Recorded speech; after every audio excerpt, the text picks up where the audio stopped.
The chair lays before the House a communication from the Speaker.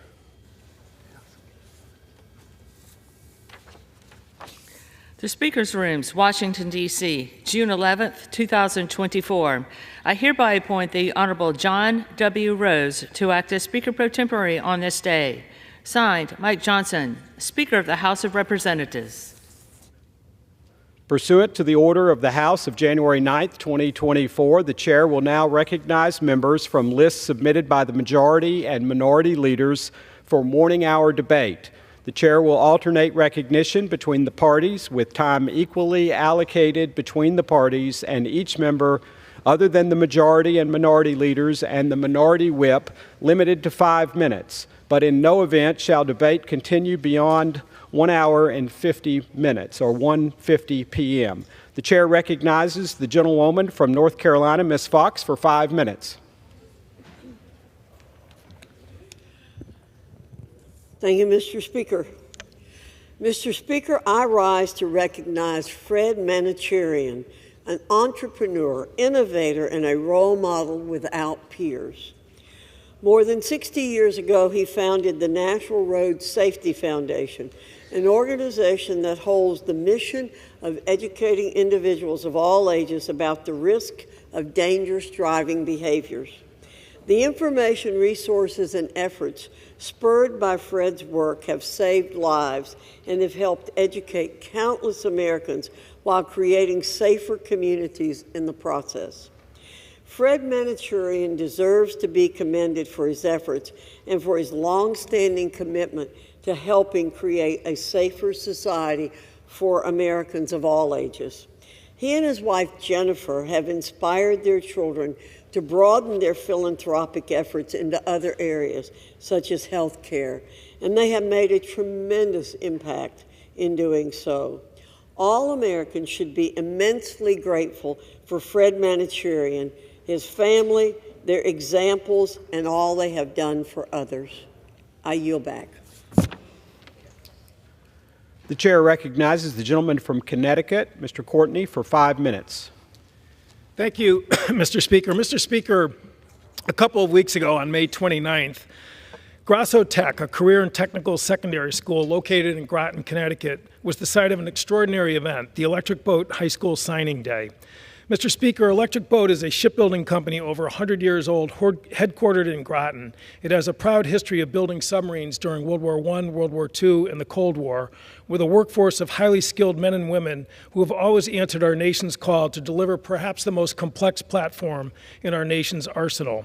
These technological wonders operate in an environment that does not support human life, with stealth and power unmatched by any other peer nation. Today, in 2024, the shipyard is experiencing another historic period of workforce growth. EB is the general contractor for both of the Navy's submarine programs, the Virginia-class attack submarines and the Columbia ballistic submarine program.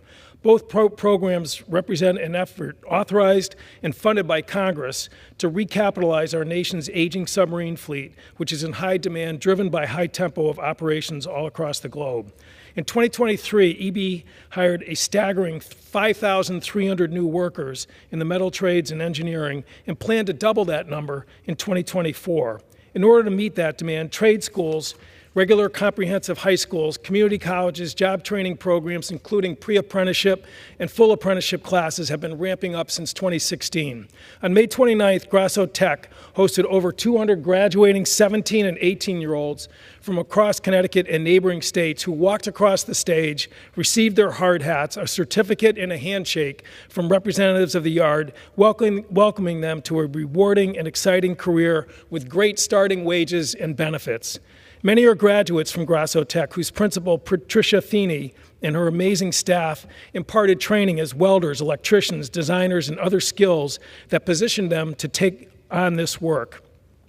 In addition to Grasso, other tech schools, Norwich Tech, Ellis Tech, Windham Tech, Vinyl Tech, are part of this concerted effort to connect students to this opportunity. And not just tech schools were part of this ceremony. Regular, comprehensive high schools are getting into the act with career pathway programs accessing federal Perkins Grant funding to set up machine booths, welding booths, machine tools, and other equipment to train up high schoolers in collaboration with EB, Westbrook High School, Turtlet High School in Thompson, Norwich Free Academy, Daniel Hand High School in Madison, Waterford High School, just to name a few, are actively creating these pathways for non-trade high school secondary students.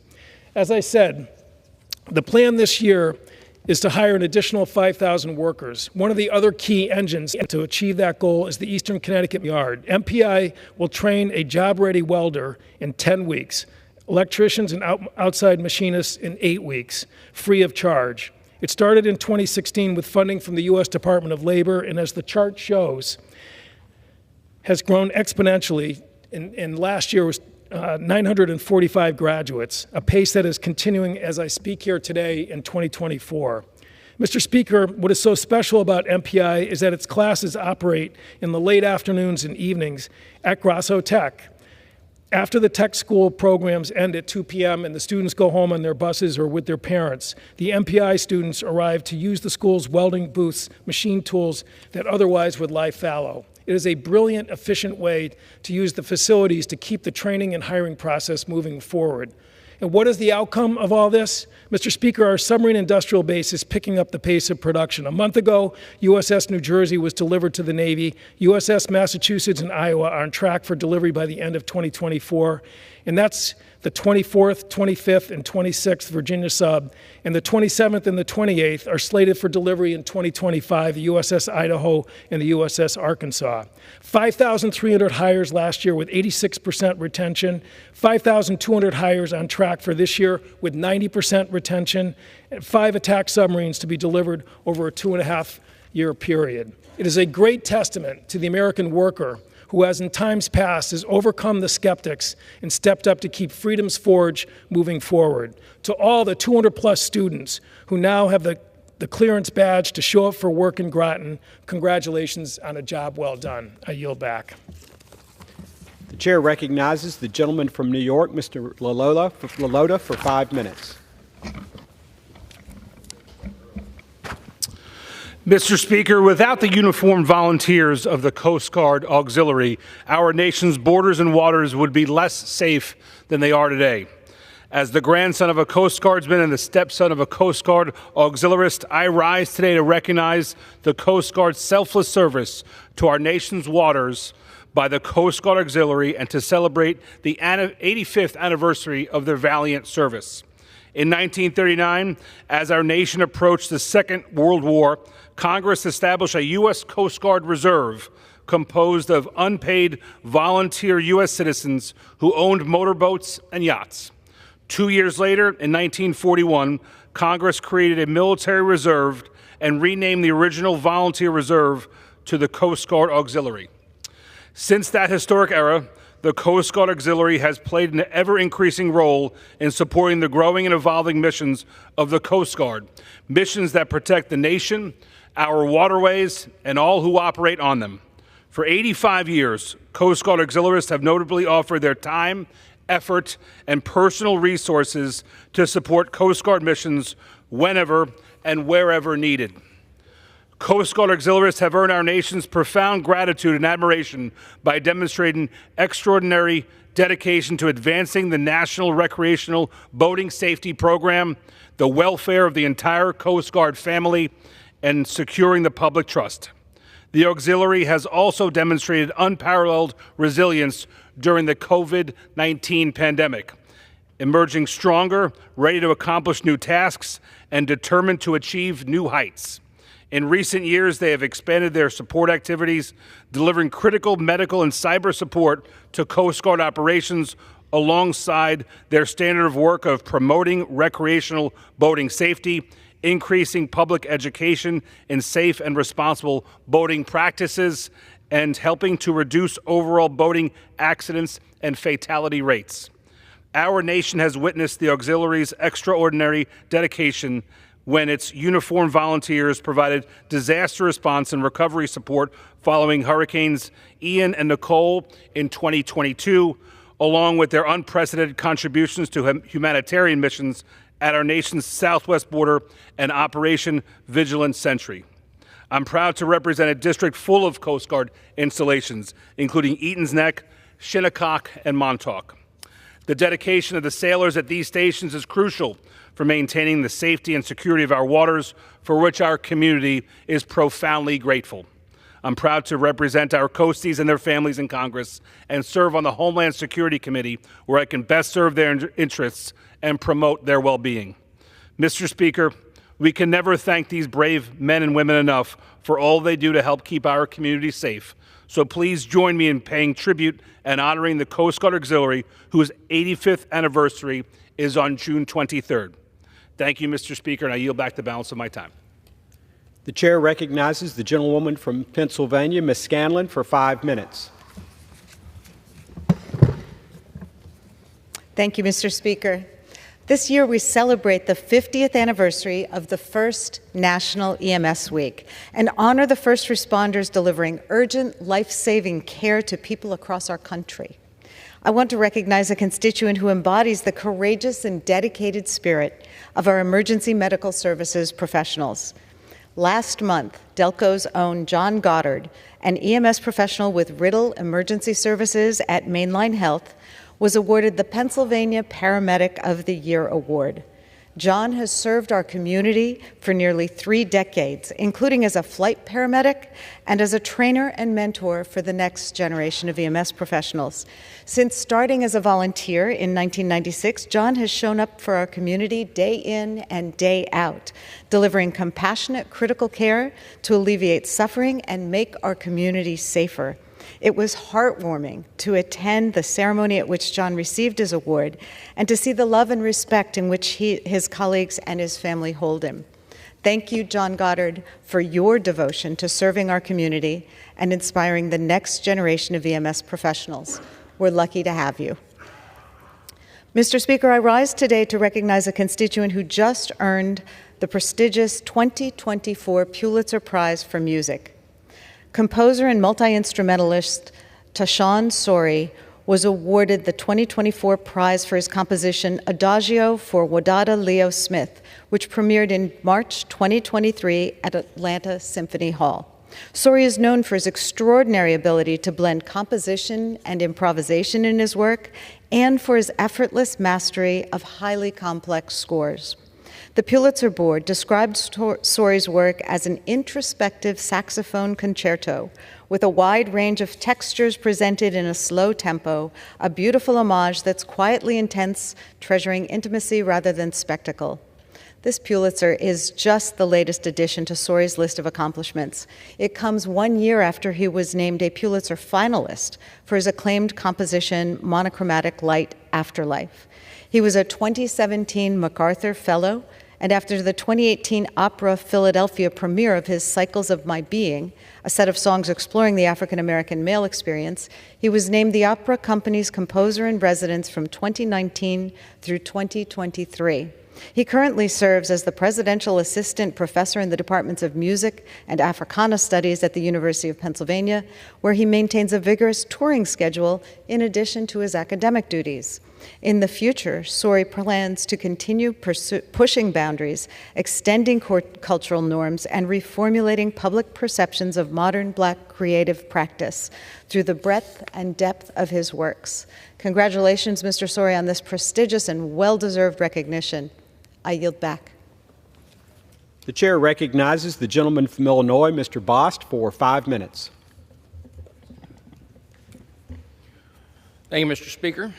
Mr. Speaker, I rise today to celebrate the remarkable career of Lynn Navarro, who retired on May 21st after 35 years in education, including serving as athletic director at Murfreesboro High School since 2001. Born and raised in Murfreesboro, Lynn was a 3-sport athlete in Murfreesboro High, earning 8 varsity letters and the record for yards passed in Southern Illinois. He graduated in 1984 and continued his athletic career at Millikan University in Decatur, playing football and baseball. After earning his bachelor's degree in 1988, Lynn returned to his hometown and pursued a master's degree at Southern Illinois University, which is where he developed his love for coaching. Lynn's dedication to coaching and education took him to several schools, including Unity Point, Edwards County High School. Over 2 decades ago, he returned to Murfreesboro High School as athletic director, a role he excelled in. Under Lynn's leadership, Murfreesboro Red Devils amassed 77 Southern Illinois river-to-river conference championships, 39 regional championships, and several state final appearances. But Lynn's commitment went beyond titles and trophies. He was a fixture at community events, supporting local athletes and ensuring every game was a memorable experience. His planning and passion for sports created an electric atmosphere, making every event special for players and fans alike. Beyond his professional life, Lynn is a devoted family man. He and his wife, Cindy, his high school sweetheart, raised children Drew and Emily. Lynn's pride in watching them compete as Red Devils is a testament to his love for both family and community. Lynn left an undeniable mark on Murfreesboro High and our community, and I am proud to call him my friend. Though you're retiring, your legacy will live on. Mr. Speaker, please join me in congratulating Lynn Navarro on his retirement and a job well done. As Lynn always said, once a Red Devil, always a Red Devil. And with that, I yield back. The chair recognizes the gentleman from Connecticut, Mr. Larson, for 5 minutes. Thank you, Speaker Ross. I rise this morning, or early afternoon, to talk about the nation's #1 anti-poverty program for the elderly and the #1 anti-poverty program for children, and the program that provides more disability benefits to our veterans than the VA.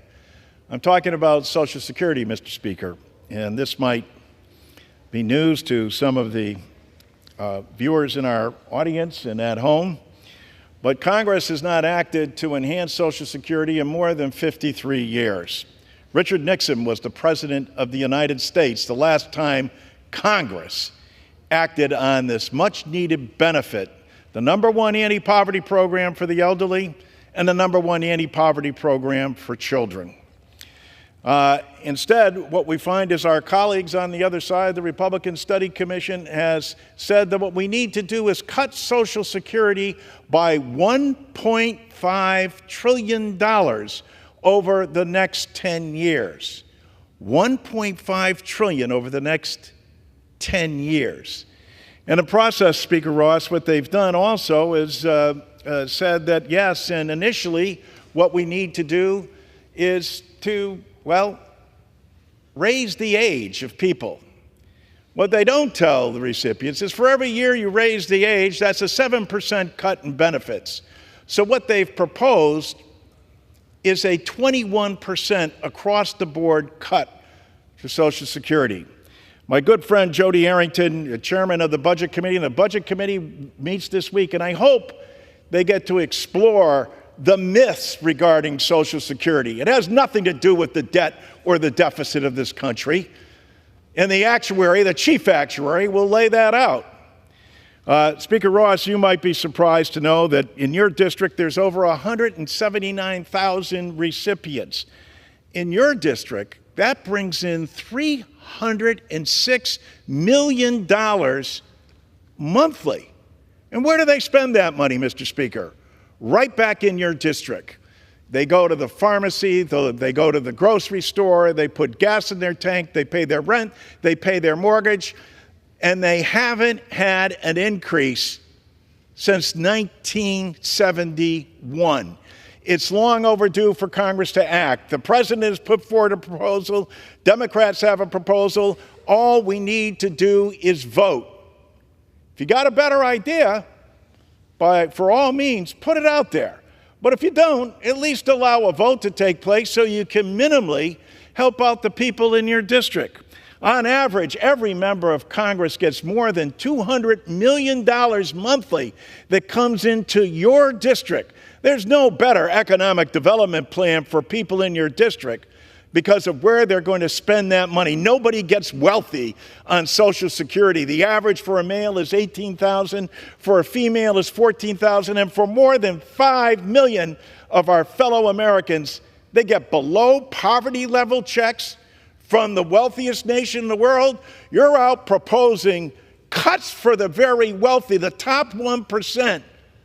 And won't even take care of the 5 million people who have paid into a system and get below poverty level checks.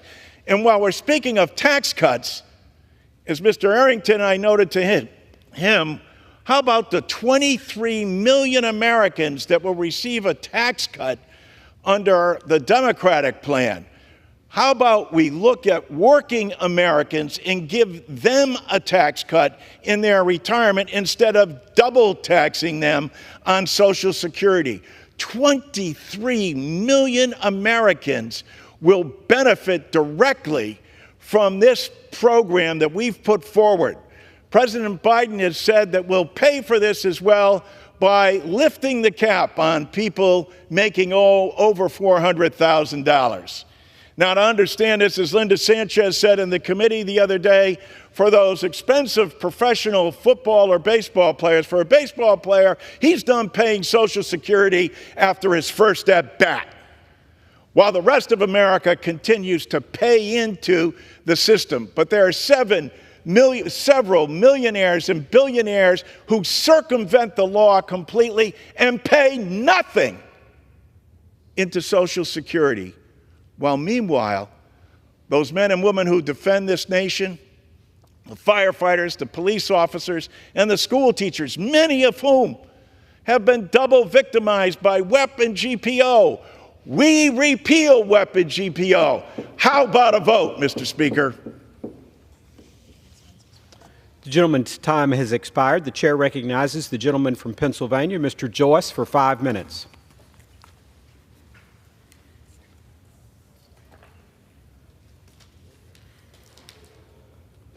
Mr. Speaker, for the past 18 months, House Republicans have worked to create a border that is secure and a nation that is safe.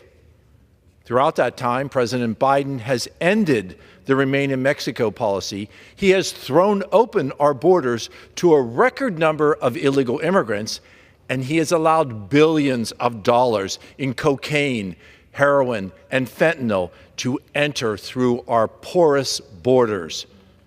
Now, amid his failing poll numbers, President Biden is issuing an executive order on the border crisis in a very lame attempt to save his struggling campaign. These half-hearted policies are too little, too late, and do nothing to stop the surge in illegal immigration and drug smuggling that have put each and every American at risk. Since President Biden took office, there have been 1.8 million known gotaways, which is higher than the combined total of known gotaways in the previous 10 years. Instead of offering up political stunts, it is time for the president to support H.R. 2, the Secure Border Act, which would build the wall, it would end catch and release, and would give our Border Patrol agents the tools that they need to keep America safe. Thank you.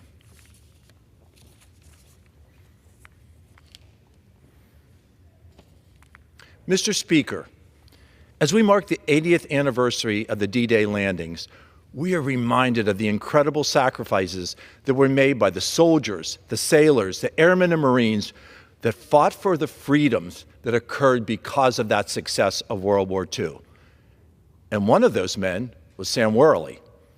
As a part of an intelligence unit, Sam Worley worked to decode classified messages and organize the bomber squadrons and their fighter escorts that helped pave the way for the Normandy landings. This week, Sam will celebrate his 103rd birthday. Since returning home to Chambersburg, Pennsylvania, Sam Worley has become an important member of the Franklin County community. In addition to his 34 years at the Valley Bank and Trust Company, Sam Worley served 8 years as chairman in his service as a Chambersburg, Pennsylvania mayor.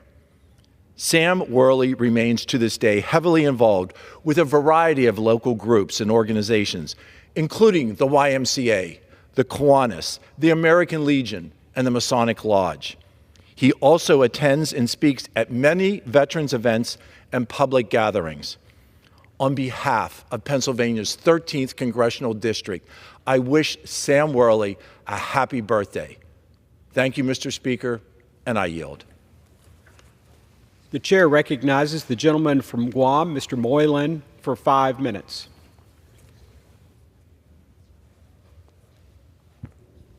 Thank you, Mr. Speaker.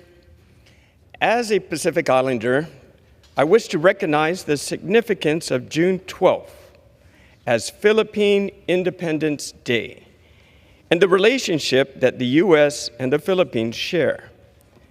As a founding member of the United Nations and member of many international global security organizations, the Philippines has long been a bastion of freedom in the Pacific as a close friend of the United States. It is well known that the horrors of World War II affected the entire world. In the Pacific, many island nations and territories were conquered by the Imperial Japanese forces, and many suffered under their occupation. In the face of such harsh conditions, Pacific nations like the Philippines and territories like Guam preserved an unbreakable spirit that could not be rivaled. In 1945, Filipino guerrilla fighters, with the help of Allied forces, broke free of their shackles and forced their occupying forces away, despite 4 years of atrocities. Ever since then, the Philippines has been a bastion of freedom and an integral part of keeping the world safe. June 12th, the day Emilio Aconado declared independence from Spain in 1898, represents more than just a free Philippines. It demonstrates to the world that an independent nation can withstand whatever challenges comes its way. Yet because of their unwavering commitment to the principles of freedom and democracy, the Philippine government and the people face daily harassment from the People's Republic of China. As the PRC continues to expand its military presence within the region, Pacific nations like the Philippines need our support. As gray zone attacks, like breaches of exclusive economic zones, cyber warfare, and maritime militias in South China Sea continue to increase. U.S. support for our friends of the Philippines is paramount to securing Indo-Pacific. With the Philippines Independence Day this Wednesday, recognizing the Philippines' ongoing fight for freedom is the first step to securing the region and deterring aggression within the region.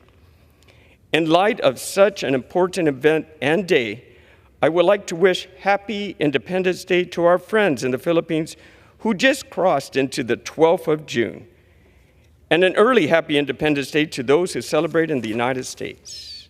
As co-chair of the U.S.-Philippines Friendship Caucus, I would like to thank my colleagues whose continual support makes our alliance with the Philippines strong. Your support for Resolution 837, reaffirming the ties between the United States and the Philippines, as well as a resolution I will be introducing today to commemorate Philippines Independence Day, is vital for maintaining a free Pacific. In closing, I encourage my fellow members of Congress to co-sponsor these two resolutions. And Happy Independence Day to our friends in the Pacific. Thank you, Mr. Speaker. I yield back. Thank you. The chair recognizes the gentleman from Indiana, Mr. Pence.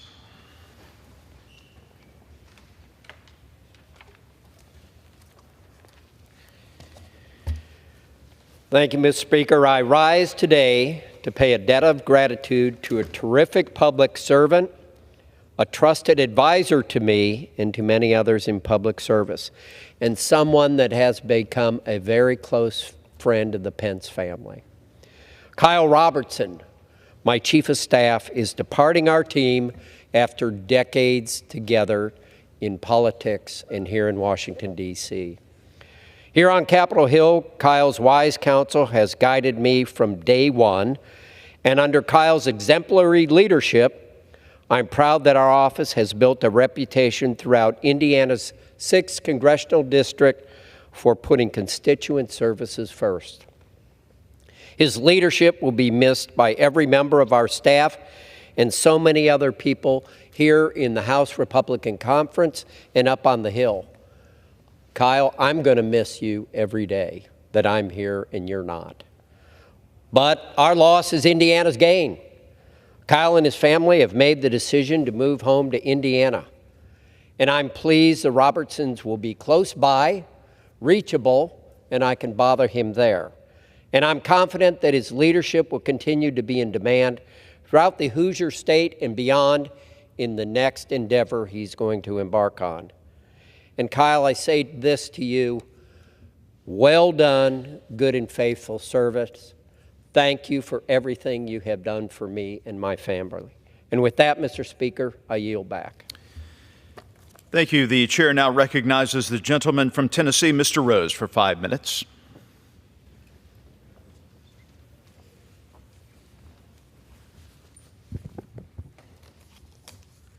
Mr. Speaker, I rise to recognize the Gordonsville High School Tigerettes for winning the TSSAA Division I Class 1A State Championship in softball for the second year in a row. Gordonsville, Tennessee is known as a title town for having won 10 state championships in their history. This year, Titletown has another jewel in its crown thanks to the Gordonsville High School Tigerettes. This is the second consecutive state championship win for this team, which beat Eagleville by a score of 5-2 last year and Joe Burns High School by a dominating 11-1 score this year. The Lady Tigers came to the field in the championship game with a can-do spirit and the goal of getting started early, and they sure did. This is the fourth time the Tigerettes have made it to the state championship game in recent years, with the first trip resulting in an agonizing 2-run loss. Afterward, Coach Jonathan Bush made it his mission to raise the expectations for the program and challenge the girls to reach new heights. The results speak for themselves: 3 state titles. I am proud to represent Gordonsville, Tennessee, and take much pride in the success of the community, the families that live there, and its home team champion. Again, congratulations to the Gordonsville Tigerettes, the 2024 TSSAA State Softball Champions. Mr. Speaker, last week, President Biden signed an executive order to limit the number of asylum seekers that are allowed to enter the United States in one day. The number is 2,500. I have many concerns about the timing of this action and about the open border policies that created this mess, but I want to first address that number. If that so-called limit was enforced each day for a full year, 912,500 immigrants would still likely be admitted into the United States, and that's before all of the loopholes and exceptions in his executive order are even considered. This will drive the number even higher. The Biden administration would have you believe that this new policy will really crack down on the flow of illegal immigration into our country, but its effect will be marginal. At best, the policy will slightly downgrade the unmitigated catastrophe at our southern border back to a mere full-blown crisis. The move confirms what House Republicans have been saying for 3 years. President Biden created this border catastrophe by using his executive powers to reverse the Trump border policies that were actually working, like construction of a border wall and the Remain in Mexico policy. And the president could use these same executive powers to re-implement those Trump border policies to again make the border much more secure. But unfortunately, this weak effort doesn't even come close. President Biden's gross mismanagement of the border has sent a message to the entire world to just come on in. The result? More illegal immigrant encounters every month under this administration than the worst month under the previous administration. Under President Biden, there have been more than 9.5 million illegal immigrant encounters at our borders. More than 7.8 million of them were reported at the southern border alone. We know at least 1.8 million people have managed to evade U.S. Border Patrol, and over 350 people who have tried to enter the country also were on the terror watch list. And the administration isn't done setting records. So far this fiscal year, there have been a record-breaking 27,583 communist Chinese nationals encountered at the southern border. That's an increase of about 8,000% from just 3 years ago.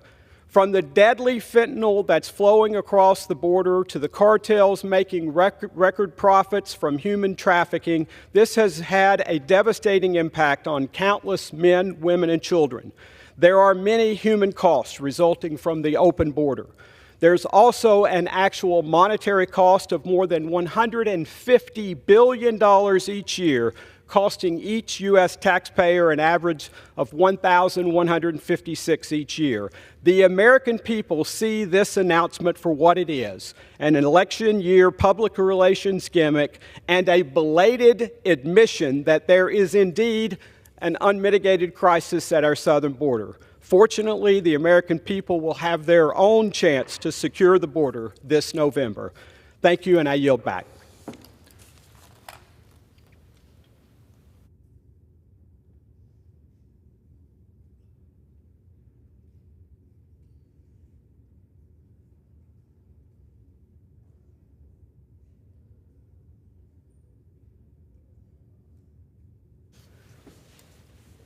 Chair recognizes the gentleman from Missouri, Mr. Alford, for 5 minutes.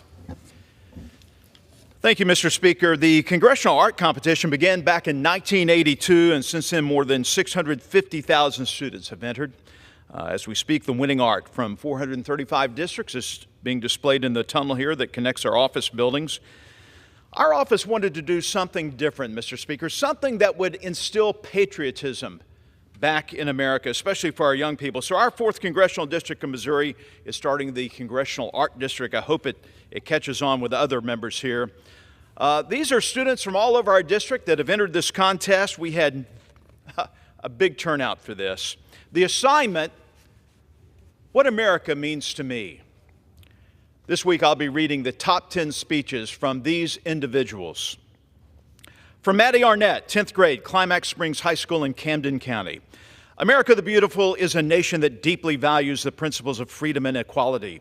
These values were earned through tireless efforts of its people, making it a place where individuals can pursue their dreams and aspirations.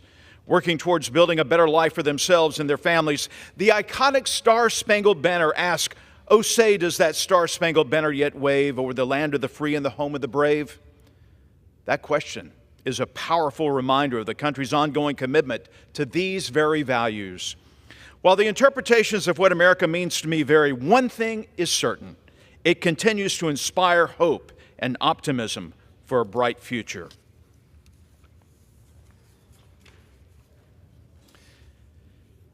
Mr. Speaker, next up in our speech contest is Brooklyn Garrison, 10th grade, Concordia High School in Lafayette County. America to me embodies the promise of opportunity and the pursuit of dreams. It's a land in which diversity thrives, where people from all walks of life come together to build a better future. It's a beacon of freedom where individuals have the right to speak their minds, worship as they please, and chase their ambitions without fear of persecution. America symbolizes resilience, overcoming challenges, and striving for progress. It's a place where innovation flourishes, where the impossible becomes possible, and where the spirit of entrepreneurship thrives. America's not just a country. It's an idea, a belief in liberty, equality, and the endless possibilities of tomorrow.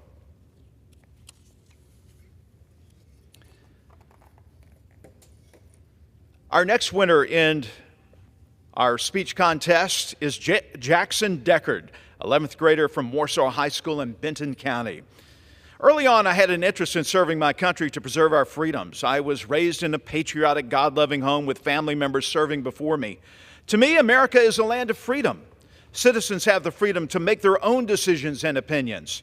This gives citizens pride and patriotism unlike any other country. Pride and patriotism that gives citizens the drive to follow their dreams. My dream is to attend a military service academy, to become a fighter pilot for our great nation. Whatever your dreams are, I encourage you to chase those dreams. In America, there are no limits to how far you can go.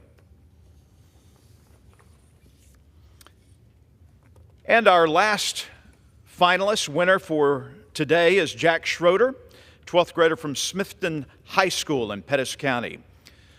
To me, the United States of America is a beacon that shines its light across the world, showing the world what life can be like. A life where everyone can have the same opportunities. Parts of the world have been blocked off from the light, whether from their actions or ours, but regardless of what blocks the light, we simply shine brighter. We've shown our capabilities of bringing our message and ideals to some of the darkest corners of the world, whether they be domestic or abroad. Regardless of what we must sacrifice, we've always held our ideals close to our hearts and fought for the repressed and oppressed people to have the same rights and liberties that we do. To me, America is a beacon of liberation. It's great to be able to get up here and speak the words of our young people. Patriotism is still alive in America. And later this week, Mr. Speaker, we'll have the 6 remaining finalists for our speech contest, something I hope the rest of Congress picks up and runs with. Thank you, Mr. Speaker, and I yield back. The chair recognizes the gentlewoman from California, Ms. Kim, for 5 minutes. Thank you, Mr. Speaker. I rise to address the House for 1 minute and revise and accept my remarks, which you already recognize. Thank you. Thank you. I rise to honor Blaine Moeller, who passed away at 60 years young and dedicated his career to protecting our community. He grew up in Orange, attended Peralta Middle School, and graduated from Villa Park High School. He attended the Police Academy at Golden West College and served in the Santa Ana Police Department for 31 years. A lover of motorcycles, Blaine then became a California Highway Patrol motorcycle rider instructor and opened a motorcycle school in Anaheim. An avid sports fan, he could be found cheering on his favorites, the Green Bay Packers, Florida State, and the Lakers. He was a devoted father, son, brother, and uncle. Blaine leaves behind 2 children, Taylor and Courtney, his mother, Marcia, and siblings, Lori, Darren, and Todd. I join his family in mourning his passing and honoring his legacy.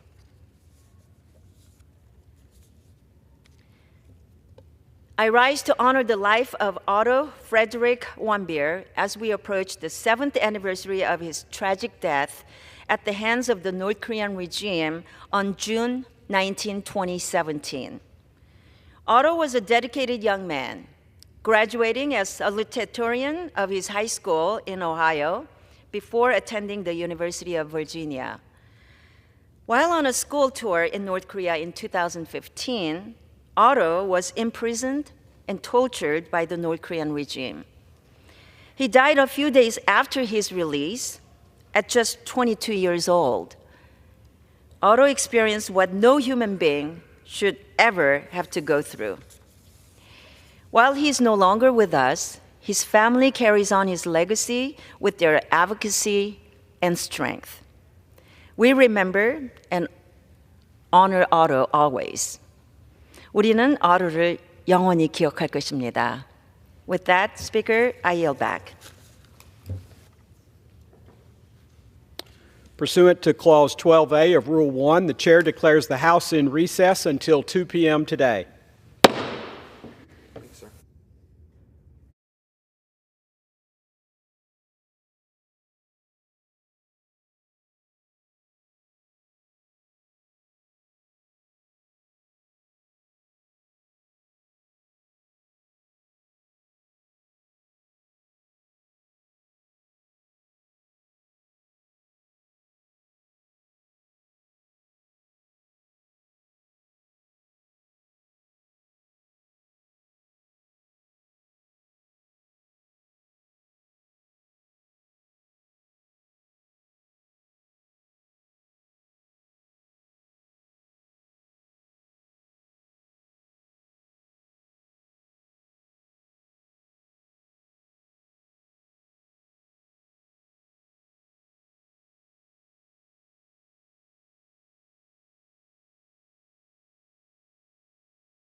The House will be in order. The prayer will be offered by Chaplain Kibben. Would you pray with me? Holy Lord, in this moment in time, in all times, may we bless you. May our praise for you be continually in our mouths, and may all that our souls boast for boast in you, O Lord. May our words magnify you, that all would know of our love for you and would then desire to exalt your name with us. We need only remember that when we seek you, you answer us. By your grace, you deliver us from all our fears. We need only to look to you, and our faces will be radiant with your light. In light of your mercy, the darkness of our shame disappears. Attend to us this day. Encamp your angels around us. Deliver those who fear you from the snares of those who would do us harm. Save us from every trouble we will face. Then may we taste and see that you, O Lord, are good.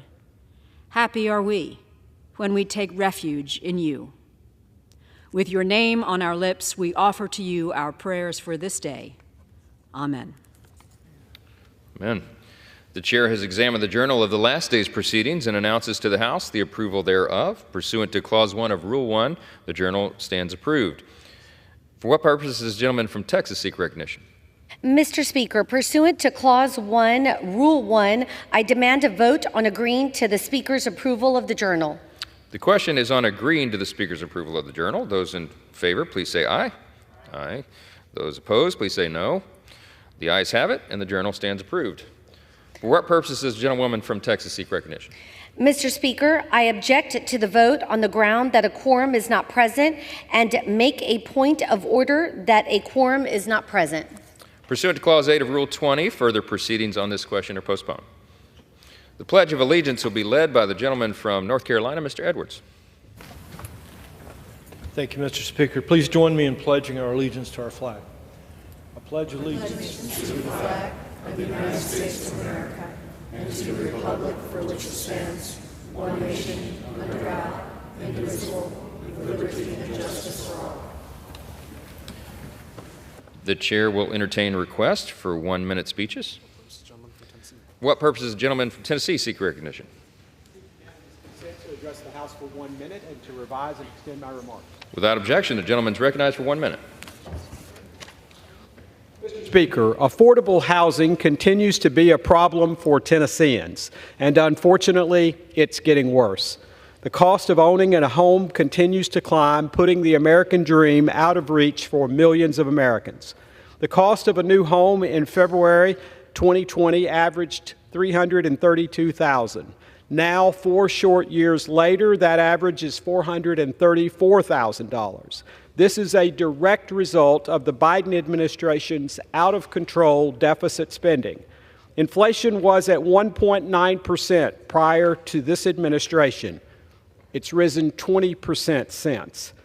In Tennessee, families are now paying $22,277 more a year on average for the very same goods they were buying in January of 2021. This makes buying a home just that much more difficult.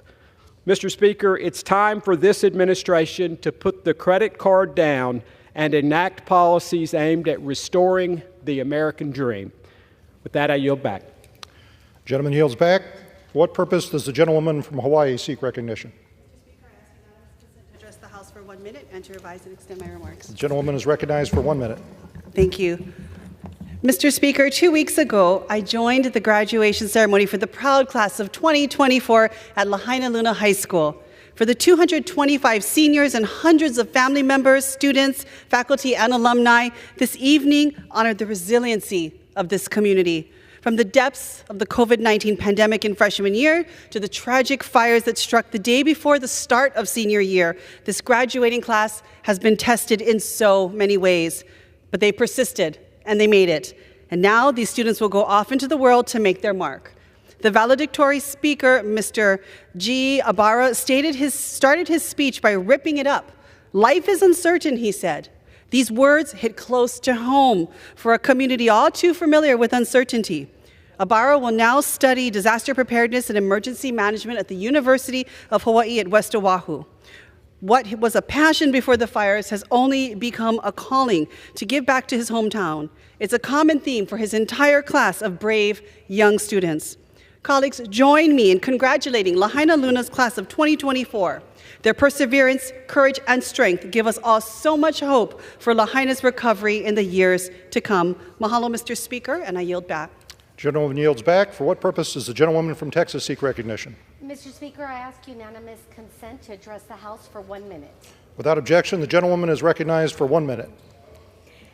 Today, I rise to congratulate Samuel and Saul Maldonado and their exceptional company, SAM Engineering and Surveying, or SAMES for short, for receiving the Department of Energy's prestigious Hub Zone Small Business of the Year Award. Founded in 2008 and based in McAllen, Texas, SAMES is a minority-owned small business providing top-tier construction, engineering, and surveying services. With over 100 employees across 4 locations, SAMES has grown into a nationally recognized, award-winning leader in its industry, proving that it is still possible to live the American dream. Congratulations once again to Samuel and Saul Maldonado and to SAMES. Thank you, and I yield back. Gentlewoman yields back. For what purpose does the gentleman from North Carolina seek recognition? Mr. Speaker, I seek unanimous consent to address the House for 1 minute and to revise and extend my remarks. Without objection, the gentleman is recognized for 1 minute.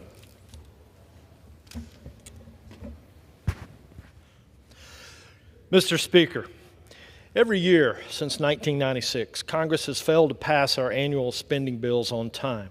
And every year since 1996, despite work still left to be done, August rolls around and Congress goes home, kicking the can down the road and leaving funding for our federal government to another day. Mr. Speaker, let's fix how Washington works and remain in D.C. until our budget work is done and completed this year. We must fix how Washington works. That's why I'm introducing the Do Our Job Act. If our work is not done, we must not go home in August. Let's show the American people that we're serious about reducing our debt and keeping our government running. Thank you, and I yield back. Gentleman yields back. The chair lays before the House the following enrolled bill.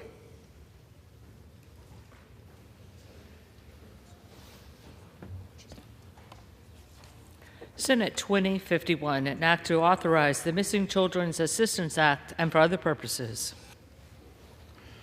Pursuant to Clause 12A of Rule 1, the chair declares the House in recess, subject to the call of the chair.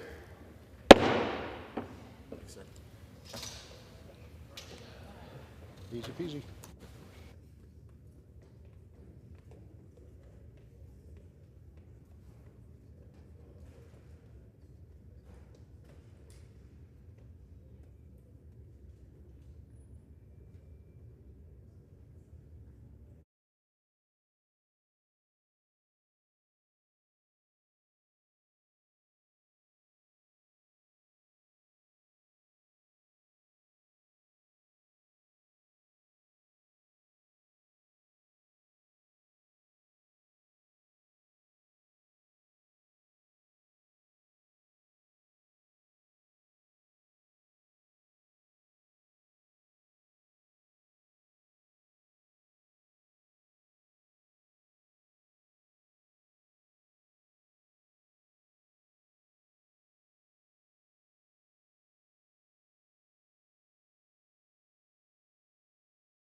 The House will be in order. Pursuant to Clause 8 of Rule 20, the Chair will postpone further proceedings today on motions to suspend the rules on which a recorded vote or the yeas and nays are ordered, or votes objected to under Clause 6 of Rule 20. The House will resume proceedings on postponed questions until a later time. What purpose does the gentleman from Texas seek recognition? Madam Speaker, I move to suspend the rules and pass the bill H.R. 7988, the Small Business Procurement and Utilization Reform Act of 2024. The clerk will report the title of the bill. Union Calendar number 453, H.R. 7988, a bill to amend the Small Business Act to include requirements relating to new small business entrants in the scorecard programs and for other purposes. Pursuant to the rule, the gentleman from Texas, Mr. Williams, and the gentlewoman from New York, Ms. Velasquez, will each control 20 minutes. Madam Speaker, I would ask unanimous consent that all members have 5 legislative days in which to revise and extend their remarks and exclude extraneous material on the bill. Without objection, Madam Speaker, I yield myself such time as I may consume. the gentleman is recognized. Thank you, Madam Speaker. I rise today in support of H.R. 7988, the Small Business Procurement Utilization Reform Act, also known as the SPUR Act, sponsored by Representative Stauber and Gluesenkamp-Perez. Small businesses are vital to the health and resiliency of America's industrial base. Broad and robust small businesses participation ensures that America can continue to lead the world in innovation and defend us against foreign adversaries. However, small businesses are getting squeezed out of the industrial base at a staggering rate, a direct threat to America's dominance. There are just half as many small businesses participating in the industrial base as there were just a decade ago. This downward trend is a culmination of years of bad government policy and is being made worse by the Biden administration's regulatory onslaught, dissuading small businesses from even considering participating in the federal marketplace. The SPUR Act is a critical step into looking under the hood of the government and bringing accountability to agencies. By grading agencies on how many contracts have been awarded to small businesses for the very first time, we will bring together a great focus on reversing the declining participation from small business in the industrial base. I urge all of my colleagues to vote for H.R. 7988 and reserve the balance of my time. Reserves. The gentlewoman from New York is recognized. Thank you, Madam Speaker. I yield myself such time as I may consume. Gentlewoman is recognized. Today, we're considering H.R. 7988, which requires SBA to consider new small business government contractors when grading a federal agency's performance toward meeting its small business goals. The government has roughly 40% fewer small businesses in the ecosystem than it did just a decade ago. This has been an ongoing challenge the committee has identified and sought solutions to reverse because the industrial base decline has produced negative consequences for both the government and small firms alike. Small firms lose out on the stability government contracting can provide, and the government loses out on the innovation and competition that a larger base of small businesses provides. Yet, despite this decline, federal agencies award a record amount of contracting dollars to small businesses each year. This means fewer small businesses are getting larger contracts, and since contracts are getting larger, fewer smalls are willing and able to compete for them. This legislation is a productive step that will help break that cycle, and I commend Mr. Stauber and Ms. Perez for their work to craft a solution to this challenge. Thank you, and I reserve the balance of my time. The gentlewoman reserves. The gentleman from Texas is recognized. Thank you, Madam Speaker. At this time, I'd like to yield as much time as he may consume to Mr. Stauber from the great state of Minnesota. Gentleman's recognized. Madam Speaker, I rise today and speak in favor of my bill, the Small Business Procurement and Utilization Reform Act of 2024, also known as the SPUR Act. And I also want to thank my friend and colleague from Washington, Maria Gluesenkamp-Perez, for her support of this important legislation. Small businesses across the United States have a problem. Despite government agencies setting aside contract opportunities for small businesses, participation in federal contracting has plummeted by 50% over just the past decade. Small businesses are the backbone of our economy. They are the innovators, the job creators, and the driving force behind economic growth. In Minnesota, small businesses account for over 99% of all businesses and employ over half of the workforce. It is no exaggeration to say that the success of our economy is tied to the success of our small businesses.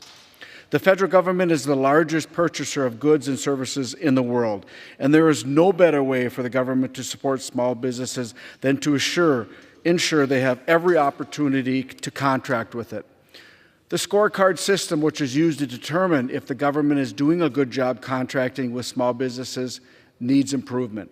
Agencies are graded on the total number and value of small business contracts, yet they do not factor in small businesses who've won a federal contract for the first time. Without incorporating this into the agency's scorecard grade, we have no ability to tell whether the pool of small businesses are first-time contractors or multi-year contractors. If the government continuously rewards the small firms time and time again, if the government continuously rewards the same firms time and time again, a new small business that has a more efficient, less expensive way of doing things may be discouraged from entering the marketplace altogether. My bill, the SPUR Act, addresses this concern. It will require the SBA to account for the number of new entrants into the federal procurement space when it grades agencies for use in its scorecard. Too many federal agencies fall short of their goals for awarding contracts to small businesses, leaving billions of dollars in contracts out of reach of American small businesses and increasing the cost for taxpayers. I urge my colleagues to vote yes on the SPUR Act, and I yield back. Gentleman reserves. I reserve the balance of my time. The gentlewoman from New York is recognized. Thank you, Madam Speaker.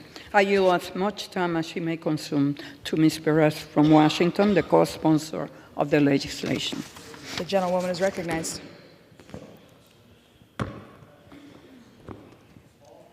Mrs. Speaker, I rise today in support of the SPUR Act. I want to thank my colleague, Mr. Stober, for introducing this bill. The SBA is ensuring that small businesses are given a fair shot at competing for federal contracting dollars. SBA publishes an annual small business procurement scorecard that grades each federal agency on their spending towards the goal and gives agencies a score for their performance. We all know that these federal contracts can be an incredible financial opportunity for our nation's entrepreneurs, but even though the amount of dollars awarded to small businesses has reached record highs, the number of small businesses and the industrial base has declined dramatically. Put simply, the federal government is not retaining current small businesses, government contractors, and new small businesses are not choosing to enter the federal market. This is a serious problem. For our local economies to thrive, it's important that we level the playing field and ensure that more Southwest Washington small businesses can benefit from these opportunities. This bill would require the SBA to include the number of new entrants into the federal market and the methodology for scoring each federal agency's small business performance. By way of example, after the 2020 pandemic hit, my husband and I spent basically the better part of a year on upgrades to our auto shop, including investments in infrastructure like ventilation systems to keep our employees and our customers safe. Our friends who own another auto repair shop instead spent the entire year learning how to navigate the contract system with the city. This is a perfect example of how it is a real loss to our communities and our local economies when small business owners have to spend a year navigating a bureaucracy and figuring out how to do business with the government. Our bill will help shed light on how successful federal agencies are making sure that new businesses see the value in contracting with the federal government and have the capacity to overcome the regulatory burdens to tap into these resources. I'm proud to co-lead this bill with Representative Stober, and I urge my colleagues to support it. Thank you. I yield back. The gentlewoman reserves. The gentleman from Texas is recognized. Madam Speaker, we have no further speakers, and I am prepared to close. Gentleman reserves. Gentlewoman from New York is recognized. Madam Speaker, I have no further speakers and I'm prepared to close. The gentlewoman's recognized. At the Department of Defense, GAO found that over a 10-year period, the number of small businesses participating in the defense industrial base declined by over 40%. The civilian agencies are seeing a similar decline. As a result, Questions have been raised about how to accurately measure the health of the industrial base and the scorecard's effectiveness for tracking small business contracting. The scorecard's current criteria include a year-over-year prime contract comparison goal, but it fails to count the award of a contract for the first time. This bill is intended to measure and include in the SBA's methodology for calculating an agency score for small business goals the number of small businesses who are becoming federal government contractors for the first time. By requiring a year-over-year comparison of new entrants rather than a single target, federal agencies will be compelled to continuously focus on bringing in new companies and addressing the barriers like contract size that prevent greater small business participation. I again applaud the work put into this legislation. It is a thoughtful product of bipartisan work. I thank Mr. Stober and Ms. Perez, and I yield back the balance of my time. The gentlewoman yields. The gentleman from Texas is recognized. Thank you, Madam Speaker. We must ensure that a greater number of small businesses are entering the government contracting space. By forcing agencies to recognize the shortcomings in awarding contracts to first-time suppliers of the federal government, I am hopeful that these numbers will begin to move back in the right direction. I urge all my colleagues to support this common-sense legislation, and I yield back. Gentleman yields. The question is, will the House suspend the rules and pass the bill H.R. 7988? Those in favor say aye. Those opposed, no. In the opinion of the chair, 2/3 being in the affirmative, the rules are suspended, the bill is passed, and without objection, the motion to reconsider is laid on the table.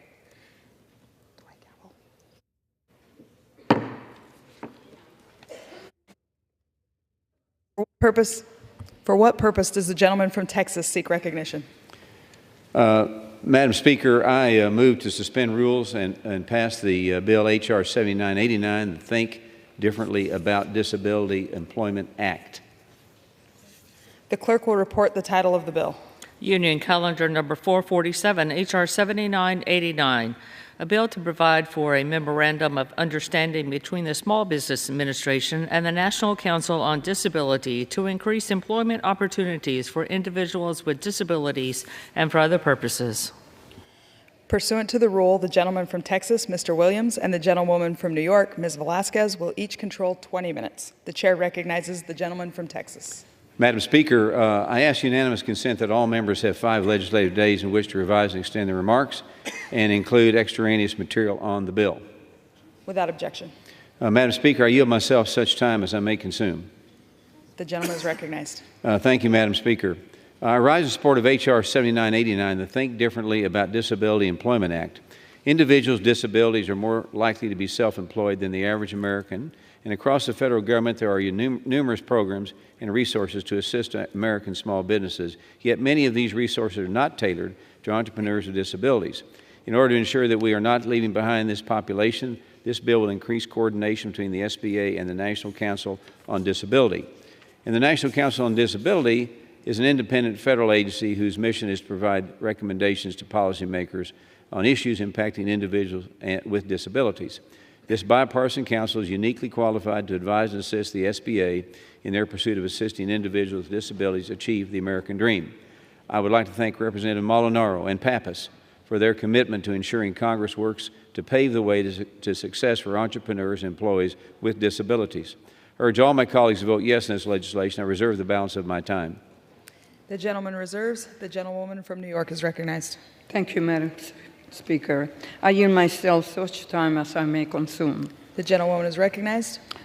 I just would like to thank Representatives Molinaro and Pappas for introducing the Think Differently About Disability Employment Act. Earlier in the year, our committee heard testimony about the importance of supporting individuals with disabilities. Not only do they have the skills and desire to work, but hiring people with disabilities directly benefits the company they work for and the overall economy.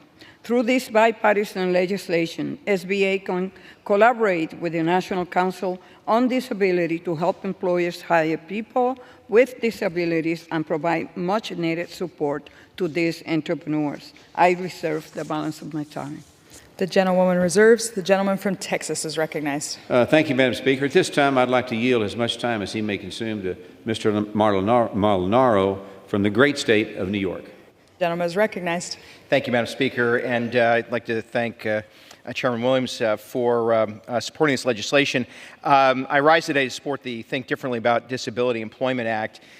This is yet one more piece of legislation the House is taking up to build off of the work that we began when I served as county executive, our Think Differently initiative. And I do want to thank Representative Chris Pappas for not only his support and co-sponsorship of the legislation, but his partnership on issues of significance to those living with intellectual, physical, and developmental disabilities. The Think Differently initiative is a call to action. It's now a national model, seeking to break down barriers and create opportunities for those living with intellectual, physical, and developmental disabilities. And the Think Differently About Disability Employment Act does just that. The bill requires the cooperation between the SBA and the National Council on Disability to expand employment and entrepreneurship opportunities for our disability community. Reports have shown, and we know, that nearly 70% of those living with intellectual, physical, and developmental disabilities are unemployed. They are relegated to the sidelines. Now, too many overlook the immense potential our disability community has, especially when it comes to supporting Main Street. Some believe that certain people can't achieve certain things because they presume that they can't. Nothing could be further from the truth. Employment and entrepreneurship opportunities allow individuals with disabilities not only to sharpen their soft skills and lead more independent lives, but they add value and benefit to employers. And the Think Differently About Disability Employment Act paves the way for lawmakers to assess the challenges our employees and entrepreneurs with disabilities face, while proactively seeking to ensure those with disabilities have the support they need to pursue careers and opportunities of their own. Again, I want to thank my colleague, Representative Pappas, for his partnership on this bill. Certainly urge my colleagues to support this common-sense, bipartisan legislation. Too many living with disabilities are left on the sideline when a simple act of preparing them to enter the workforce or entering the workforce not only transforms and enhances their lives, but will advance the work, the opportunity within employers, small businesses, and certainly work to strengthen the national economy. And with that, I yield back. The gentleman reserves. Reserve my balance of my time. The gentlewoman from New York is recognized. Thank you, Madam Speaker. I yield as much time as he may consume to Mr. Pappas from New Hampshire, the co-sponsor of the legislation. Gentleman is recognized. Thank you very much, Madam Speaker. I want to thank the ranking member and the chair for bringing this legislation to the floor, and I rise to urge support of this bipartisan bill that would make needed improvements in the way that federal partners coordinate and collaborate to support entrepreneurs with disabilities. The Think Differently About Disability Employment Act is a bipartisan piece of legislation I was proud to work with alongside Congressman Molinaro, and I want to thank him for his leadership on these issues. This legislation would require SBA and the National Council on Disability to collaborate to help people with disabilities pursue small business ownership and employment opportunities. Specifically, it would require SBA to report to Congress on the challenges entrepreneurs with disabilities face, better understand current resources available to them, and recommend ways to address the challenges and needs these entrepreneurs have. I remain committed to working across the aisle on behalf of our small businesses and continuing to bring the voices of our main streets to the halls of Congress to ensure we are meeting their needs and ensure that we're supporting them moving forward in the challenges that they face. This bipartisan bill is a common sense step. It's good for people. It's good for small businesses. I thank Congressman Molinaro once again for his leadership, and I urge the House to pass it today. I yield back. The gentleman reserves. The gentleman from Texas is now recognized. Madam Speaker, we have no further speakers, and I'm prepared to close. And reserves. Gentlewoman from New York is recognized. Madam Speaker, I have no further speakers, and I'm prepared to close. The gentlewoman is recognized. Thank you, Madam Speaker. According to the U.S. Census Bureau, approximately 44.1 million Americans are individuals with disabilities. It is important to ensure that all Americans are included and accommodated in the workplace and business community. However, only 26% of people with disabilities participate in America's labor force. One such way to improve these numbers is through entrepreneurship. There are about 1.8 million small businesses owned by people with disabilities in the U.S. Owning a small business is a major pathway for all Americans, especially people with disabilities, to achieve self-sufficiency. Today's legislation will require SBA to enter into an MOU with the National Council on Disability to promote entrepreneurship and employment opportunities for people with disabilities. I thank Mr. Molinaro and Mr. Pappas for their collaboration, and I yield back the balance of my time. The gentlewoman yields. The gentleman from Texas is recognized. Thank you, Madam Speaker. Now, from the start of this Congress, Representative Molinaro has been a strong advocate for individuals with disabilities. I'm thankful for his efforts in the Committee on Small Business to continue his work and ensure that federal resources are being used as effectively as possible so every entrepreneur has a chance to succeed. I urge my colleagues to support this legislation. I yield back. The gentleman yields. The question is, will the House suspend the rules and pass the bill H.R. 7989? Those in favor say aye. Aye. Those opposed, no. In the opinion of the chair, the two-thirds being in the affirmative, the rules are suspended, the bill is passed, and without objection, the motion to reconsider is laid on the table. For what purpose does the gentleman from Texas seek recognition? Madam Speaker, I move to suspend the rules and pass the bill H.R. 7984, the Rural Small Business Resilience Act. The clerk will report the title of the bill. Union Calendar Number 446, H.R. 7984, a bill to require the Administrator of the Small Business Administration to improve access to disaster assistance for individuals located in rural areas and for other purposes.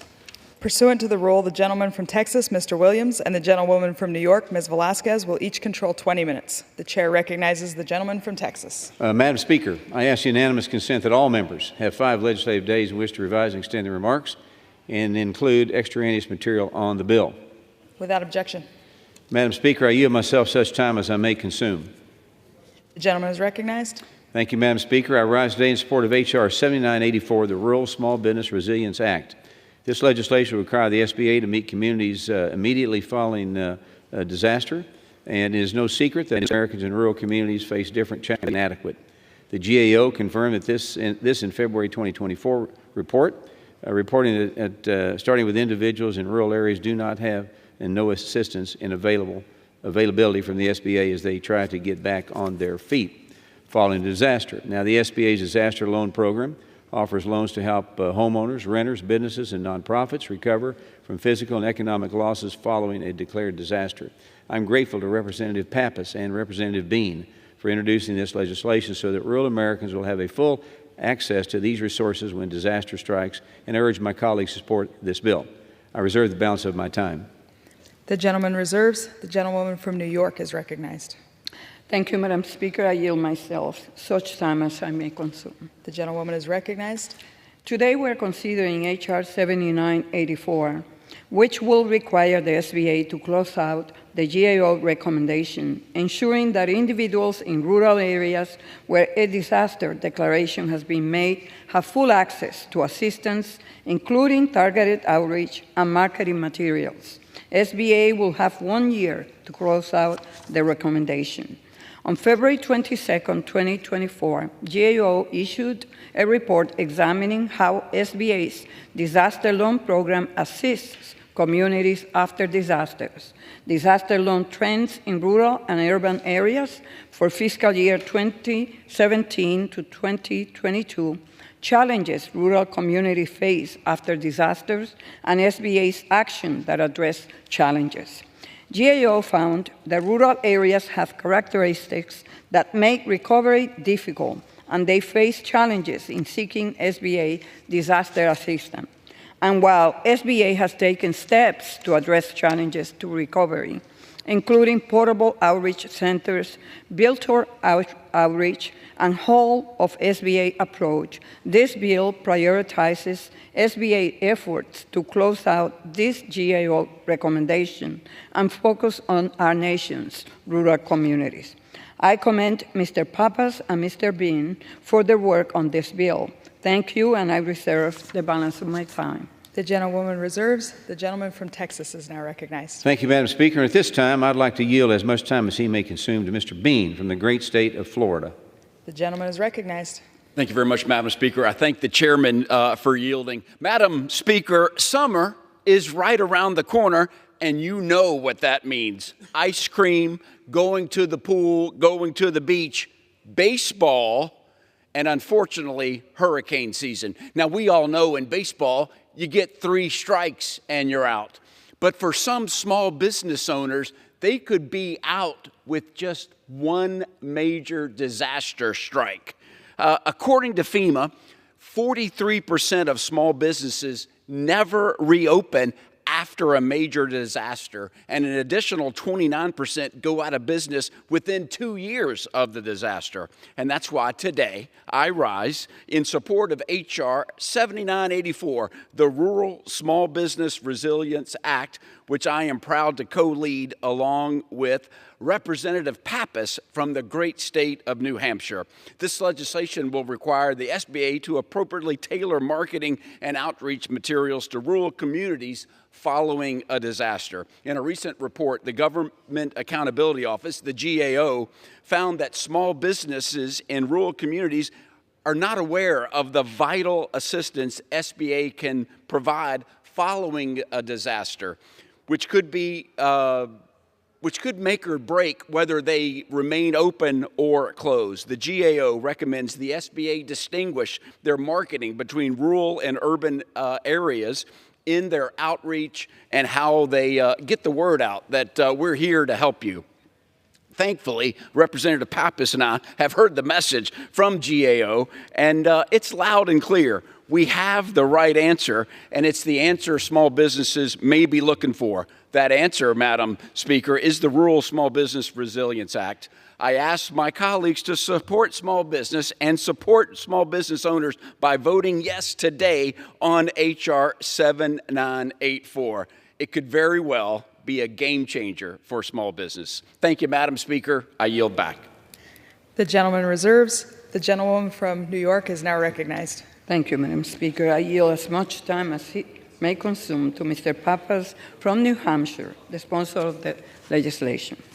The gentleman is recognized. Thank you very much, Madam Speaker, and thanks to the ranking member and Chairman Williams for bringing this piece of legislation to the floor. I rise in support of bipartisan legislation that works to support our rural small businesses and entrepreneurs.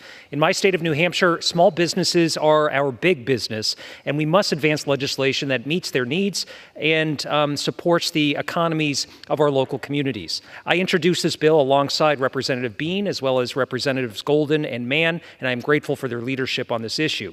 This bipartisan bill would require the SBA to develop specific outreach policies and procedures for rural communities and ensure that rural small businesses have full access to SBA disaster assistance. It would specifically tailor outreach and marketing plans for the SBA's disaster loan program to address challenges rural communities face in accessing disaster relief. Rural small businesses face unique challenges, and we must ensure that we are taking every step possible to see that they have access to the full spectrum of resources and support, especially with regard to disaster preparedness and relief. As we continue to see extreme weather events impacting our communities, this legislation couldn't be more important, so I urge my colleagues on both sides of the aisle to support this bill on the floor today. Thank you, and I yield back. The gentlewoman yields. The gentleman from Texas is recognized. Madam Speaker, we have no further speakers, and I'm prepared to close. Gentlewoman reserves. The gentleman from Texas is recognized. Gentlewoman from New York is recognized. Thank you, Madam Speaker. I have no further speaker, and I'm prepared to close. Woman is recognized. As witnesses over recent years, the number of and costs of weather and climate disasters, such as tornadoes and wildfires, have been increasing across the United States. Approximately 20% of the U.S. population lives in rural areas, representing 97% of land area, according to the 2020 census. GAO has recommended the SBA distinguish between rural and urban communities in its outreach and marketing to disaster areas. Such targeted outreach and marketing to rural communities can make a significant difference. I thank Mr. Pappas and Mr. Bean for putting crazy town partisan antics aside and coming together to craft a bill that truly makes a difference for rural America. With that, I urge members to support the bill and yield back the balance of my time. The gentlewoman yields. The gentleman from Texas is recognized. Thank you, Madam Speaker. And natural disasters are devastating, and it's important that Americans understand what resources are available regardless of where they live. I want to once again thank Representative Pappas and Bean for their work on this legislation. I urge my colleagues to support it. I yield back the balance of my time. The gentleman yields. The question is, will the House suspend the rules and pass the bill H.R. 7984? Those in favor say aye. Those opposed, no. In the opinion of the chair, 2/3 being in the affirmative, the rules are suspended. The bill is passed, and without objection, the motion to reconsider is laid on the table. Purpose, does the gentleman from Texas seek recognition? Madam Speaker, I move to suspend the rules and pass the bill H.R. 8014, the Transparency and Predictability in Small Business Opportunities Act. The clerk will report the title of the bill.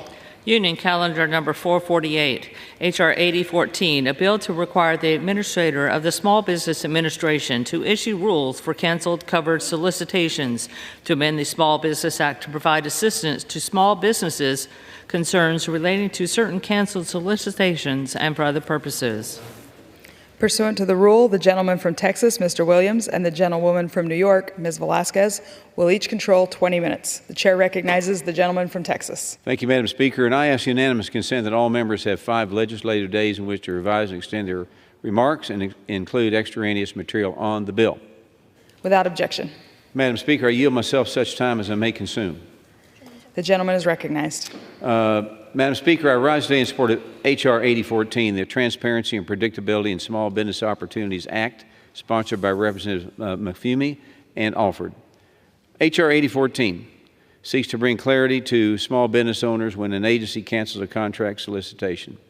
Small businesses spend an incredible amount of time and resources preparing to bid on government contracts. When an agency cancels a contract solicitation, the small businesses that started preparing are left with nothing to show for their work. Furthermore, there is little clarity about what the agency will do with the products and services it originally intended to purchase. H.R. 8014 will require agencies to share with the SBA its future plans with the canceled solicitation and a justification as to why it was canceled, all while providing assistance to small businesses who are impacted by the cancellation by helping them identify similar contracting opportunities. Small businesses deserve to have a full understanding of what opportunities are available to them and to know how agencies will fulfill their buying needs. I urge all of my colleagues to vote for H.R. 8014 and reserve the balance of my time.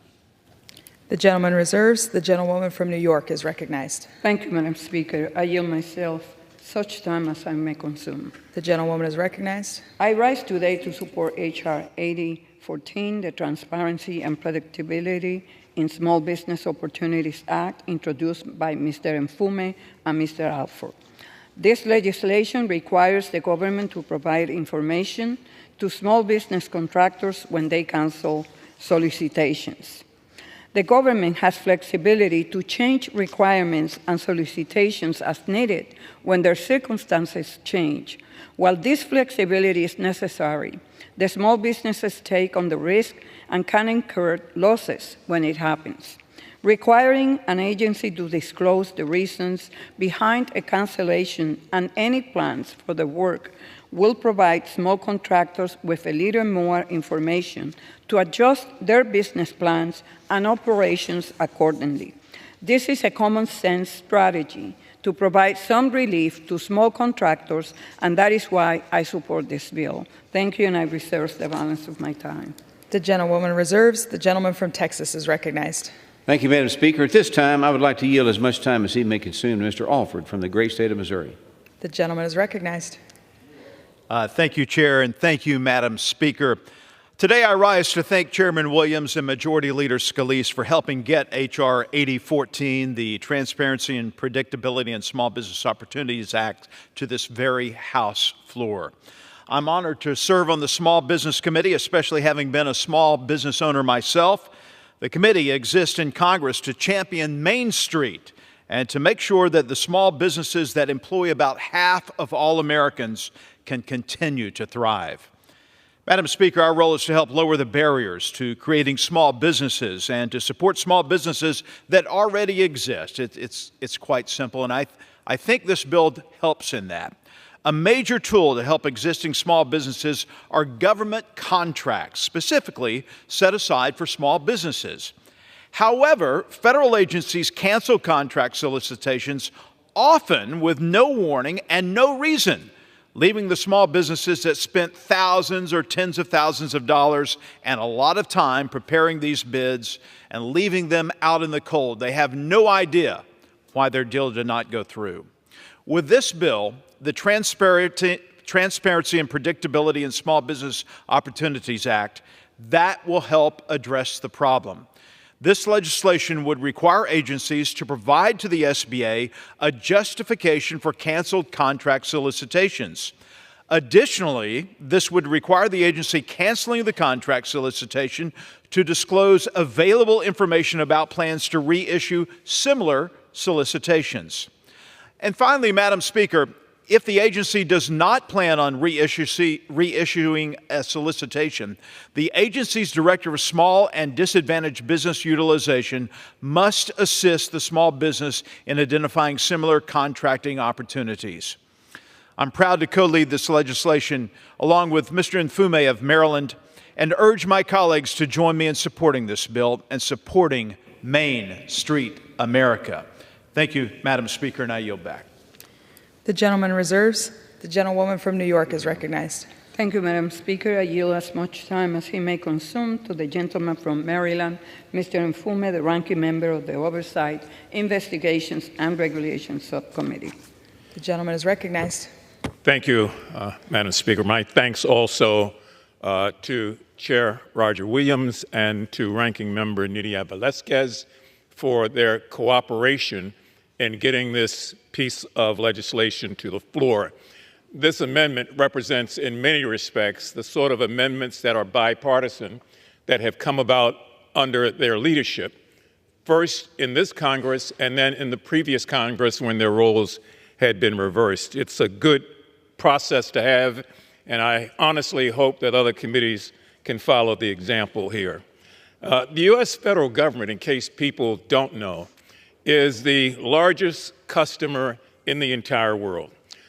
The government spends more than $690 billion every year on products and on services that are required by law to have those services meet the application, meet the solicitation, and then be considered properly.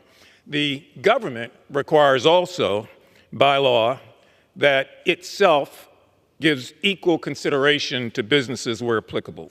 So once an agency has been evaluated and assessed, their needs, their acquisition, their personnel, all of that goes into the formulation of a posting on the federal government system for award management. It's also commonly known as SAM.gov.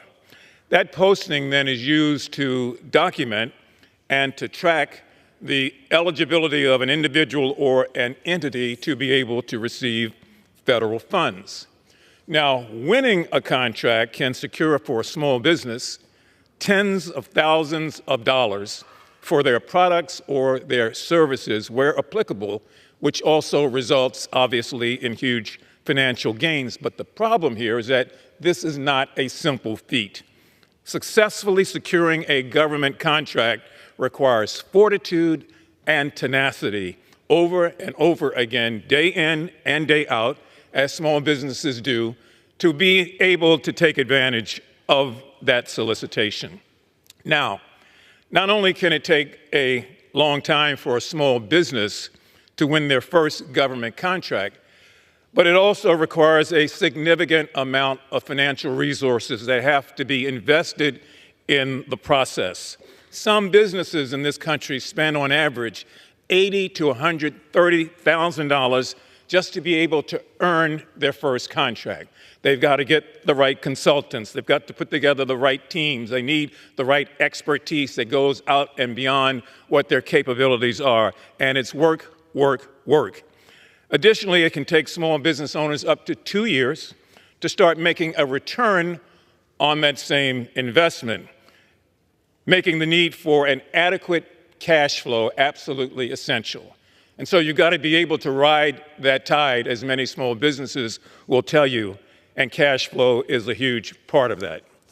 Now, despite prospective awardees' heavy lift, and it is a heavy lift, Agencies on their own, unilaterally, without reason, can cancel the solicitation without ever disclosing why.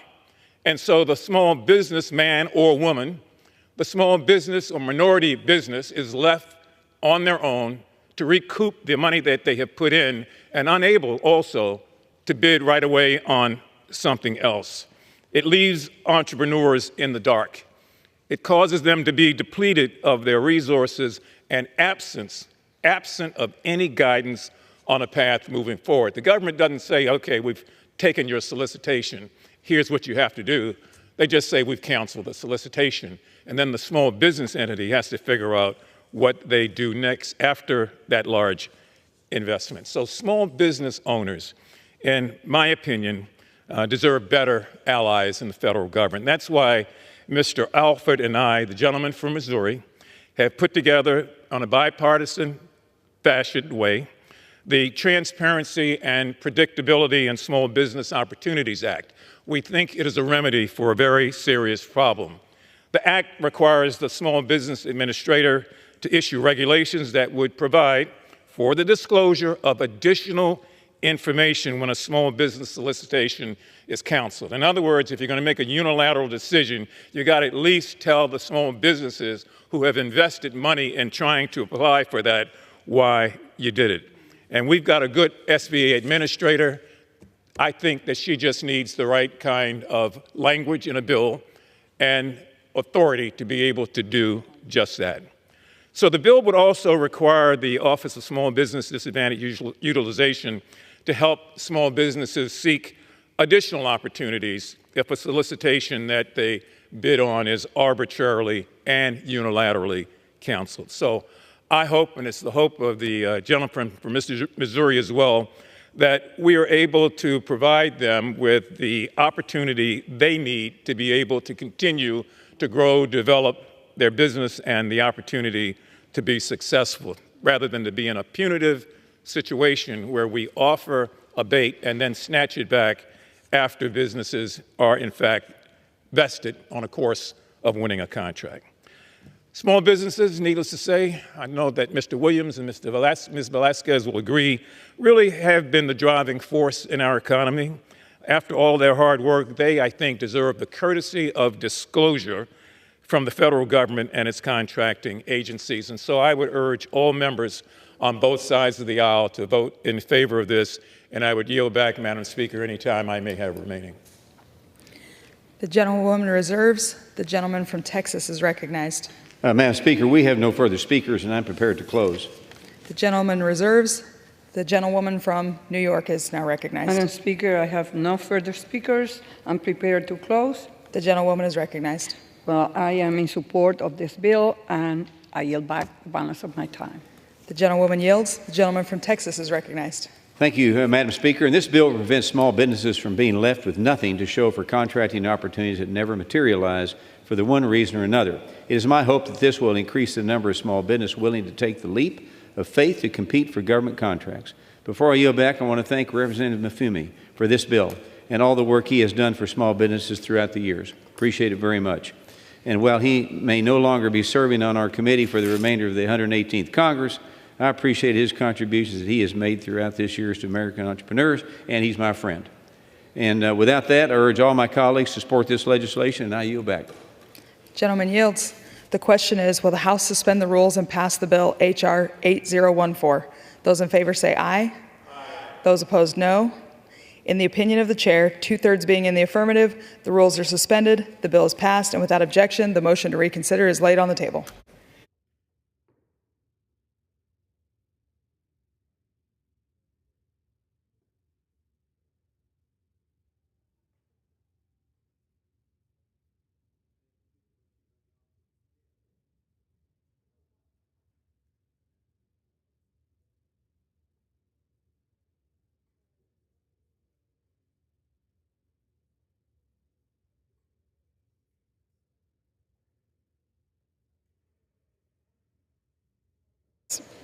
For what purpose does the gentleman from Nebraska seek recognition?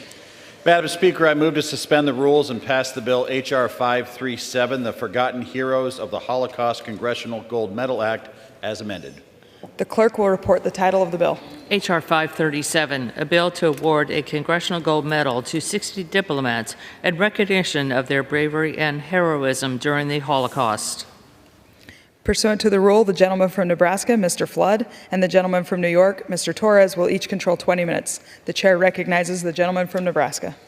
Madam Speaker, I ask unanimous consent that all members may have 5 legislative days in which to revise and extend their remarks and include extraneous material on this bill. Without objection. Madam Speaker, I yield myself such time as I may consume. The gentleman is recognized. I rise in support of H.R. 537, a bill that will posthumously award the Congressional Gold Medal to the Forgotten Heroes of the Holocaust. Madam Speaker, on September 1, 1939, Adolf Hitler and the Nazis began their invasion of Europe, which started World War II and threw humanity into what would become one of our darkest periods in history. The Nazis sought the mass extermination of the Jewish people and wasted no time carrying out their vile plan.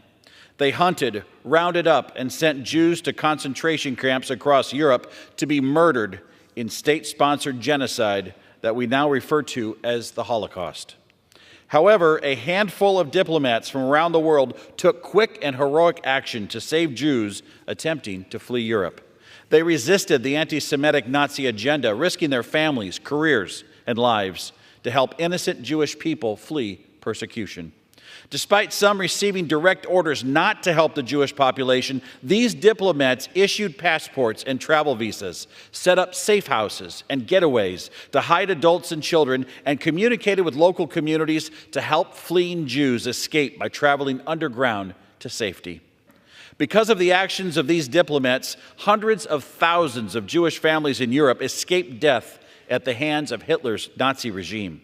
Although they were not the only ones who risked their lives to aid the Jewish community, today we celebrate 60 of those diplomats and honor their lives and actions with a Congressional Gold Medal. Sadly, anti-Semitism is an endemic and an unrelenting scourge on history, rearing its ugly head even today, just as it did 80 years ago during World War II. H.R. 537 honors those 60 diplomats who valiantly defied the systemic hatred by bravely doing what was right, to stand up not only for the Jewish community, but of all mankind. It is my hope that their courage will continue to inspire Americans today. Madam Speaker, I support this bill. I urge my colleagues to support it as well. I reserve the balance of my time. The gentleman reserves. The gentleman from New York is recognized. I yield myself such time as I may consume. The gentleman is recognized. I rise in support of H.R. 537, the Forgotten Heroes of the Holocaust Congressional Gold Medal Act, sponsored by Representative Salazar and myself, following the sacrifices honored over the weekend on the anniversary of the historic Battle of Normandy.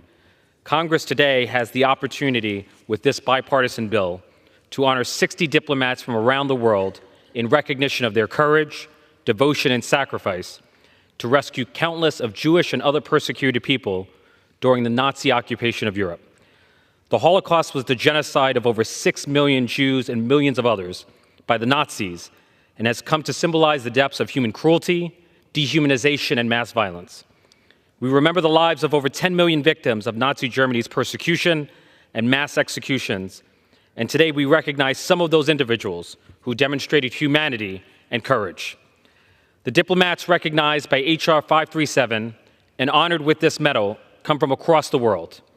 They faced a choice between being complacent with their then Nazi occupiers or following their conscience. Risking their lives and careers, they chose humanity and became heroes. After the Nazis took control of Germany and waged war in Europe, diplomats and foreign officials were in difficult positions. The diplomats recognized today made the decision to directly confront their own governments, the Nazi occupiers, and sympathizers to protect and rescue Europe's persecuted Jews. From issuing visas and protective documents to establishing safe houses with hospitals, nurseries, and soup kitchens for Europe's Jewish population, these individuals often defied explicit orders from their superiors. Individually, these diplomats saved thousands of Jews from persecution. With H.R. 537, each of us can honor their heroism and affirm for the whole nation how one person, one act of kindness, and one act of civil disobedience can make a difference. I urge my colleagues to support this bill, and I will reserve the balance of my time. The gentleman reserves. The gentleman from Nebraska is recognized. Madam Speaker, I'd like to yield 3 minutes to the bill's sponsor, the gentlewoman from Florida, Mrs. Salazar. The gentlewoman is recognized. Thank you, Madam Speaker, and I rise today to urge the passage of my bill, the Forgotten Heroes of the Holocaust Congressional Gold Medal Act. Anti-Semitism has always been a tragic feature of world history, but there was no greater display of anti-Semitism than when the Nazis tried to wipe out the Jews from the face of the earth. Hitler and his satanic advisors were the architects of one of the cruelest chapters in the history of humanity, called the Holocaust. We all know too well the horrors of that period, but we all often forget the remarkable individuals across the world who, at great personal risk, helped millions and millions of Jews escape the death camps. H.R. 537 recognizes 60 diplomats, right here, some of them, who use their positions and influence to help those under persecution escape death. How? By issuing fake visas or hiding them in the embassies. They simply smuggled the Jews destined for concentration camps out of the hands of evil. These heroes come from a variety of nations, including the United States, El Salvador, Mexico, Peru, Ecuador, Chile, Spain, Italy, Poland, Japan, and even Nazi Germany. They displayed undeniable courage and embodied the best of humanity during one of the darkest times of human history. But history, unfortunately, repeats itself. And today, denial of the Holocaust is at an all-time high, with 1 out of 5 Americans under the age of 30 believing it never happened. Meanwhile, anti-Semitic incidents in this country, in the United States, have gone up more than 300% since the terrorist attack on Israel last October. Honoring the heroes of the past helps us acknowledge the Holocaust as a real event and serves today in the present as a chilling reminder of one of the devastating consequences of silence in the face of evil. Nonetheless, despite these unspeakable atrocities that define that period, these people, that humanity also has the capacity for extraordinary acts of courage. By supporting this legislation, we will honor the memory of these unknown heroes. We will preserve the truth of the Holocaust for future generations, and we will continue to fight anti-Semitism in all its forms. Finally, I would like to acknowledge Abe Foxman and Audrey Dell, as well as my co-lead of this bill, the Honorable Congressman Richie Torres from the state of New York. Now I yield back my time. Thank you. Madam Speaker, I am prepared to close. The gentleman reserves. The gentleman from New York is recognized. Madam Speaker, I have no further speakers, and I'm prepared to close if the gentleman from Nebraska has no further speakers. Gentleman from New York is recognized. I yield the balance of my time. Gentleman from New York yields. Gentleman from Nebraska is recognized. Madam Speaker, I would just underscore the importance of this bill in reminding us of the evils that existed 80 years ago and still exist today, and the bravery that embodied and continues to embody mankind today. I thank the gentleman from New York, the gentlelady from Florida for introducing this bill. I urge my colleagues to support this bill, and I yield back the balance of my time. The gentleman yields. The question is, will the House suspend the rules and pass the bill H.R. 537 as amended? Those in favor say aye. Those opposed say no. In the opinion of the chair, 2/3 being in the affirmative, the rules are suspended, the bill is passed, and without objection, the motion to reconsider is laid on the table.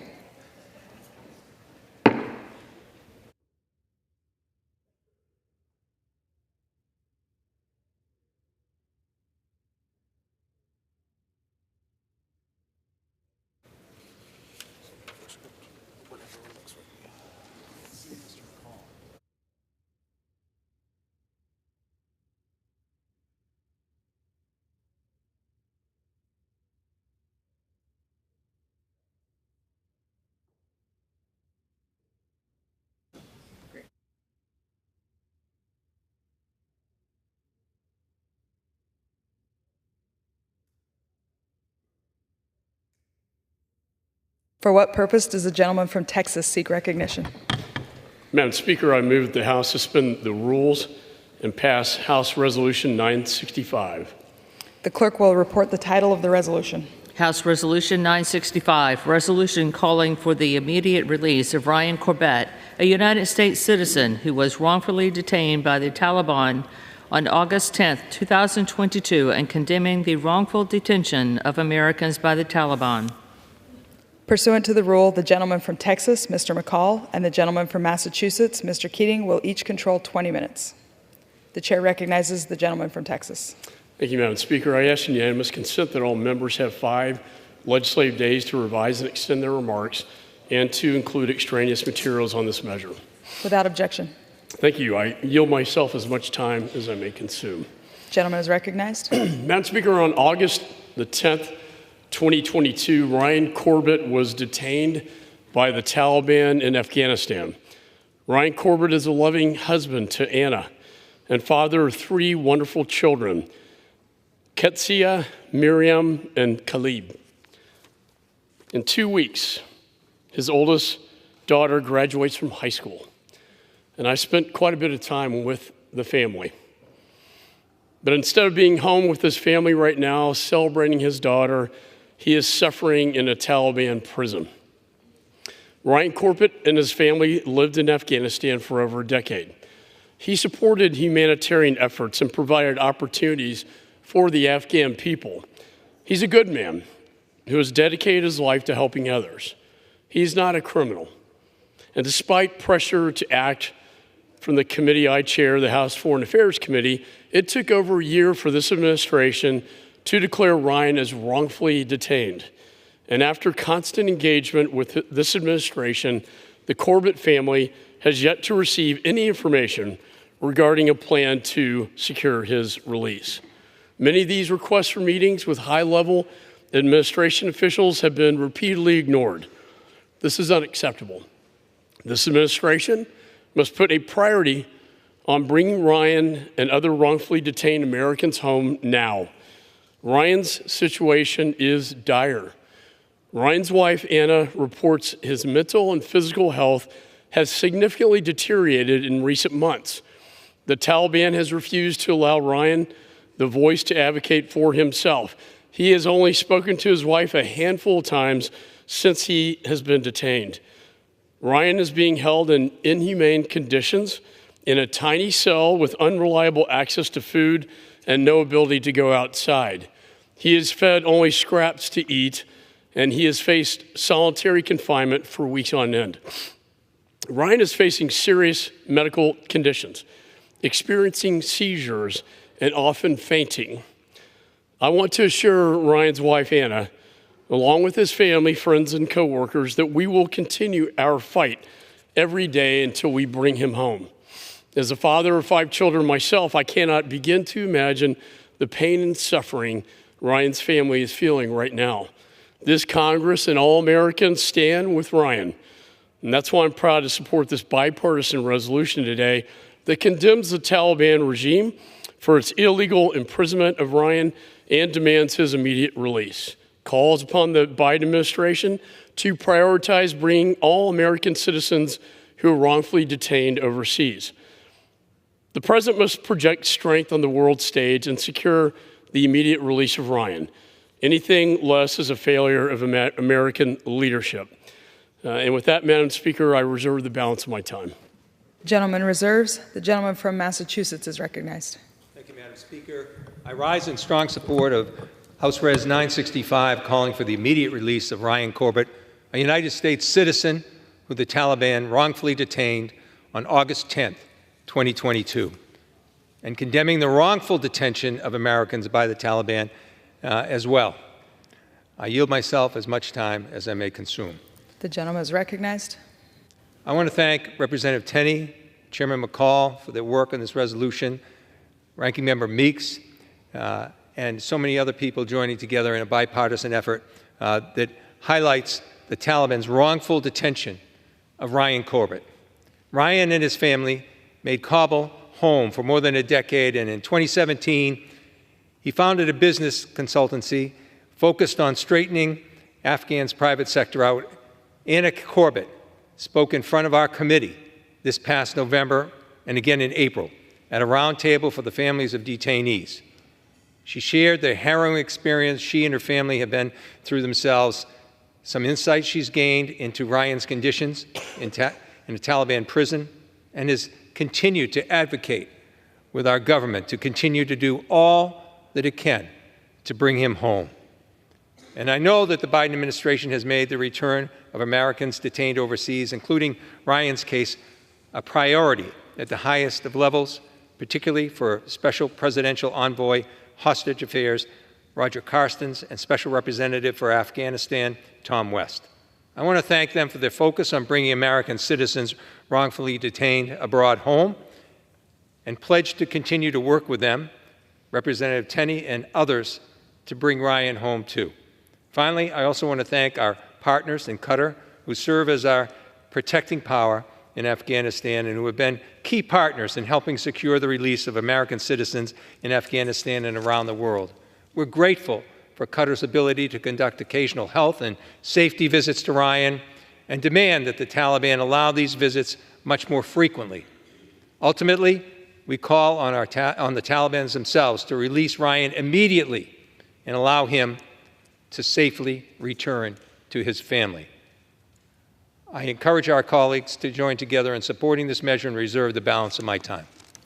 The gentleman reserves. The gentleman from Texas is recognized. Thank you, Madam Speaker. I yield as much time as she may consume to the gentlelady from New York, Representative Tenney, a member of the Committee on Ways and Means, the author of this measure, and the Corbett family resides in her district. The gentlewoman is recognized.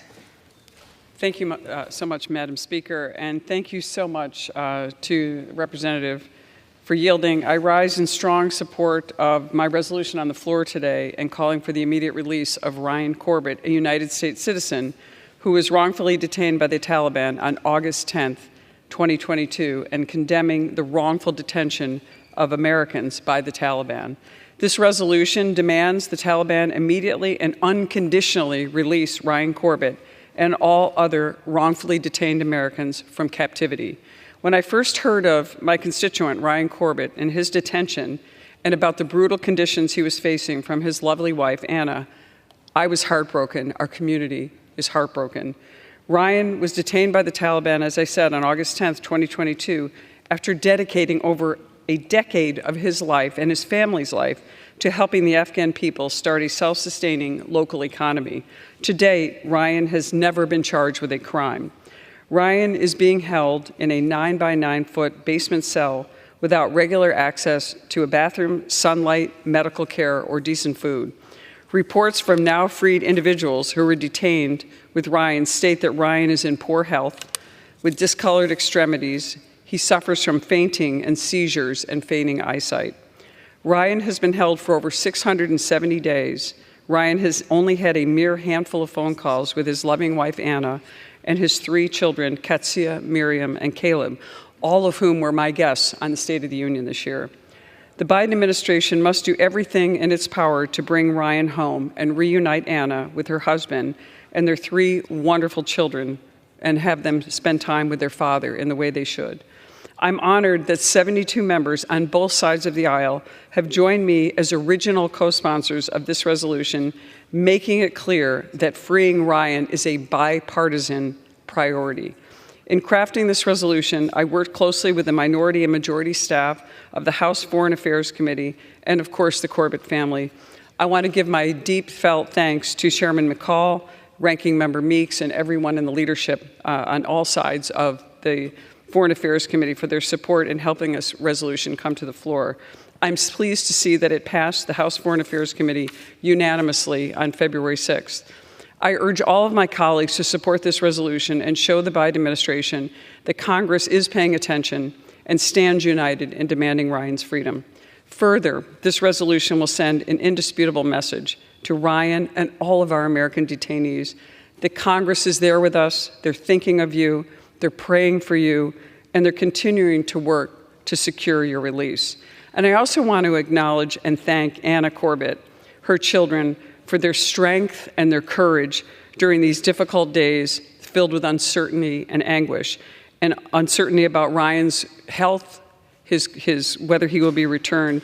And I also just want to mention a special word of note. Anna is a true inspiration to everyone, not only her children, but everyone in our community. She exhibits incredible grace and resolve in an unimaginably difficult situation as the mother of 3 children and the wife of Ryan Corbett, who's been suffering this for over 670 days. And I also, again, want to thank my colleagues on both sides of the aisle and everyone who has joined in advocating for Ryan's release. And I encourage all my colleagues to support this common sense resolution. And thank you to everyone for your love and care of the Corbetts and the Corbett family. With that, Mr. Speaker, I yield back. Madam Speaker. The gentleman reserves. The gentleman from Massachusetts is recognized. Thank you, Madam Speaker. I yield 3 minutes to the gentleman from Kentucky, Representative McGarvey, who has been a strong supporter for Ryan's release, working hand in hand with Ryan's father, who lives in his area. The gentleman is recognized. Thank you, Representative Keating. Madam Speaker, I rise in support of this resolution and to call for the immediate release of Ryan Corbett and all unlawfully detained Americans. Today marks the 671st day that Ryan Corbett, an American citizen, has been wrongfully detained by the Taliban in Afghanistan. 671 days. You know, when you have these jobs, you never know who's going to call into your office. I learned of Ryan's capture when his father, Drew, called our office to let us know that his son was being unlawfully held by the Taliban. We were shocked. It is absolutely horrifying to get that kind of call, especially from another dad in my hometown. I can't imagine, as a parent, what it's like to have your child taken from you, knowing they're alive, knowing they're struggling, and knowing you can't get to them. To get that call, it just breaks your heart. The reality is Ryan's whole family deserves to have him home. Ryan has only been allowed 8 phone calls with his family since being detained in 2022, a total of 85 minutes in 671 days. We stand committed to bringing Ryan back for them. I'm so grateful to Representative Tenney for leading this resolution and for her persistence in fighting for Ryan, to Chairman DeCall and Representative Keating for their words here today, and I'm thankful for the Biden administration to working to get Ryan home as quickly as possible. To Ryan's dad, Drew, Ryan's wife, Anna, his children, Ketsia, Miriam, Caleb, and the rest of Ryan's family and friends, we're with you and we're fighting for Ryan. This is a bipartisan effort, an American effort, and we'll keep doing everything we can to bring Ryan home safely. Today, Congress sends a clear message. We must bring Ryan home now. I strongly urge my colleagues to support this resolution, and I yield back the balance of my time. I reserve. The gentleman reserves. The gentleman from Texas is now recognized. Hey, Madam Speaker, I yield as much time as you may consume to the gentleman from Pennsylvania, Mr. Muser, a member of the Committee on Financial Services and an original co-sponsor of this measure. The gentleman is recognized. Thank you, Madam Speaker, and I want to thank Chairman McCall very, very much for assisting and his leadership in bringing this resolution to the floor and for his leadership on foreign affairs. I also want to thank Representative Tenney, my good friend, for everything she's done to advocate on behalf of Ryan Corbett, as well as Representative Keating and others who are engaged in this important resolution. I do rise today in strong support of this resolution, which calls for the immediate release of Ryan Corbett, who has been wrongfully detained by the Taliban since August 10, 2022. Ryan, who was originally from Susquehanna County in my district, relocated his family to Afghanistan in 2010 with the mission of assisting the Afghan population, eventually founding Bloom Afghanistan, a firm that provides consulting and microloans to Afghan small businesses. After evacuating his family in the wake of the Afghanistani withdrawal, Ryan returned to Afghanistan in 2022, during which time he was imprisoned by the Taliban and has been forced to endure the most inhumane conditions, rarely being able to communicate with his family, and he's never been accused of a crime. My team and I, and many teams, as you can see here, have been involved in efforts on behalf of Ryan Corbett.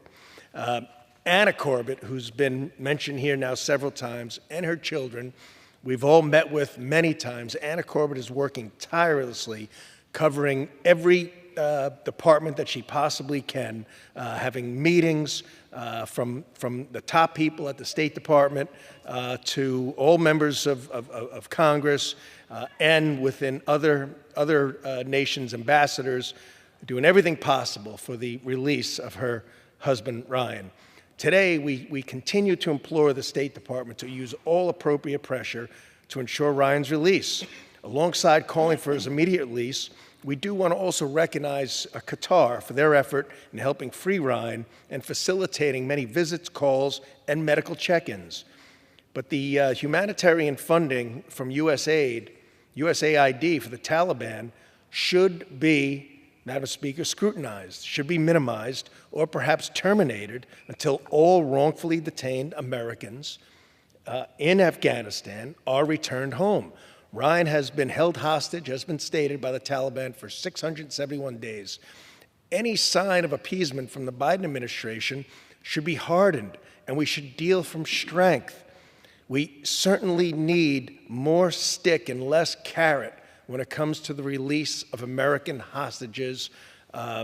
We appreciate the work of the State Department, but we need to get the job done, and that means getting Ryan and other American hostages in Afghanistan home immediately.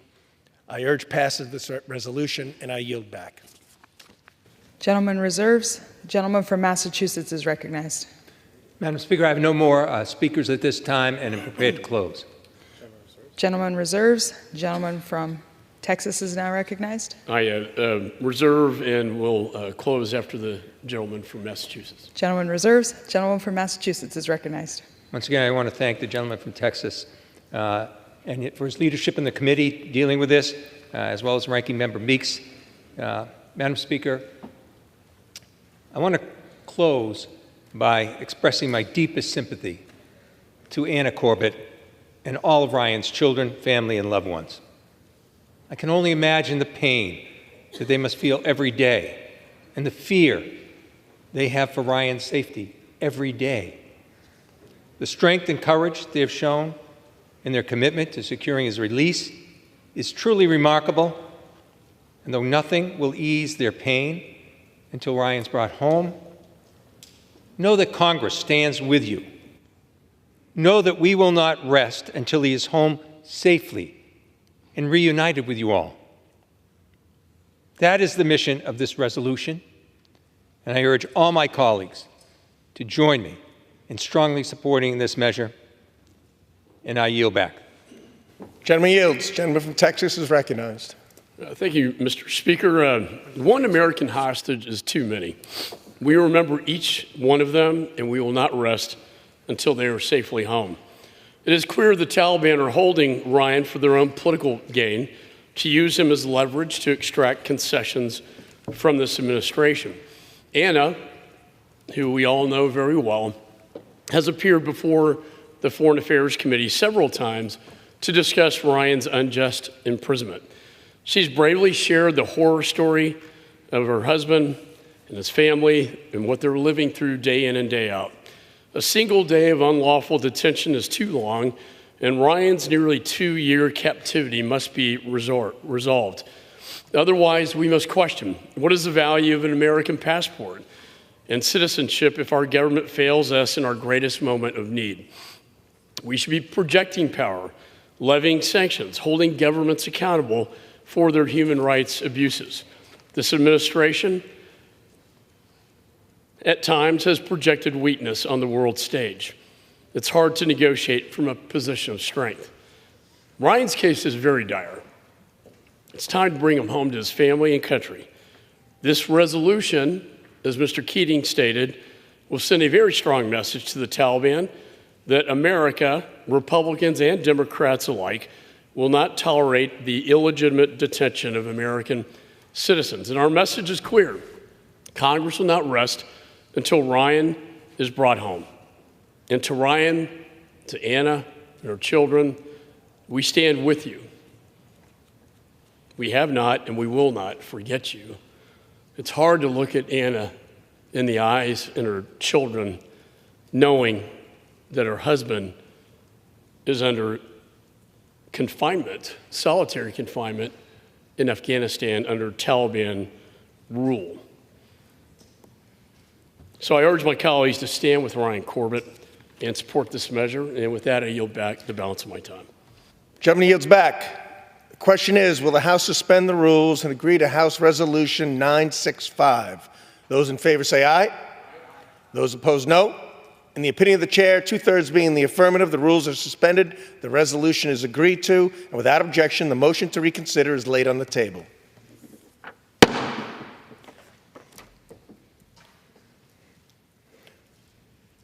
For what purpose does the gentleman from Texas seek recognition? Mr. Speaker, I move that the House suspend the rules and pass House Concurrent Resolution 27 as amended. The clerk will report the title of the concurrent resolution. House Concurrent Resolution 27, concurrent resolution condemning Russia's unjust and arbitrary detention of Russian opposition leader Vladimir Kara-Murza, who has stood up in defense of democracy, the rule of law, and free and fair elections in Russia. Pursuant to the rule, the gentleman from Texas, Mr. McCall, and the gentleman from Massachusetts, Mr. Keating, each will control 20 minutes. The chair now recognizes the gentleman from Texas. Thank you, Mr. Speaker. I ask unanimous consent that all members have 5 legislative days to revise and extend their remarks and to include extraneous material on this measure. Without objection. Thank you, Mr. Speaker. I yield myself as much time as I may consume. The gentleman is recognized. Mr. Speaker, Vladimir Kara-Murza has been locked away in Putin's gulags for over 2 years. His only crime was standing up for human rights and democracy in Russia, for speaking out against Putin's genocidal war of aggression against Ukraine. He is a lawful American permanent resident, and his wife and children are American citizens. We should all be deeply concerned by his unjust imprisonment. Mr. Kara-Murza is well known for his work exposing the Kremlin's corruption and fighting for a free and democratic Russia. Despite 2 assassination attempts, which nearly killed him and left him with permanent side effects that linger to this day, Mr. Kara-Murza has continued his brave work undeterred. He understands the importance of exposing Putin and his cronies for who they really are to the world. After Russia's invasion of Ukraine in February 2022, Mr. Kara-Murza immediately began shining a light on Russia's atrocities. Like many of us in this chamber, he knew he could not be silent as Russian forces raped and murdered their way through Ukraine. In response, the Kremlin alleged that he was spreading false information about the Russian military.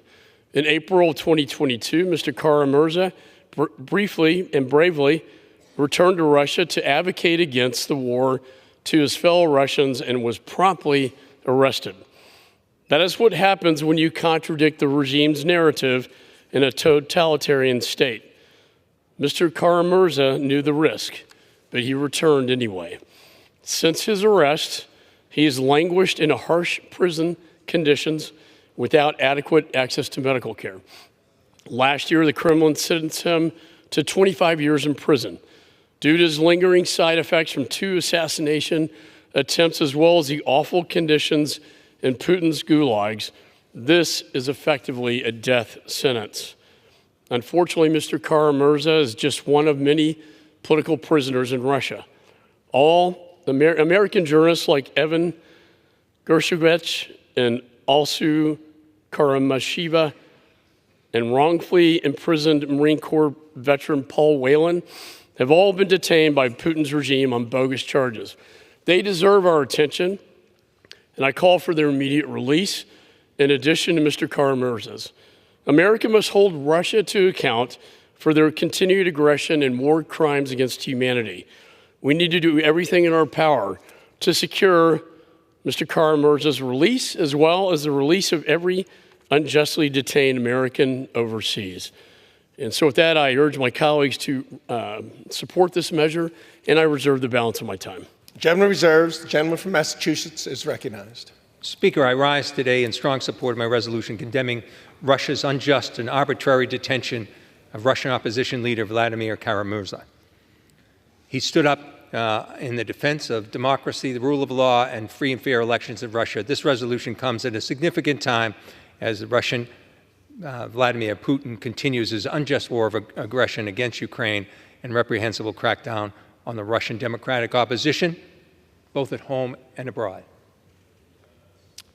First, I'd like to thank my colleagues who've co-sponsored this resolution and shown support for Vladimir Kara-Murza as he remains wrongfully detained in a Russian prison. This includes Representative Tom Kaine, Steve Cohen, Joe Wilson, the leadership in the committee of Chairman McCall and Ranking Member Meeks. I'd also like to thank the entire Foreign Affairs Committee for their support of this resolution. I know the issue of political prisoners is a serious concern to the entire committee, and this resolution brings much to bear on the demonstrations of bipartisan support to standing in solidarity with Vladimir Kara-Murza and the thousands of political prisoners in Russia, Belarus, and around the world. This resolution strongly condemns Russia's wrongful detention of Vladimir Kara-Murza, and it calls for his immediate release. Vladimir is a champion of justice who fought tirelessly for democracy in Russia by Russians and for Russians. He did this for decades. As we've witnessed, Vladimir Putin's waging of his war of aggression in Ukraine and the crackdown of freedom of expression at home. In that context, Vladimir Kara-Murza stands out as a free and independent voice of truth, exposing the Kremlin lies and oppression. During President Biden's State of the Union address earlier this year, I had the honor of being joined by pro-democracy activist Evgenia Kara-Murza, Vladimir's wife. She was my guest. Evgenia, her resolve and her courage was clear, and the stories she told me about Vladimir, as well as her own personal courage, only reaffirmed my commitment to advocate for his immediate release. In a March 2022 speech before the Arizona House of Representatives, Vladimir Kara-Murza presented a defiant condemnation of Vladimir Putin's malign policies and corrupt leadership. Following this brave speech, Vladimir returned to Russia defiantly to continue his work to achieve democracy in Russia. He was subsequently arrested and wrongfully charged for speaking the truth.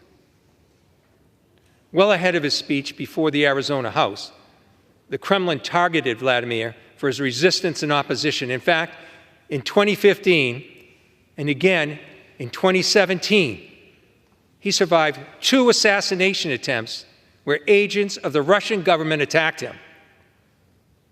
They attacked him with a military-grade poison. Despite the threats against his life and his 2022 detention, Vladimir continues to speak out from prison against the repression he and so many other Russians suffer for calling out Vladimir Putin's authoritarian actions and his illegal war of aggression against Ukraine. Unfortunately, Vladimir Kara-Murza is not the only individual wrongfully detained in Russia. Paul Whelan, whose sister is a constituent and a tireless advocate on his behalf, has sat in a Russian prison cell for over 5 years as the Kremlin plays politics with his life. Journalist Evan Gorshkovich was imprisoned over a year ago simply for doing his job, and Radio Free Europe's Radio Liberty reporter Alsu Kurmashev continues to make her way through a sham trial existing today. It's simple. Journalism is not a crime, and this resolution stands in solidarity with all these wrongfully detained in Russia and Belarus for speaking the truth and calls for their immediate release. At the same time, remember those like Alexei Navalny, Boris Nemtsov, Sergei Magnitsky,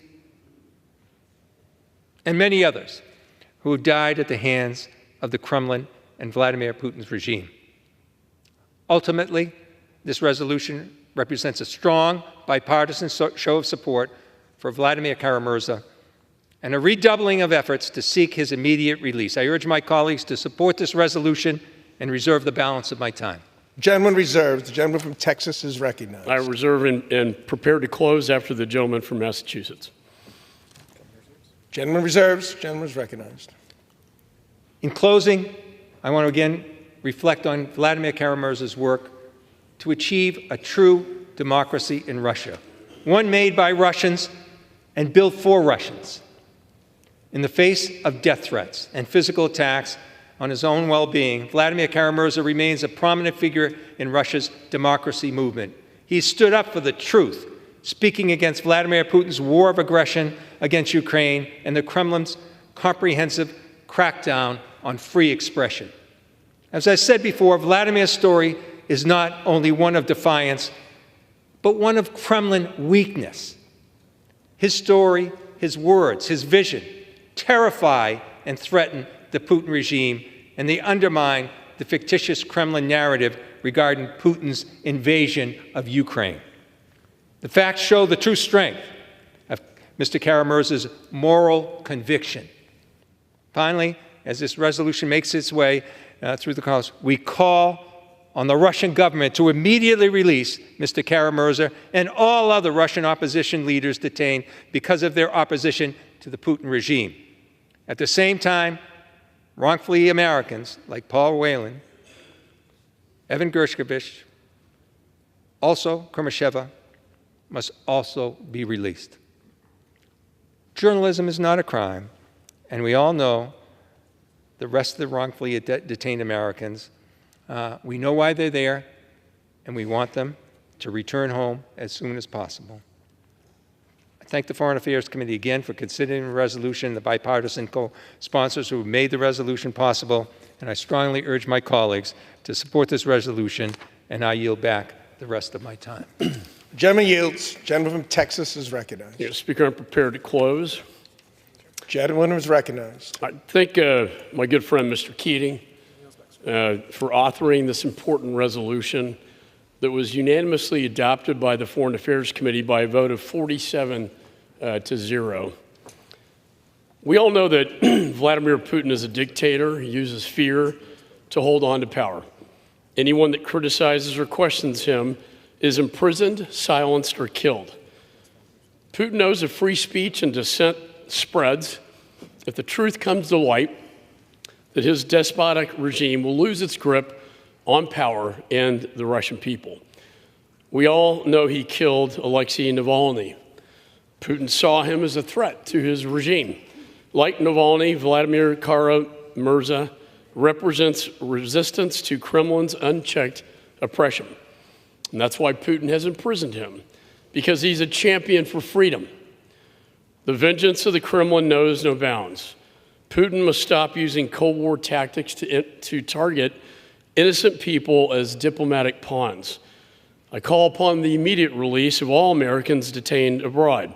And it is time to get Mr. Kara-Murza out of a Russian gulag and back home to his family. I urge my colleagues to stand united and join me in condemning Russia's illegal detention. This will send a strong message to Mr. Kara-Murza and to all wrongfully detained Americans in Russia that Congress will not rest until they are returned home to their families. And with that, I yield back the balance of my time. Gentleman yields. The question is, will the House suspend the rules and agree to House Concurrent Resolution 27 as amended? Those in favor say aye. Those opposed, no. In the opinion of the chair, 2/3 being in the affirmative, the rules are suspended. The concurrent resolution is agreed to, and without objection, the motion to reconsider is laid on the table. For what purpose does the gentleman from Texas seek recognition? Mr. Speaker, I move to suspend the rules and pass the bill S-138. Without objection. The clerk will report the title of the bill. Senate 138, an act to amend the Tibetan Policy Act of 2002 to modify certain provisions of that act. Pursuant to the rule, the gentleman from Texas, Mr. McCall, and the gentleman from Massachusetts, Mr. Keating, Each will control 20 minutes. The chair recognizes the gentleman from Texas. Thank you, Mr. Speaker. I ask unanimous consent that all members have 5 legislative days to revise and extend their remarks and to include extraneous materials on this measure. Without objection. Thank you, Mr. Speaker. I yield myself as much time as I may consume. Gentleman is recognized. Mr. Speaker, the world is no stranger to the CCP's aggression. As they increase hostilities against Taiwan and other allies in the region, it is abundantly clear that the CCP seeks to dominate the Indo-Pacific and beyond. Just look at their military activities around Taiwan, their harassment of the Philippine ships in the South China Sea, and their support for Russia's war of aggression in Ukraine. The CCP's long history of subjugation extends beyond Asia. The CCP has a long and violent record of oppression against the people of Tibet. In October of 1950, Chinese communist troops annexed Tibet, slaughtering tens of thousands of innocent Tibetans and monks. The CCP's ongoing oppression of the people of Tibet ultimately forced the Dalai Lama to flee to India. This persecution has continued to this day. In November, the CCP released a white paper on its policies in Tibet. In this document, the party doubled down on its oppression and crackdown on religious and economic freedom of Tibetans. Some of the actions taken by the CCP include setting up boarding schools to re-educate, quote unquote, Tibetan children, clamping down on the use of Tibetan language, restricting movement of Tibetans, and even attempting to insert themselves into the succession of the Dalai Lama himself. This white paper demonstrates the need for this bill, and I'm proud to have co-introduced this with Representative McGovern. The promoting a resolution to the Tibet-China Dispute Act helps Tibetans in several ways. It pushes back against CCP propaganda about the history of Tibet. The United States has never accepted that Tibet was part of China since ancient times, as the CCP falsely claims. This legislation clarifies U.S. policy and highlights the unique language, religion, and culture of the Tibetan people. It directs U.S. diplomacy to push back against CCP propaganda. In addition, it ensures Tibetans have a say in their own future. This bill stresses the need for a dialogue between the CCP and other democratically elected leaders of Tibet. Any resolution must include the wishes and voice of the Tibetan people. Tibetans are a democracy-loving people who wish to practice their religion freely and have their own wishes and desires acknowledged. I'm proud to have played a small part in supporting this dream for the Tibetan people. I want to thank Senators Merkley and Young, who passed this bill unanimously through the Senate. And I encourage all my colleagues to push back against the CCP's oppression of the Tibetan people and vote in favor of this bill. And with that, I reserve the balance of my time. Gentleman reserves. Gentleman from Massachusetts is recognized. Speaker, I rise in strong support of Senate 138, promoting a resolution to the Tibet-China Dispute Act, and I yield myself as much time as I may consume. Gentleman is recognized. Speaker, I rise in strong support of Senate 138, a Senate companion bill to the bipartisan House bill H.R. 533, which the House passed this February. My good friend from Massachusetts, Representative McGovern, and Chairman McCall introduced H.R. 533, and I was proud to support its passage out of committee and on the floor last year.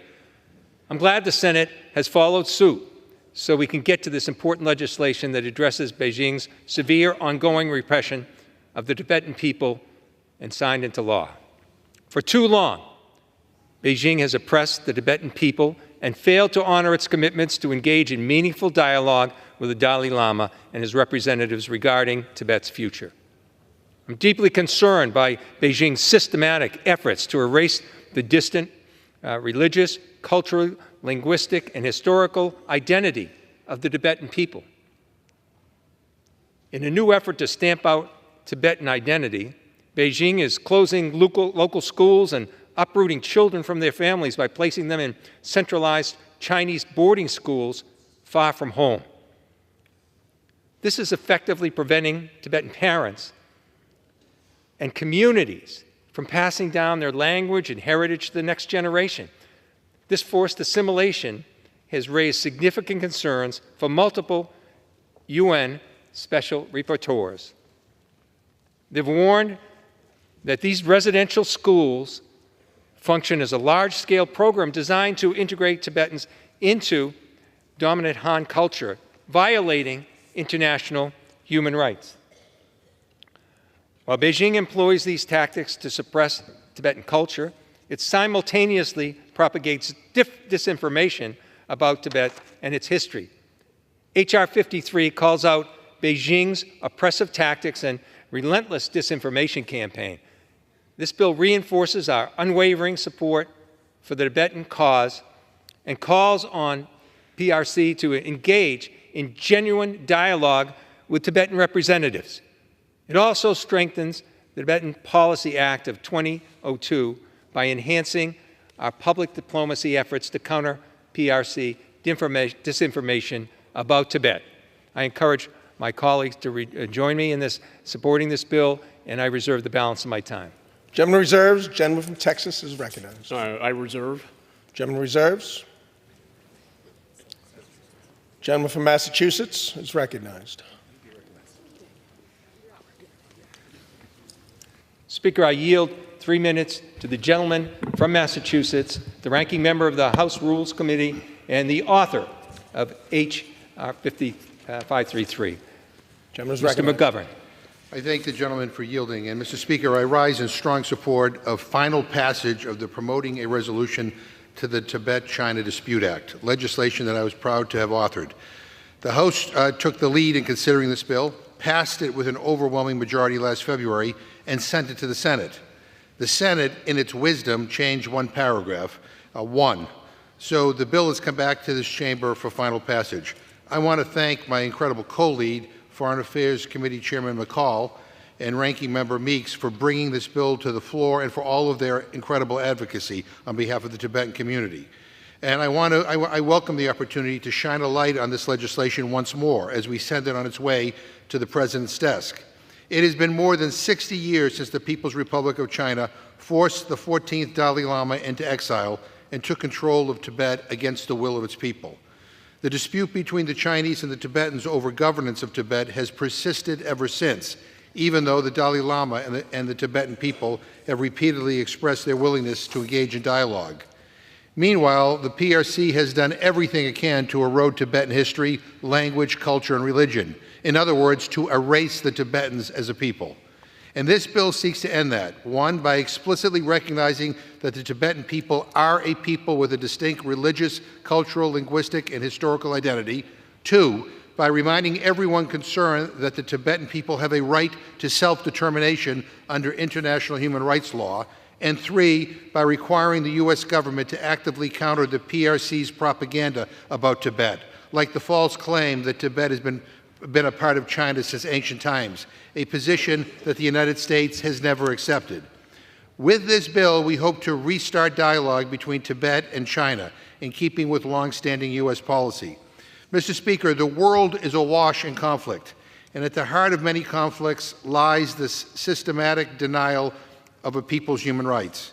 And the decades-old dispute between Tibet and China started as an armed conflict of invasion, resistance, and insurgency.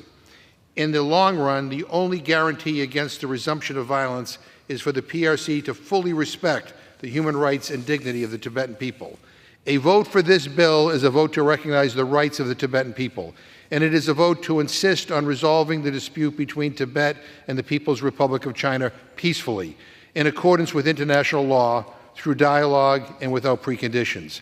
So I urge my colleagues to please join me and the distinguished chairman of the Foreign Affairs Committee, Mr. McCall, in sending these important messages in solidarity with the Tibetan people. And I thank the gentleman from Massachusetts for yielding me the time, and I yield back. I'd like to thank the gentleman. There's been no more determined or erstwhile supporter for the Tibetan people than Representative McGovern. I thank him for his efforts, long-standing efforts on their behalf, which is really our behalf as well as a country. With that, I reserve. Gentleman reserves. Gentleman from Texas is recognized. I reserve, Mr. Speaker, and I'm prepared to close after the gentleman from Massachusetts. Gentleman reserves. Thank you, Mr. Speaker. With no more speakers, I'm prepared to close. Recognized. Speaker, for too long, the Tibetan people have suffered as Beijing systematically works to erase their religious, cultural, linguistic, and historical identity. The forced assimilation through centralized Chinese boarding schools and tearing children away from their families are beyond the pale. And it's a refusal to engage in meaningful dialogue with the Dalai Lama since 2010 that only highlights Beijing's blatant disregard for resolving the Tibetan question. This is an important and timely measure. I want to thank Senator Merkley, Representative McGovern, Chairman McCall, and all those individuals for getting this bill to the finish line. I also want to extend my gratitude to Speaker Emirata Nancy Pelosi for her unwavering support of this bill and her principled conviction to hold the PRC accountable for its human rights violations. I hope my colleagues will join with all of us in supporting this important bill, and I yield back. Gentleman yields. Gentleman from Texas is recognized. Thank you, Mr. Speaker. This body has always stood for the principles of free speech, independence, and individual liberty. I want to thank my dear friend, good friend, Mr. McGovern, for his efforts on this important legislation, as well as Ranking Member Meeks and Representative Bill Keating, who worked with me to advance this bipartisan bill. We are always strongest when we speak with one voice, as one nation in support of freedom and democracy. Tibet has a rich, peaceful heritage that the CCP attempted to erase when they invaded it in 1950. But they have failed. Their attempts to quash this vibrant history have failed because of the resilience of the Tibetan people. The U.S. strongly condemns all CCP oppression and coercion of Tibetans, as well as any CCP involvement in the secession of the Dalai Lama. Despite the CCP's attempts to erase the history and culture of Tibet over the last 70-plus years, it still remains vibrant, strong, and inspirational. Tibetans, like all people, have the right to religious freedom, which includes freedom from CCP surveillance, censorship, and detention.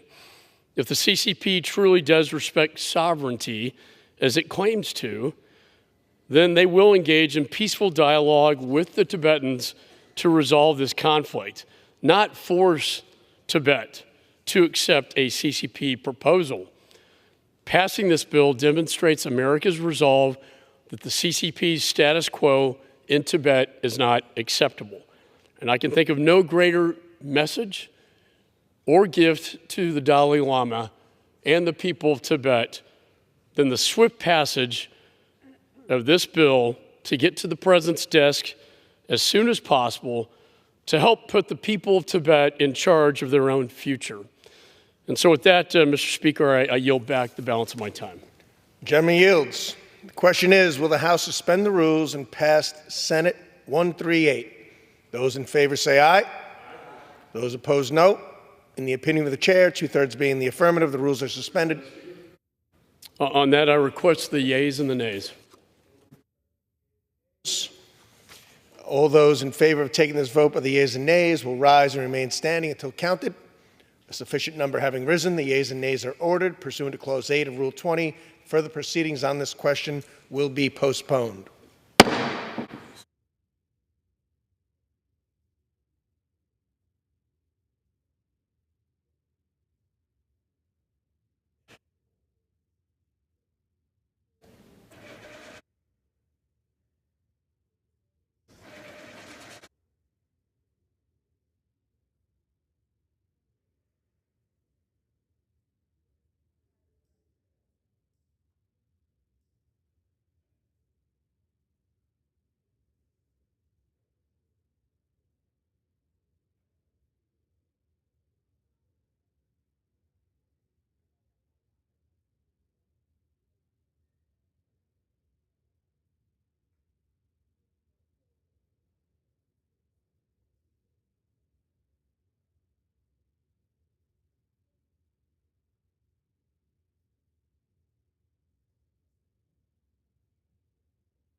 For what purpose does the gentleman from Florida seek recognition? Mr. Speaker, I move that the House suspend the rules and pass Bill H.R. 6543. The clerk will report the title of the bill. Union Calendar Number 416, H.R. 6543, a bill to prohibit unfair and deceptive advertising of prices for hotel rooms and other places of short-term lodging and for other purposes. Pursuant to the rule, the gentleman from Florida, Mr. Bilirakis, and the gentleman from New Jersey, Mr. Pallone, each will control 20 minutes. The chair recognizes the gentleman from Florida. Thank you, Mr. Speaker. Mr. Speaker, I ask unanimous consent that all members have 5 legislative days in which to revise and extend their remark and insert extraneous materials without objection on the bill. Mr. Speaker, I yield myself as much time as I may consume. Gentleman is recognized. Thank you, Mr. Speaker. Today I rise in strong support of H.R. 6543, the No Hidden Fees Act, and urge my colleagues to join me in voting yes on this piece of legislation. After spending their hard-earned money on a vacation for their family, the last thing Americans need to be, they don't need to be hit with unexpected fees. It happens all the time, added to their hotel room bookings. These resort fees often confuse and deceive consumers, which is why the House needs to pass this bill sponsored by my good friend and colleague, Representative Young Kim.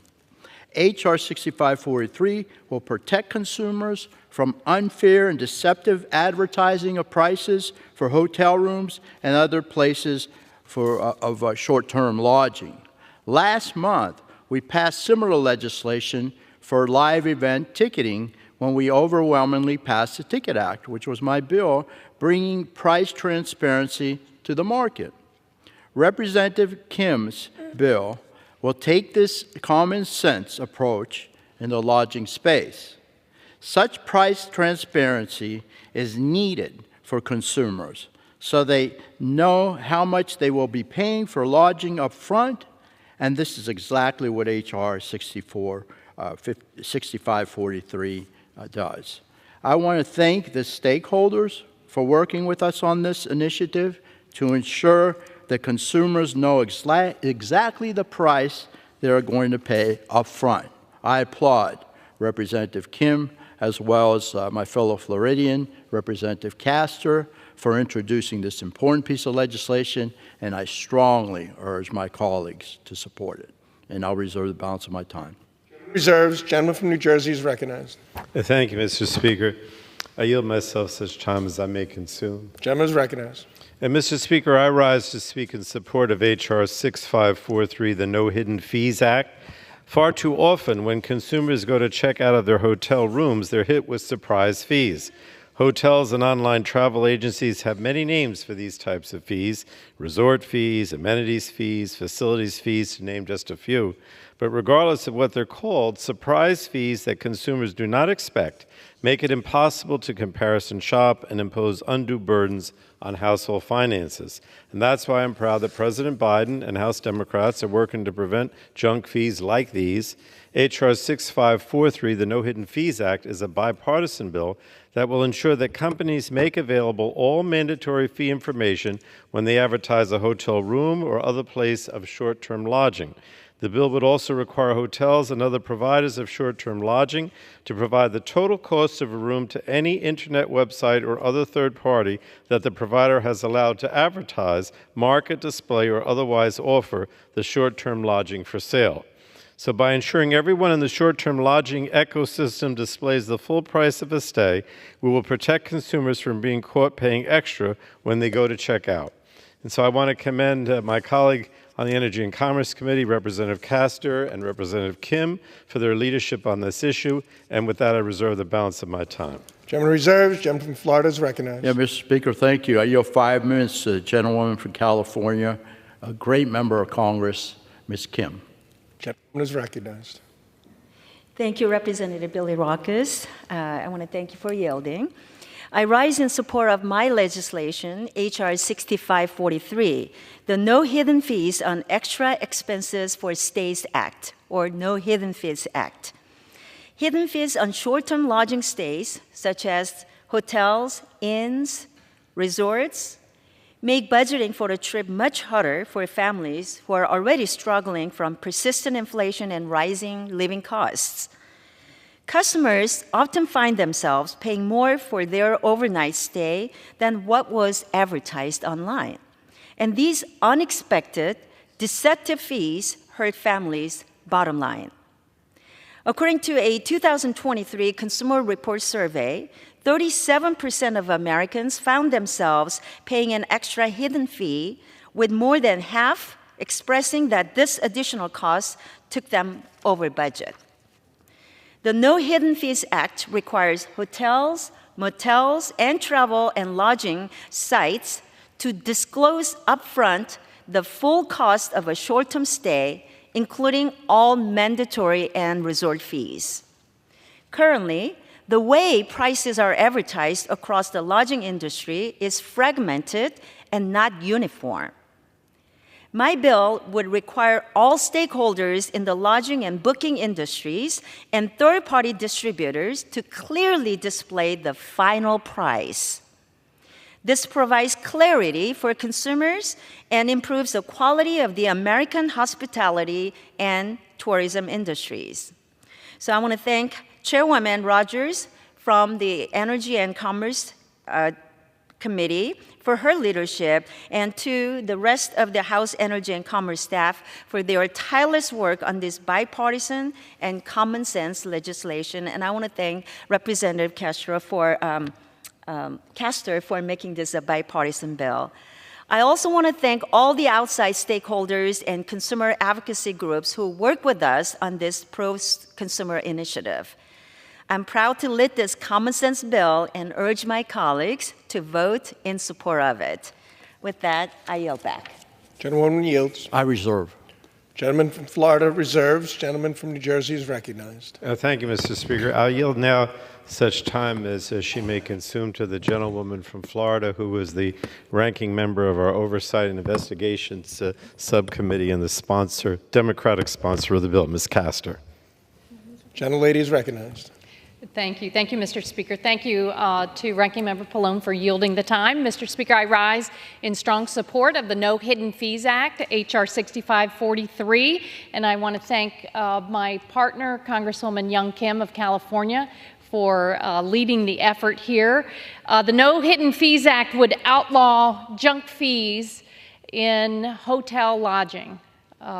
It would outlaw that unfair and misleading price advertising, whether it's motels or short-term rentals, privately owned vacation rentals.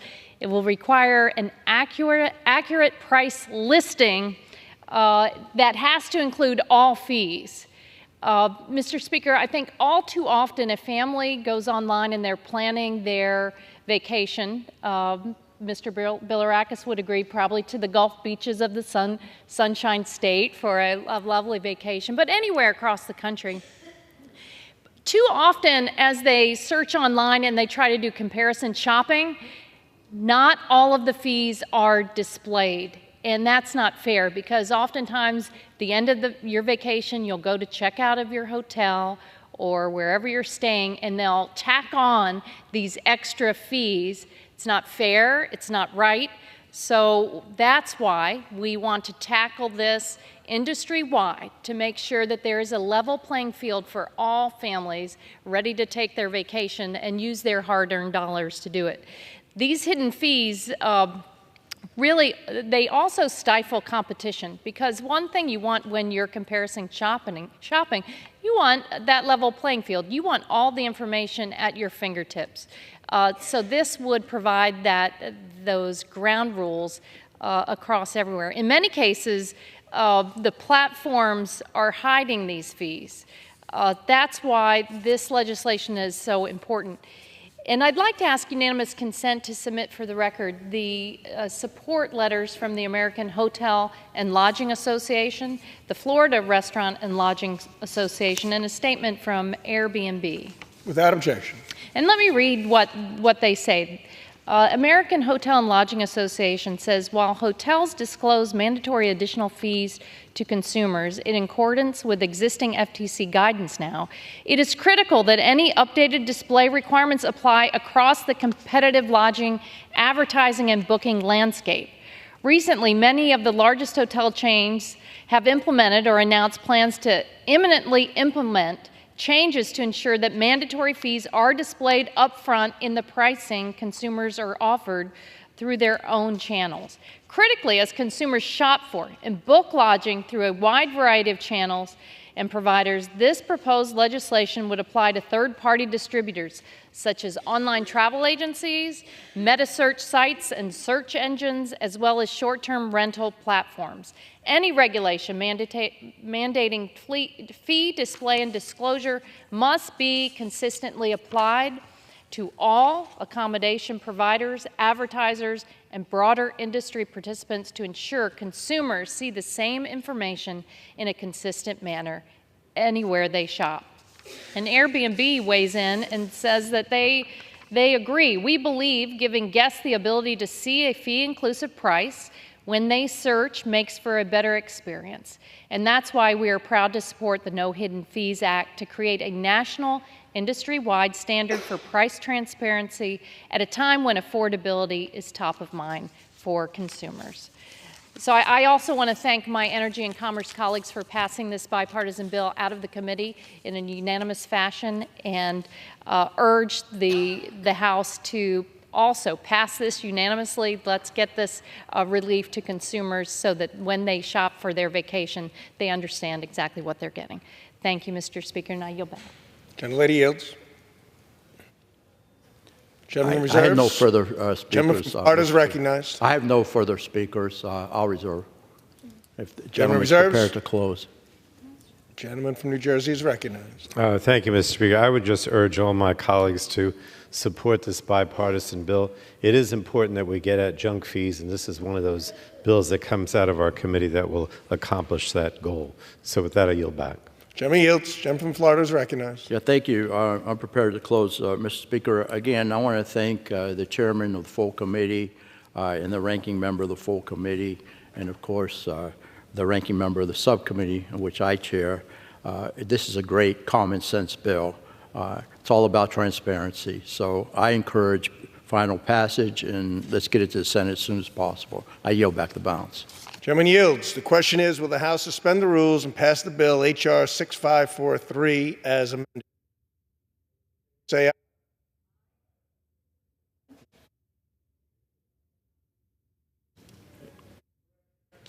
Pass Bill H.R. 6543. Those in favor say aye.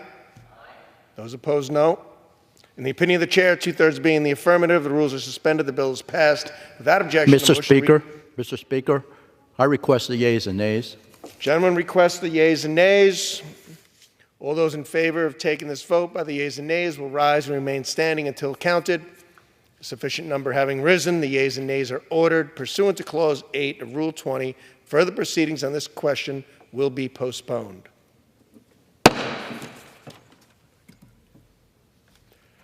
For what purpose does the gentleman from Florida seek recognition? Mr. Speaker, I move the House suspend the rules and pass Bill H.R. 2964 as amended. The clerk will report the title of the bill. Union Calendar Number 371, H.R. 2964, a bill to require the Federal Trade Commission to issue regulations requiring certain products to have do not flush labeling and for other purposes. Pursuant to the rule, the gentleman from Florida, Mr. Bilirakis, and the gentleman from New Jersey, Mr. Pallone, each will control 20 minutes. The chair recognizes the gentleman from Florida. Thank you, Mr. Speaker. I ask unanimous consent that all members have 5 legislative days in which to revise and extend their remarks and insert extraneous materials in the record on this particular bill. Without objection. Thank you. Mr. Speaker, I yield myself as much time as I may consume. Gentleman is recognized. Thank you, Mr. Speaker. I rise in support of H.R. 2964, the Wastewater Infrastructure Pollution Prevention and Environmental Safety Act, or the WIPES Act.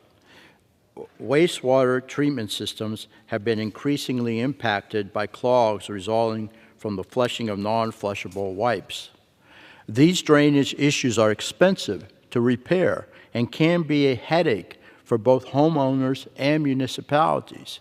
Based on the available data, there's a disconnect between consumer understanding of whether certain wipes products are flushable based on the information directed towards consumers. To address the ongoing infrastructure and environmental issues caused by the misinformed flushing of non-flushable wipes, consumers must be clearly notified when a wipe is non-flushable, which is exactly what H.R. 2964 would achieve. H.R. 2964 would require covered entities to label covered products clearly and conspicuously with "Do Not Flush" labels and symbols. I want to thank Representative McClain from the great state of Michigan. She's doing an outstanding job. I want to thank her for her leadership on this important issue. I encourage all my colleagues to join me in supporting this particular piece of legislation. I yield back. I reserve, yeah. Does the gentleman prefer to reserve? Does the gentleman reserve? Sir. Gentleman reserves. Gentleman from New Jersey is recognized. Thank you, Mr. Speaker. I yield myself such time as it may consume. Gentleman is recognized. Mr. Speaker, I rise to speak in support of H.R. 2964, the Wipes Act. The improper disposal of non-flushable wipes can damage critical plumbing and wastewater infrastructure and lead to environmental contamination and pollution. A 2020 analysis by the National Association of Clean Water Agencies found that wipes result in approximately $441 million a year in additional operating costs for our clean water outfalls, or our clean water utilities, I should say. Stakeholders across the country have expressed the need for manufacturers to clearly label their wet wipe products so consumers know how to properly dispose of them. In H.R. 2964, the Wipes Act ensures that wipe manufacturers and other covered entities clearly and conspicuously label non-flushable wipes as such. Requiring "Do Not Flush" labels on the packaging of non-flushable wipes sold in the United States will empower consumers to help protect our plumbing and wastewater infrastructure and reduce pollution and environmental contamination. So, Mr. Speaker, I commend Representatives Peltola and McClain for their leadership on this issue, and with that, I reserve the balance of my time. Gentleman reserves. Gentleman from Florida is recognized. Thank you, Mr. Speaker. I yield 5 minutes to the gentlewoman from Michigan, Ms. McClain. Gentlewoman is recognized. Thank you, Mr. Speaker. I rise today in support of the Wipes Act, a bipartisan, bicameral legislation that I introduced alongside Congresswoman Peltola of Alaska, Senator Jeff Merkley of Oregon, and Senator Susan Collins of Maine. Thank you to my friend, Chairwoman Cathy McMorris Rodgers, for moving this bill through the Energy and Commerce Committee and for the committee's unanimous support.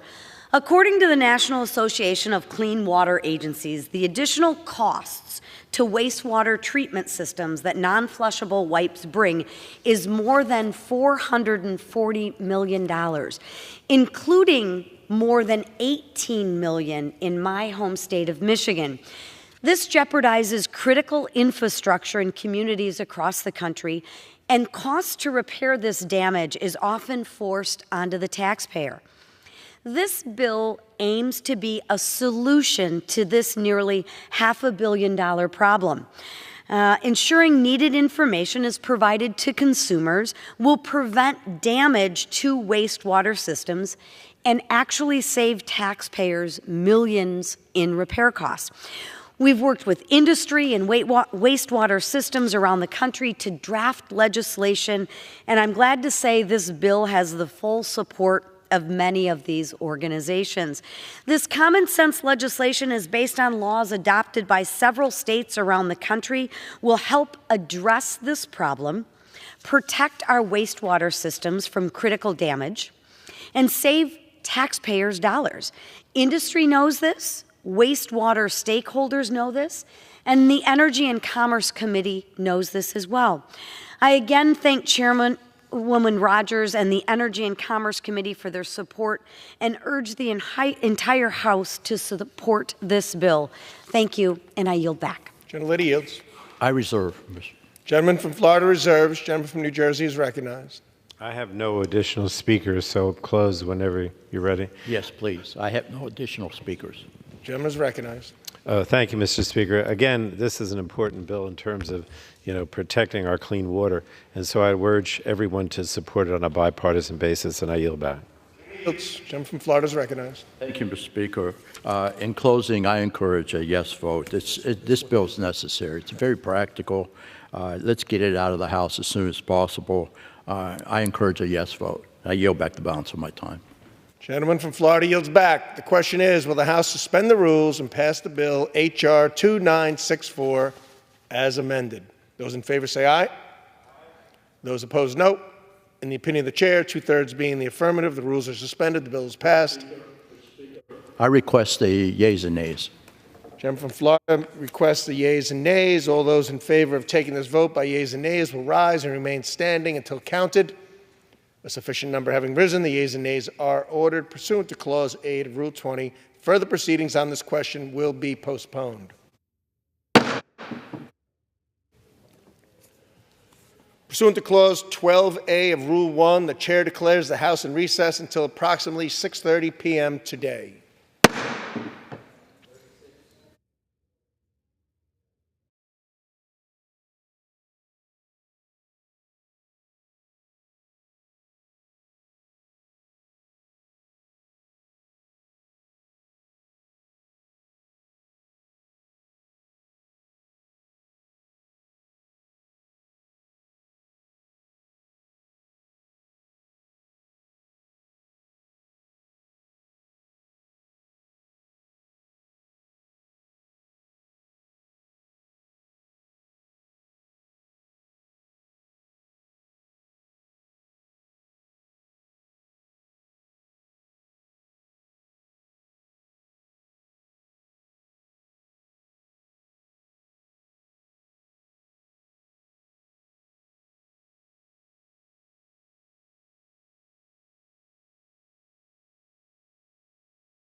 Proceedings will resume on questions previously postponed. Votes will be taken in the following order.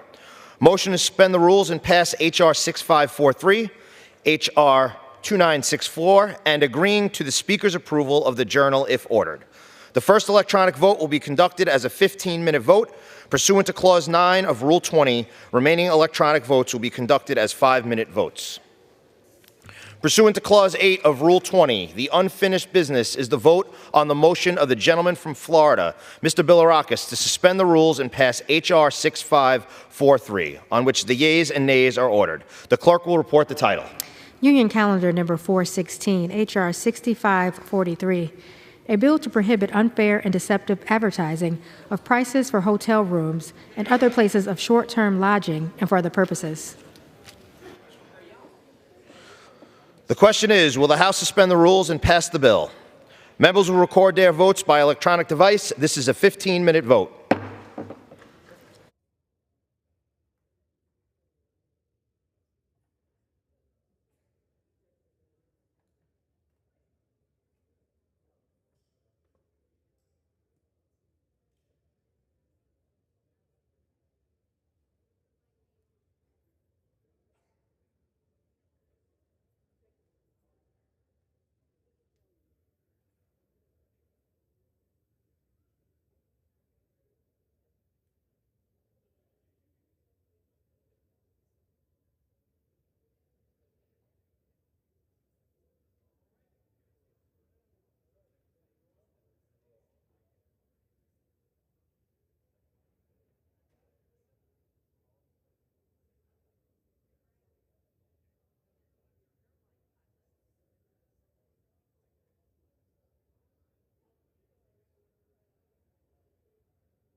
384, the nays are 25.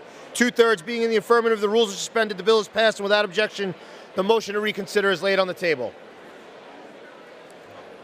Pursuant to Clause 8 of Rule 20, the unfinished business in the vote on the motion of the gentleman from Florida, Mr. Bilirakis, to suspend the rules, pass H.R. 2964 as amended, on which the yeas and nays are ordered. The clerk will report the title of Union Calendar Number 371, H.R. 2964, a bill to require the Federal Trade Commission to issue regulations requiring certain products to have do not flush labeling and for other purposes. The question is, will the House suspend the rules and pass the bill as amended? Members will record their votes by electronic device. This is a 5-minute vote.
yeas are 351. The nays are 56. 2/3 being in the affirmative, the rules are suspended. The bill is passed, and without objection, the motion to reconsider is laid on the table. Without objection, the title is amended. Pursuant to Clause 8 of Rule 20, the unfinished business is the question on agreeing to the Speaker's approval of the journal, which the Chair will put de novo. The question is on agreeing to the Speaker's approval of the journal. Those in favor say aye. Those opposed, no. In the opinion of the Chair, the ayes have it, and the journal stands approved.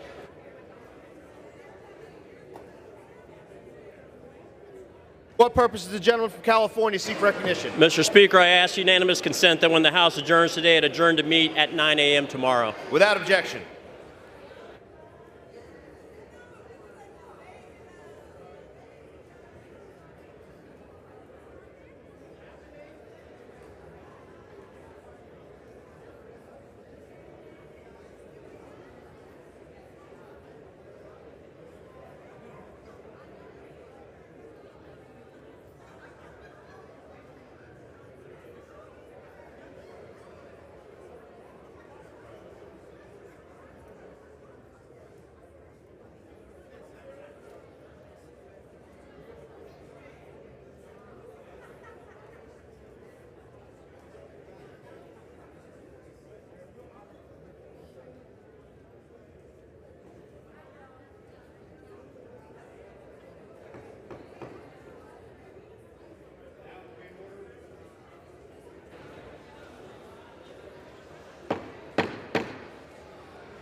The House will be in order. Members, take your conversations off the floor.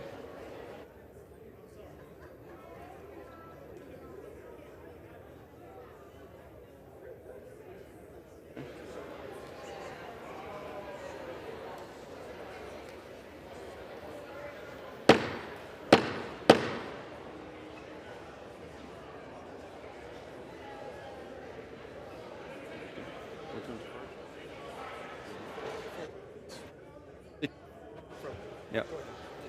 The chair will now entertain requests for 1-minute speeches.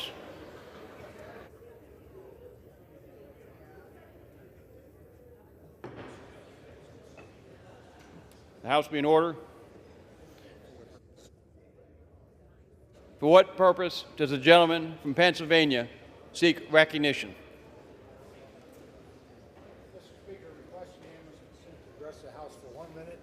Revise and extend my remarks. Without objection, the gentleman is recognized for 1 minute. And, Mr. Speaker, the House is still not in order. The gentleman's correct. The House not in order. Members, please take your conversations off the floor. Without objection, the gentleman from Pennsylvania is recognized for 1 minute. Thank you, Mr. Speaker. Mr. Speaker, I rise today to recognize the 10 Pennsylvania 4-H members who recently participated in the 4-H National Conference. I'm especially proud to say that out of the 10 students from Pennsylvania, 2 of them were from my district, PA 15. Congratulations to Mara Hours of McKean County and Jalen Everhart of Center County for participating in this national conference. 4-H is a youth development program under the U.S. Department of Agriculture. The program's main goals is to educate our nation's youth and help them develop knowledge and skills to be caring and contributing citizens. As chairman of the House Agriculture Committee, I'm thrilled to see USDA's effort to bring youth voice to a high-level government discussions. During the national conference, 4-H members ages 15 and 19 participated in roundtable discussions on pressing national topics. After a few days of brainstorming and preparation, the youth presented their ideas to the USDA. Congratulations to all of you on your hard work, and I wish you the best of luck in your future endeavors. Thank you, Mr. Speaker, and I yield back to the balance of my time. For what purpose does a gentlewoman from Ohio seek recognition? I ask unanimous consent to address the House for 1 minute to revise and extend my remarks. Without objection, the gentlewoman is recognized for 1 minute. Mr. Speaker, I rise today to champion the American solar industry and its dedicated workers. Northwest Ohio, the glass capital, is home to thousands of jobs in solar manufacturing, proving American ingenuity and hard work can drive our nation's clean energy future. Yet these jobs and this critical industry are under severe threat. China's state-subsidized solar companies are flooding our markets with illegally dumped products, routing their operations through Cambodia, Malaysia, Thailand, and Vietnam to dodge U.S. tariffs. This blatant circumvention not only undermines our domestic manufacturers, but also jeopardizes our energy security. Both I and Senator Sherrod Brown, our House and Senate colleagues, have sent a letter urging the U.S. International Trade Commission and the Department of Commerce to thoroughly investigate these unfair practices. Thankfully, the ITC has heard our call, and an investigation last Friday was announced into these illegal practices. By enforcing strong trade policies, our nation can foster a diverse, competitive, and secure solar manufacturing base inside the boundaries of the United States of America. Only then will our nation create middle-class jobs that deliver economic value, but also pave the way for our nation's path to energy independence in perpetuity. Thank you, Mr. Speaker. I yield back. For what purpose does the gentlewoman from California seek recognition? I ask unanimous consent to address the House for 1 minute. Without objection, the gentlewoman is recognized for 1 minute. Mr. Speaker, I rise to call attention to the Communist Party of Vietnam's chilling crackdown on religious freedom. Freedom to worship is a basic human right. But with the recent disappearance of Buddhist leader Thich Minh Thuy, Vietnam is continuing a pattern of religious persecution. Thich Minh Thuy recently led a pilgrimage across Vietnam, which ended with communist authorities detaining him and his followers. I am again calling on Secretary Blinken, as I did 3 months ago, to designate Vietnam as a country of particular concern. This designation leads to accountability for just Vietnamese population outside of Vietnam, and will always stand up for human rights in Vietnam. America has a moral obligation to stand for religious freedom, and the full power of the State Department should fight religious persecution and ensure the safety of Thich Minh Thuy. Thank you, and I yield back. For what purpose does the gentleman from Illinois seek recognition? Without objection, the gentleman is recognized for 1 minute.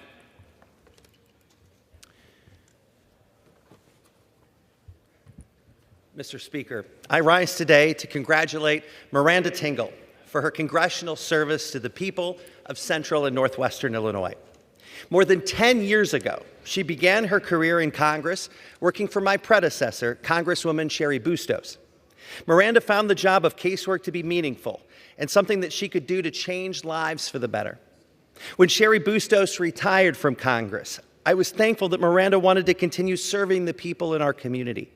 Miranda has spent more than a decade going above and beyond for every person that we serve in Illinois 17. One of my constituents wrote to me and said Miranda was very clear that she couldn't make any promises, but she made it happen. Every question I had, every email or phone call was always returned within hours. I'm forever grateful. That's who Miranda is. Going above and beyond consistently to ensure that we do right by the people that we serve. People like Miranda are hard to come by around here. True public servants who give of themselves for the sake of their communities. The countless people helped by Miranda, as well as her teammates in our office, are better off today because she made a difference with all of us. Mr. Speaker, as Miranda prepares to close the congressional chapter of her career, I want to thank her for her years of dedicated congressional service. Miranda embodies the belief that no time is better time spent than service to our fellow neighbors. I yield back.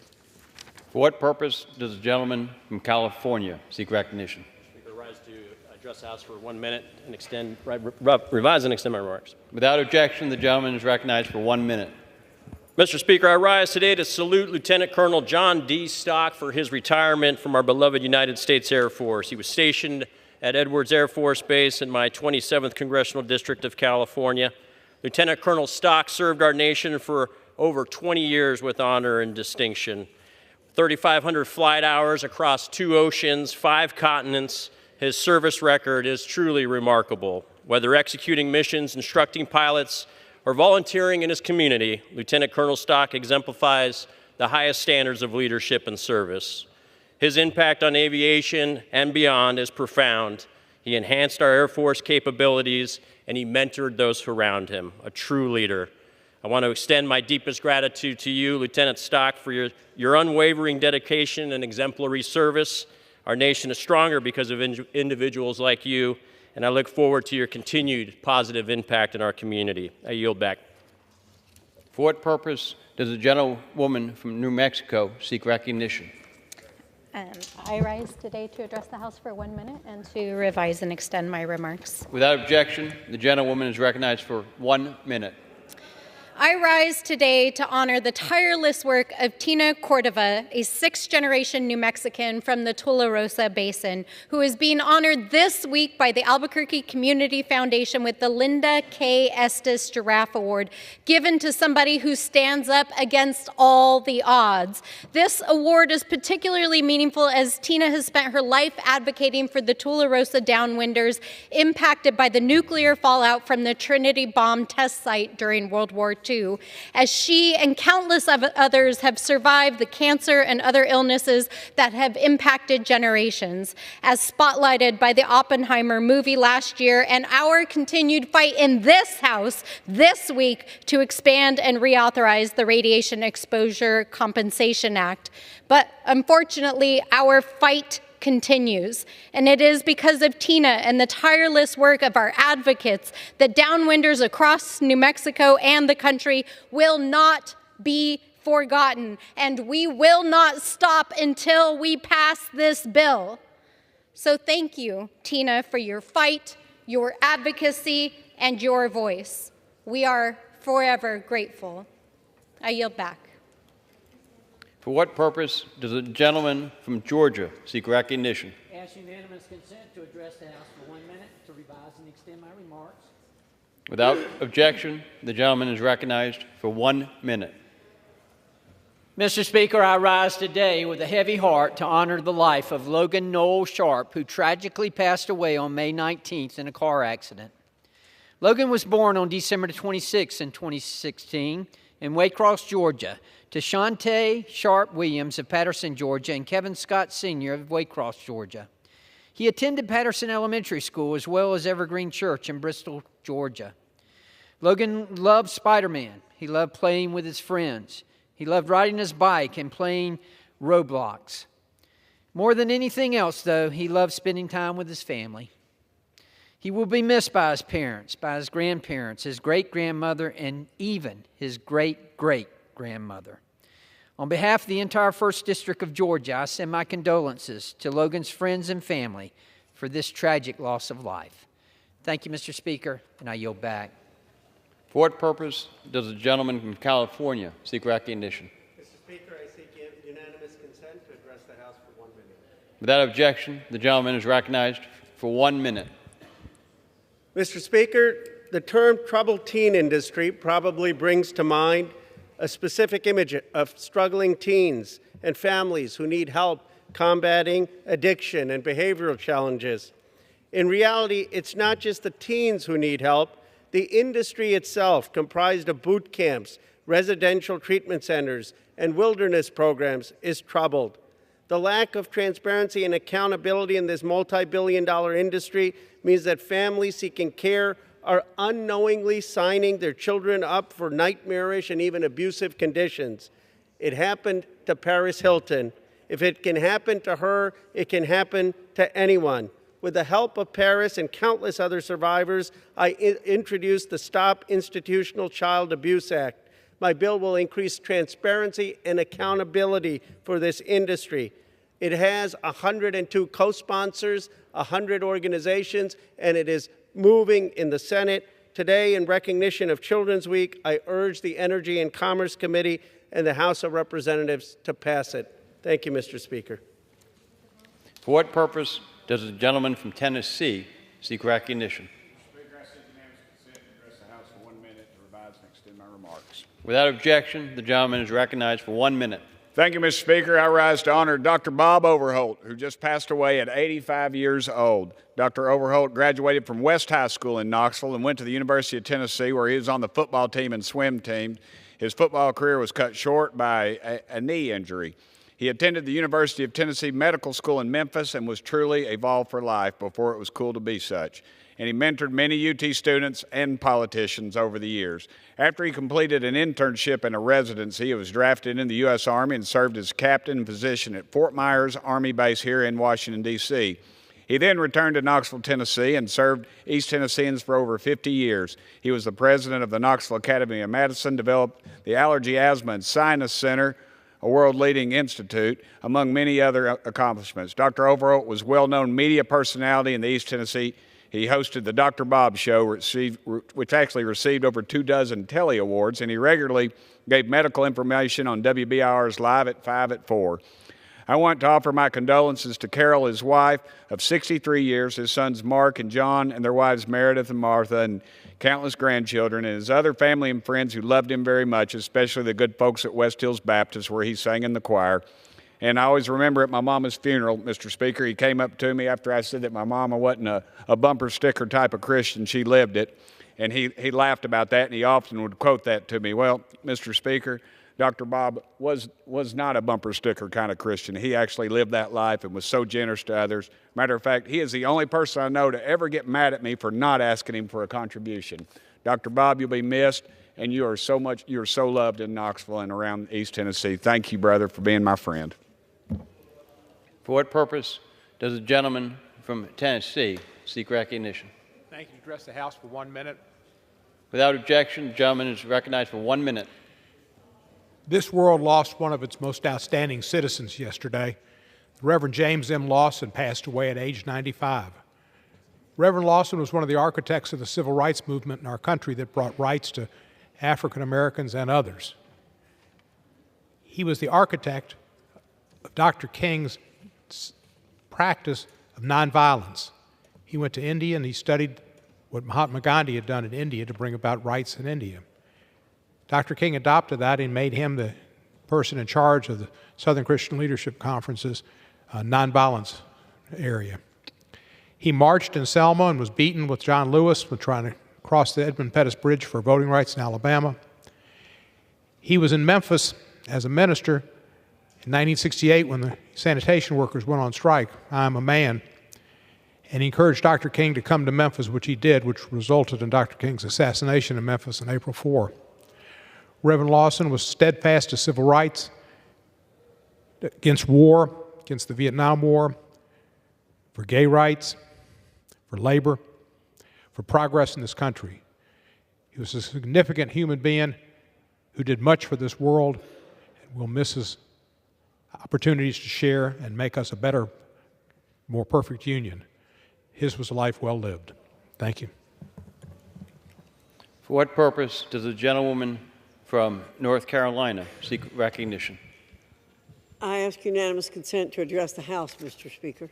Without objection, the gentlewoman is recognized for 1 minute. Thank you, Mr. Speaker. Mr. Speaker, I rise to acknowledge members of the Association of Equipment Dealers from all over the country who are in D.C. this week for their annual fly-in. In fact, some of them are joining us in the gallery tonight. These great men and women are entrepreneurs who provide millions of pieces of equipment to all kinds of industries in our country every year that help our country's economy. They deserve our admiration and thanks. They certainly have mine. I yield back, Mr. Speaker. For what purpose does the gentleman from Wisconsin seek recognition? I'd like to ask unanimous request to speak for a minute to revise and extend my remarks. Without objection, the gentleman is recognized for 1 minute. This time of year, I can't wait to get home because June is a very special month for this body and for the United States. June is Dairy Month. So good afternoon and happy Cheese Day to everybody. As you may know, June 4th was National Cheese Day. Our license plates in Wisconsin boast the phrase America's Dairyland, and Wisconsin produces over a quarter of the nation's cheese. We're #1 in cheese production. So whether it's you like sharp cheddar, whether you like Colby, provolone, mozzarella, string cheese, Next time you go out this weekend, remember, it's the time of year to buy some cheese and celebrate America's dairy farmers. Thank you. Under the Speaker's announced policy of January 9th, 2023, the gentleman from Arkansas, Mr. Hill, is recognized for 60 minutes as a designee of the Majority Leader.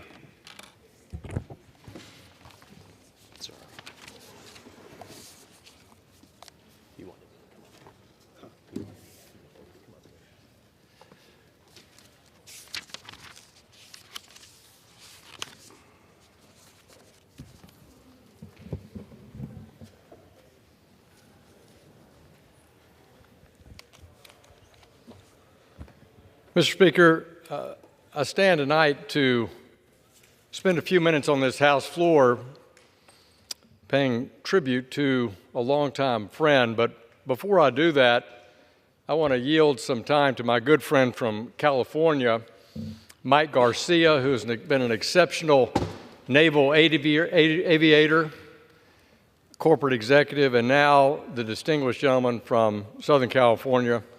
And he is an essential member, Mr. Speaker, of our Appropriations Committee and our House Permanent Committee on Intelligence. Let me yield such time as he may consume to my friend, Mr. Garcia. I want to thank my good friend from Arkansas for this time. A very special moment. Mr. Speaker, today I rise to honor a truly heroic man who was taken from us, unfortunately, too soon. Captain Russ Maynard, whom many of us knew by his call sign of Nat, was my good friend. He was my instructor. He was a mentor, a family man, a man of God, and he was a great American. He flew the venerable F-A-18 Hornet and Super Hornet from aircraft carriers during combat operations. He was a graduate of Top Gun and an instructor, and was, simply put, a badass with the humility of a man who knew that his mission, his team, and his country were more important than he was. Russ died of cancer this last May 8th, just a few days before his 51st birthday. He left behind his loyal wife, Karen, who he loved dearly after 28 years of marriage, and his daughters, Katie, Kirsten, and Haley.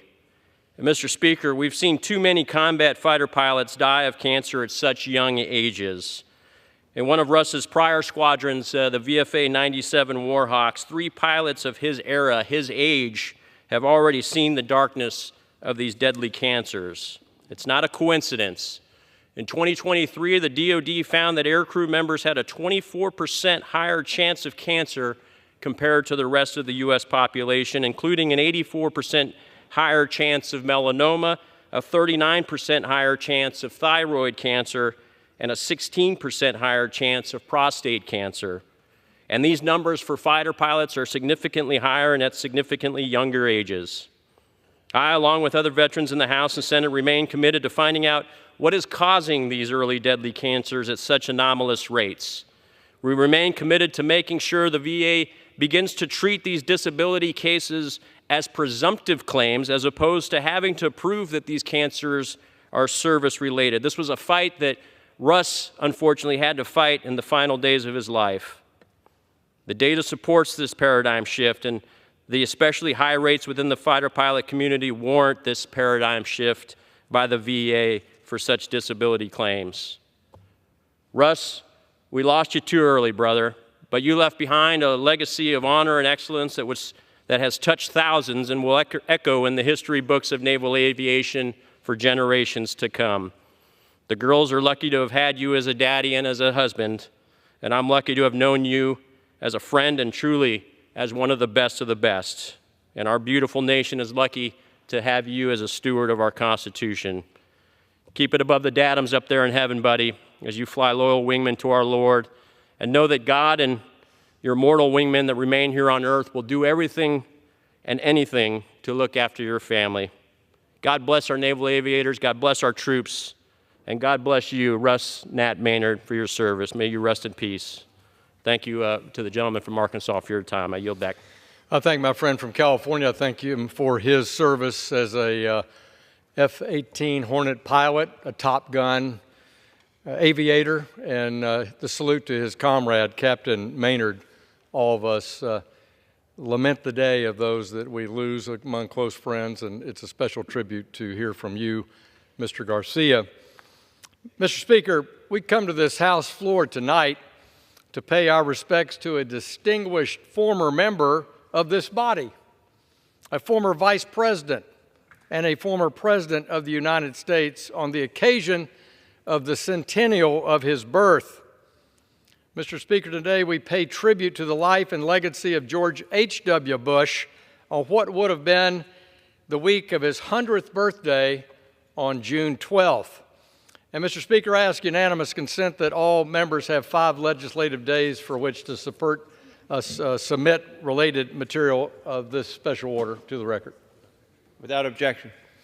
I thank you. And to start this tribute to George Bush, what better person than to call on the distinguished gentlewoman from Texas, someone who also moved to Texas to find her career and find her success, just like George H.W. Bush did as well. Beth Van Dyne distinctly represents North Texas. She's a former mayor of Irving. She's a former official, the regional administrator for the Department of Housing and Urban Development for President Trump. She has been at the top of her game in the executive branch, in this legislative branch, the House of Representatives, and in local government as a city council woman and mayor. So I yield to my friend, Ms. Van Dyne, for such time as she may consume. Thank you very much, and I thank the kind gentleman from Arkansas for his comments. Mr. Speaker, I rise today to honor what would have been George H.W. Bush's 100th birthday, to remember his life, legacy, and service to our nation. Few people have left an impact so profound that one can truly be defined by service to others. As the 41st President of the United States, George Herbert Walker Bush epitomized integrity and humility. He served our country with unwavering dedication from his early days in the military to his tenure as Commander-in-Chief and beyond. He understood what a lot of leaders have forgotten, that the purpose of leadership is not to seek personal gain or notoriety, but to act selflessly in service of America. Beyond the man we looked up to as Commander-in-Chief, I remember President Bush as a man who could connect with anyone and meet them where they were. During the second inauguration of his son, George Walker Bush, I attended and I went for a tour of the White House. And it was to our astonishment that we turned into the Blue Room and boom, there was the former President H.W. Bush standing in the middle of the room. We were with a small group and there was a 10-year-old boy that was wearing an Indianapolis Colts jersey. And I just saw the look on the former president's face as he ran up to this 10-year-old kid and he said, "Are you a Peyton Manning fan?"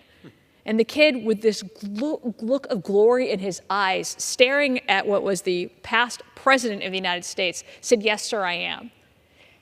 Then H.W. Bush recounted a story when he was president, I guess when he met Peyton Manning for the first time. He went to a football game, and Peyton Manning came running over to him to give him a football. And he said, "Here I am, the President of the United States, and I was so excited to meet Peyton Manning. I was thrilled. Here was my hero on the field." This was a man who was nearly 80 years old at the time and could still share the excitement of a ball with his 10-year-old child. He could relate with anyone. And it was so touching to see this side of our legendary statesman, to hear President Bush get excited as he recounted his first meeting with his favorite football player. And he shared this joy years later with some strange 10-year-old kid who just melted when he spoke. In the words of his son, George Walker Bush, H.W. showed how public service is noble and necessary. Rather than immediately pursue his education at Yale University, where he had already been accepted, on the day of his high school graduation, which was on his 18th birthday, when our country had entered World War II, George Herbert Walker Bush enlisted in the U.S. Naval Reserve, receiving his wings as the youngest pilot in naval history at the time, completing his training at Naval Air Stations Corpus Christi. During World War II, Bush flew 58 combat missions, earning the Distinguished Flying Cross after being shot down by Japanese anti-aircraft fire. Somehow he managed to finish his mission, embodying his determination and American patriotism. Following in his father's footsteps, Bush eventually attended Yale before deciding to embark on his own journey. Determined to forge his own path, he left his East Coast roots behind, and he moved his young family to West Texas, and he began working in the oil industry. He was drawn to the can-do spirit of the Lone Star State and all the possibilities that the state had to offer, something many of us Texans can still relate to. After working as an oil field equipment salesman, he moved his family and newly found oil development company from Midland to Houston, where he contributed to the creation of countless jobs. After establishing himself as a leading force in Texas, he became the Republican Party chairman in Harris County, where he developed grassroots connections and cultivated relationships with members throughout his community, even serving for a year as a part-time professor of administrative science at Rice University. However, public service ran deep in his veins. And in 1966, Mr. Bush was elected to the U.S. House of Representatives for Texas' 7th District. He went on to serve 2 years as a representative in the 2 terms as a representative in the U.S. House. He sat on the Ways and Means Committee as a freshman, which is no small feat. He became chairman of the Republican National Committee, chief of the U.S. Liaison Office to China, and director of the Central Intelligence Agency. In the words of Dr. Martin Luther King, Jr., the ultimate measure of a man is not where he stands in moments of comfort and convenience, but where he stands at a time of challenge and controversy. After Mr. Bush fell short in the race for the Republican nomination for President of the United States in 1980, losing out to Ronald Reagan, he was chosen to serve as the candidate for Vice President. As any of us who have ever been in the arena and lost a battle understand, it is no easy feat to act graciously in the face of defeat, let alone put aside personal ambitions in favor of loyalty to your opponent. But that's exactly what George Bush did as Reagan's vice president, never trying to upstage him or expressing disagreement. When President Reagan was term limited, it wasn't just George H.W. Bush's remarkable life of service and indisputable qualifications that inspired faith in the American people, but his never-ending desire to put others before himself. He once said, any definition of a successful life must include service to others. Advocating for federal deregulation, President Bush established himself as a conservative who understood we needed to limit the power of government in favor of a strong, free market economy capable of creating growth, opportunity, and prosperity for all Americans.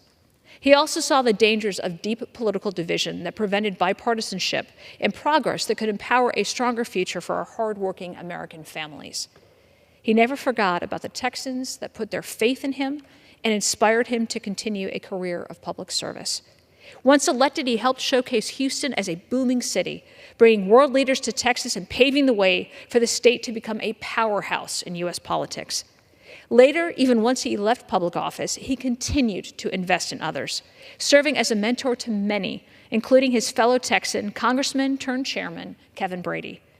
George Herbert Walker Bush's vision of an American blessed with individuals acting as 1,000 points of light to lift up others, strengthen communities, and selflessly act in times of need exemplified the patriotism and love of our country, so rare around the world today. He understood the importance of building bridges abroad and chose to lead with grace and diplomacy. Through the end of the Cold War and the reunification of Germany, President Bush led with vision and sound judgment. He proved to the American people that he was no ordinary empty promise politician, cementing his commitment to peace, democracy, and decency for our fellow man. President George H.W. continued to be an inspiration and beacon of life after his presidency through his philanthropic work with organizations like his Points of Light nonprofit, where he promoted volunteerism to create positive change across our nation. He was a devoted husband, father, and grandfather, cherishing his family and faith above all. After leaving the White House, he settled back in Houston and he opened his presidential library and museum at Texas A&M University in College Station, where he skydived on the lawn to celebrate his 75th birthday. In his inaugural address, President George H.W. Bush said, "I do not mistrust the future. I do not fear for what is ahead. For our problems are large. Our heart is larger. Our challenges are great, but our will is greater." President Bush had faith in something greater than himself and believed America would always preserve. His humility and love of country were at the forefront of his presidency, and his spirit lives on in the enduring impact of his leadership. As we celebrate 100 years of this incredible man, let us all strive to live up to the example that he set for our nation and choose to be points of light that lift up others and preserve the best of what America has to offer for the rest of the world to follow. Thank you, and I yield back.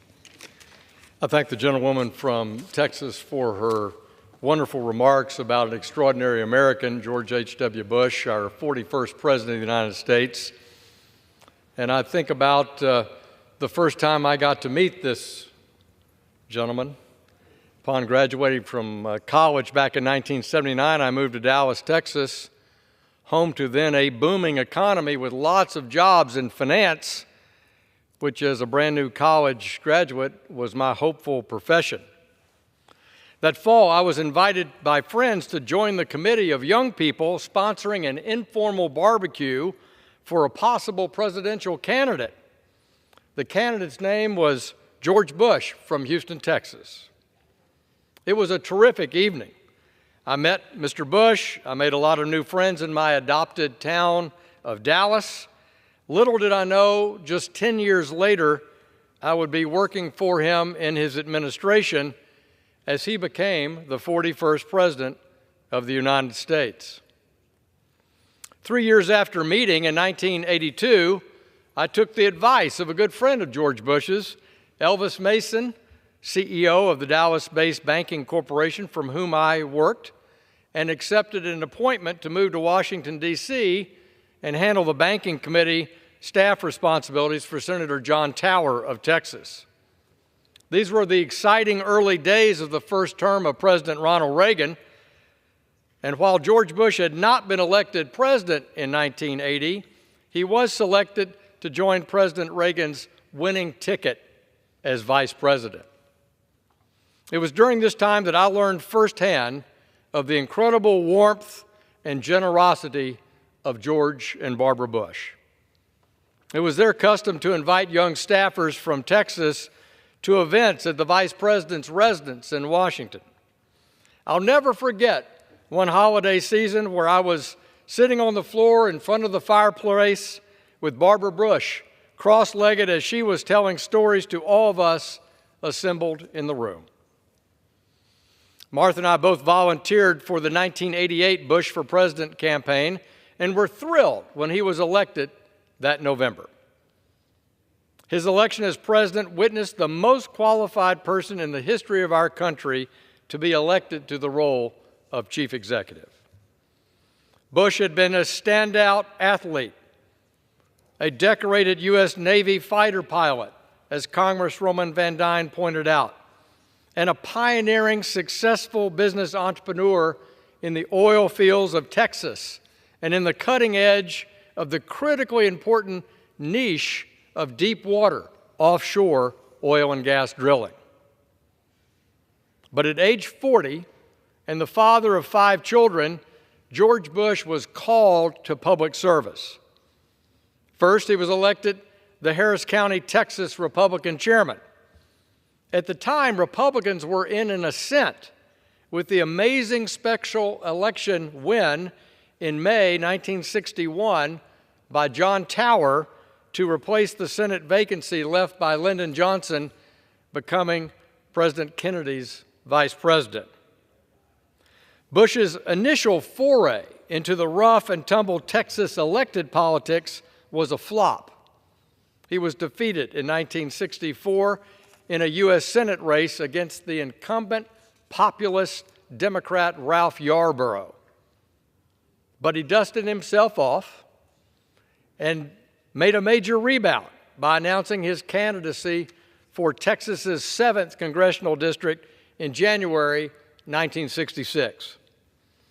This brought about one of my favorite stories about the Bushes. After he announced his candidacy on a Saturday, the following Monday morning, Barbara was driving then 6-year-old Doro to school in her carpool. One of the little girls in the car said to Doro, "Hey, I saw your daddy on television last night." A third child in the car said, "You did? What was he doing?" And Doro responded, "Oh, you know, It was about that erection that he's going to have. Now, Mrs. Bush's response was typical, as reported by biographer John Meacham. Needless to say, we have to work on the word election. Bush would go on to win that race for Congress and would be the first freshman to win a seat on the prestigious Ways and Means Committee since 1904. He served there with distinction in this House, but his itch and ambition were far higher. And he once again took a risk, like he did when he moved from the East to West Texas in the oil fields, and in that first race for Congress that he lost. And Bush decided to throw his hat in the ring for the 1970 race for the United States Senate against the former Democratic Congressman Lloyd Bentsen. Bush's continued ambitions for the Senate were enhanced by his April 1969 visit with former President Lyndon Johnson out at LBJ's ranch near Austin to test out his idea of another try at the Senate. The story went something like this. Mr. President, I've got a decision to make, and I'd like your advice. My House seat is secure, no opposition like last time, and I've got a position on Ways and Means. I don't mind taking risks, but in a few more terms, I'll have seniority on a very powerful committee. I'm just not sure it's a gamble I should take, whether it's really worth it. Well, President Johnson made a very characteristic reply to Bush. He said, "Son, I've served in the House, and I've been privileged to serve in the Senate, too. And they're both good places to serve. So I wouldn't begin to advise you what to do, except to say this, that the difference between a member of the Senate and the member of the House is the difference between chicken salad and chicken fill in the blank." For effect, Johnson paused and he said, "Son, do I make my point?" He did make his point for sure, but that didn't help George Bush win that Senate race. Between his leaving the House and being elected Vice President of the United States in 1980, the now former congressman was appointed by Presidents Nixon and Ford to a series of senior critical leadership positions in our government.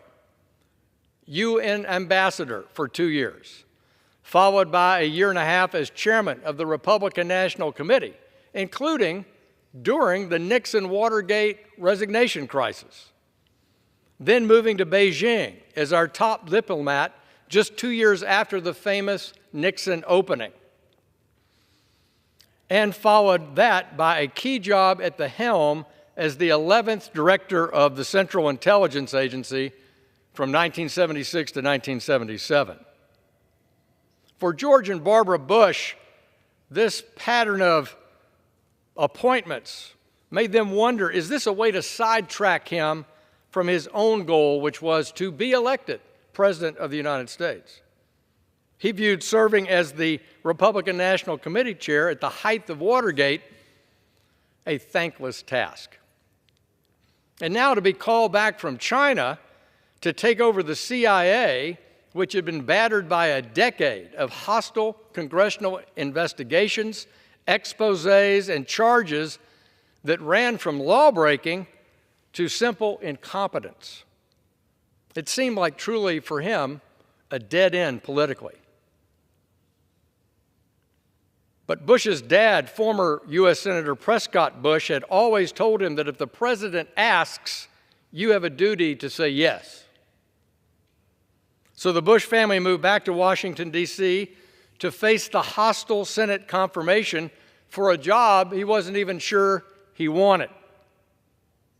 But with the Church Commission reforms being implemented by Congress, crafting a new approach to intelligence community oversight, it ended up that he was, in fact, the right man at the right time. In this Congress, I'm privileged to serve on the House Permanent Select Committee on Intelligence, the companion to the Senate Select Committee on Intelligence, both creations of the aftermath of that Church Commission and the need for greater, more intensive congressional oversight of the intelligence community. And having now served on this committee, I recognize the exceptional role these two oversight committees play and what a fine job George Bush did in his 12 months sitting in the corner office on the 7th floor of the CIA headquarters building. It was an intensive 1 year. He testified before Congress over 50 times and made 21 public appearances. It was clear that he defended the important role of the intelligence community and rebuilt the morale that had been so destroyed internally by decades of bad decision-making and externally by the brutal battering ram of congressional investigation. But he ended up loving the job and deeply respecting the work of the officers and analysts. As he left at the beginning of the Jimmy Carter administration, he said, "This is the most interesting job I've ever had. That includes Congress, the United Nations, Peking, and the RNC." So it's fitting that the CIA headquarters building in Langley, Virginia, is named for President Bush. So as George Bush entered the vice presidency in January 1981, his extraordinary career was finally put fully to work. It was this 8 years of final exceptional preparation as VP that would be put to the ultimate test as the 41st president. 10 years from our first meeting at that barbecue as a young person in 1989, it was such a privilege to join his administration, first at the Treasury and later as a member of his White House staff.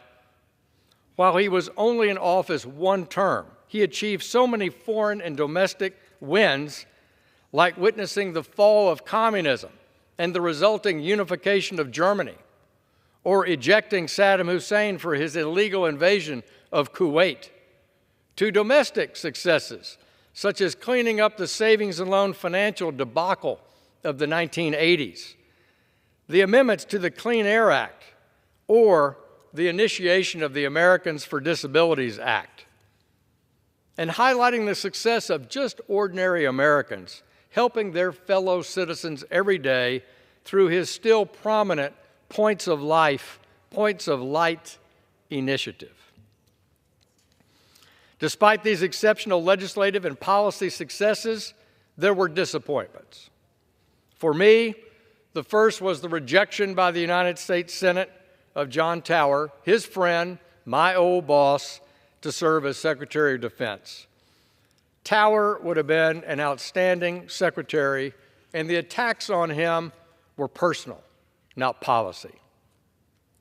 But most disappointingly and most controversial aspect of his presidency, which contributed to the tough loss in 1992, was his decision in 1990 to include tax increases as a part of a major deficit reduction package. His 1988 campaign speech included his famous, made infamous line, open quote, "Read my lips, no new taxes," close quote. It blew up in his face. With a slowing economy, continued tough real estate markets following the savings and loan crisis, along with high gas prices resulting from Iraq's invasion of Kuwait, the U.S. economy entered a brief recession. A combination of slowing economy and higher taxes was not a political winner. After the presidency, the former president and a very, very proud father witnessed two of his fine sons being elected governors of Florida and Texas, and his son, George, going on to be elected the 43rd President of the United States. What a powerful legacy of service. And as I reflect on the life and legacy of George Bush, one always focuses on just what a good man he was, what a fine president he was. My wife, Martha, who also worked for President Bush during his time in office, always described the president as the perfect person to put on that form we've all filled out 1,000,000 times In case of emergency, please call. George Bush was that solid business partner, that caring neighbor, that great, intimate, personal friend. George and Barbara dearly loved their 5 children, George, Jeb, Neil, Marvin, Doro, and honored daily the memory of a 6th, Robin, who died in 1953 at age 3 from leukemia. Robin was such a tremendous inspiration in the Bushes' lives and in their lifelong dedication to philanthropic support for cancer research. Over their lives, George and Barbara Bush's efforts resulted in some $90 million being raised for research at Houston's MD Anderson. But to know George Bush and Barbara Bush is to be grateful for their compassion, patriotism, and tremendous sense of humor. Even in the gloom of the 1992 loss, a few days after the election, all of the White House staff officers got a message. The President has invited you to an important meeting in the East Room of the White House. So we all assembled at the appointed time, and an offstage announcer said, "Ladies and gentlemen, the President and Mrs. Bush." And then in walked Dana Carvey, impersonating Bush, holding Mrs. Bush's hands, waving his way into the East Room and up onto the dais. President Bush strolled in, laughing hysterically behind the pair. President Bush and Dana Carvey then outdid each other, imitating President Bush's quirky, funny mannerisms. It brightened the spirits of those loyal White House staffers in the face of a historic presidential campaign loss. The president's typical, upbeat, optimistic outlook on life endeared his legacy in the hearts of all those assembled. So as we commemorate the centennial of the birth of this good man, devoted dad, and terrific President of the United States, we know that our country is better off because George H.W. Bush was born on June 12, 1924, and that he devoted his life to the betterment of our nation.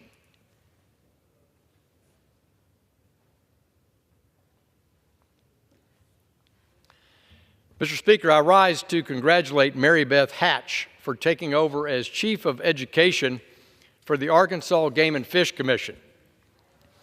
Most recently, Mary Beth has been serving as the coordinator of school innovation in the North Little Rock School District, leading groups of students and teachers on trips to learn outdoor skills. In this position, she was working directly with the Arkansas Game and Fish Commission to bring innovative ideas to best teach our youth about nature and conservation. With over 18 years in public education, she decided it was time to educate more than just students in the classroom. In her new role, Mary Beth will be responsible for guiding the Arkansas Game and Fish Commission's educational efforts in conservation and natural resources. I congratulate Mary Beth in her new role, and I look forward to the improvements that she'll make in the natural state. Mr. Speaker, I rise today to recognize Dylan Silverman Barnes, a rising senior at the University of Central Arkansas. In April, for his honors capstone project, Dylan orchestrated the building of 3 new community gardens at Conway's Bethlehem House to provide fresh foods to the homeless population in Conway, Arkansas. Bethlehem House provides temporary housing to individuals and families who are experiencing homelessness in Conway. They can provide housing and dinner to nearly 40 individuals, including kids, on any given night, and the house serves more than 100 people annually. Dylan, a dietetics major, was able to make this project a reality through a grant from provided by Arkansas Interfaith Power and Light, a national organization that focuses on regenerative urban agriculture and environmentally conscious practices. Dylan's project was one of 20 projects approved out of 300 applications and the only one in Arkansas. I thank Dylan for his service to Central Arkansas and his service to others. Mr. Speaker, today I rise to recognize Dr. Larry and Carlene Davis for the creation of their new Nursing Endowment Scholarship at the University of Arkansas Community College in Morrilton. This scholarship is in honor of their daughter, Sarah Woods, who is a Master of Science in Nursing and is currently a nurse in neighboring Oklahoma. Larry and Carlene Davis's scholarship will help change the lives of many prospective nurses. The Davis family presented the foundation with more than $25,000 to distribute among full-time students in the practical nursing and registered nursing programs based on financial need. The scholarship ensures that talented students will have the opportunity to hone their skills regardless of financial background. I thank Dr. Larry and Carlene Davis for their generosity and their investment in future nurses for the state of Arkansas. Mr. Speaker, I rise today to recognize Brad Peacock of Bald Knob, Arkansas. Mr. Peacock and his wife, Tara, manage 1,500 acres of farmland known as Peacock Planting, where they focus on cultivating soybeans, corn, and rice. In February of 2023, the Peacocks were named finalists in the National Outstanding Young Farmers Award.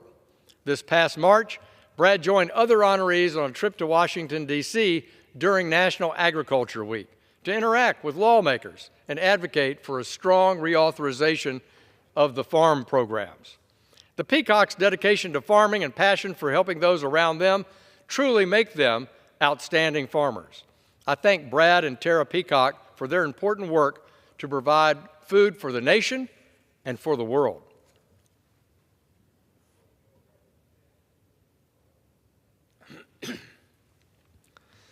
Mr. Speaker, I rise today to recognize Daniel Block, a proud native of Little Rock. Daniel is currently a student at Brandeis University and a member of B'nai Israel, Little Rock Reformed Jewish Synagogue congregation. Last month, Daniel was named a Truman Scholar and awarded to those dedicated to being future leaders in the environment, tribal public policy, and the healthcare fields. His work at Zumwalt Acres, a farm in rural Illinois, not only leads the cause of carbon negativity, but also rooted in Jewish values of social justice. Daniel is well deserving of this achievement, and I wish him success in his commitment and steps towards a sustainable future. And Mr. Speaker, I yield back the balance of my time.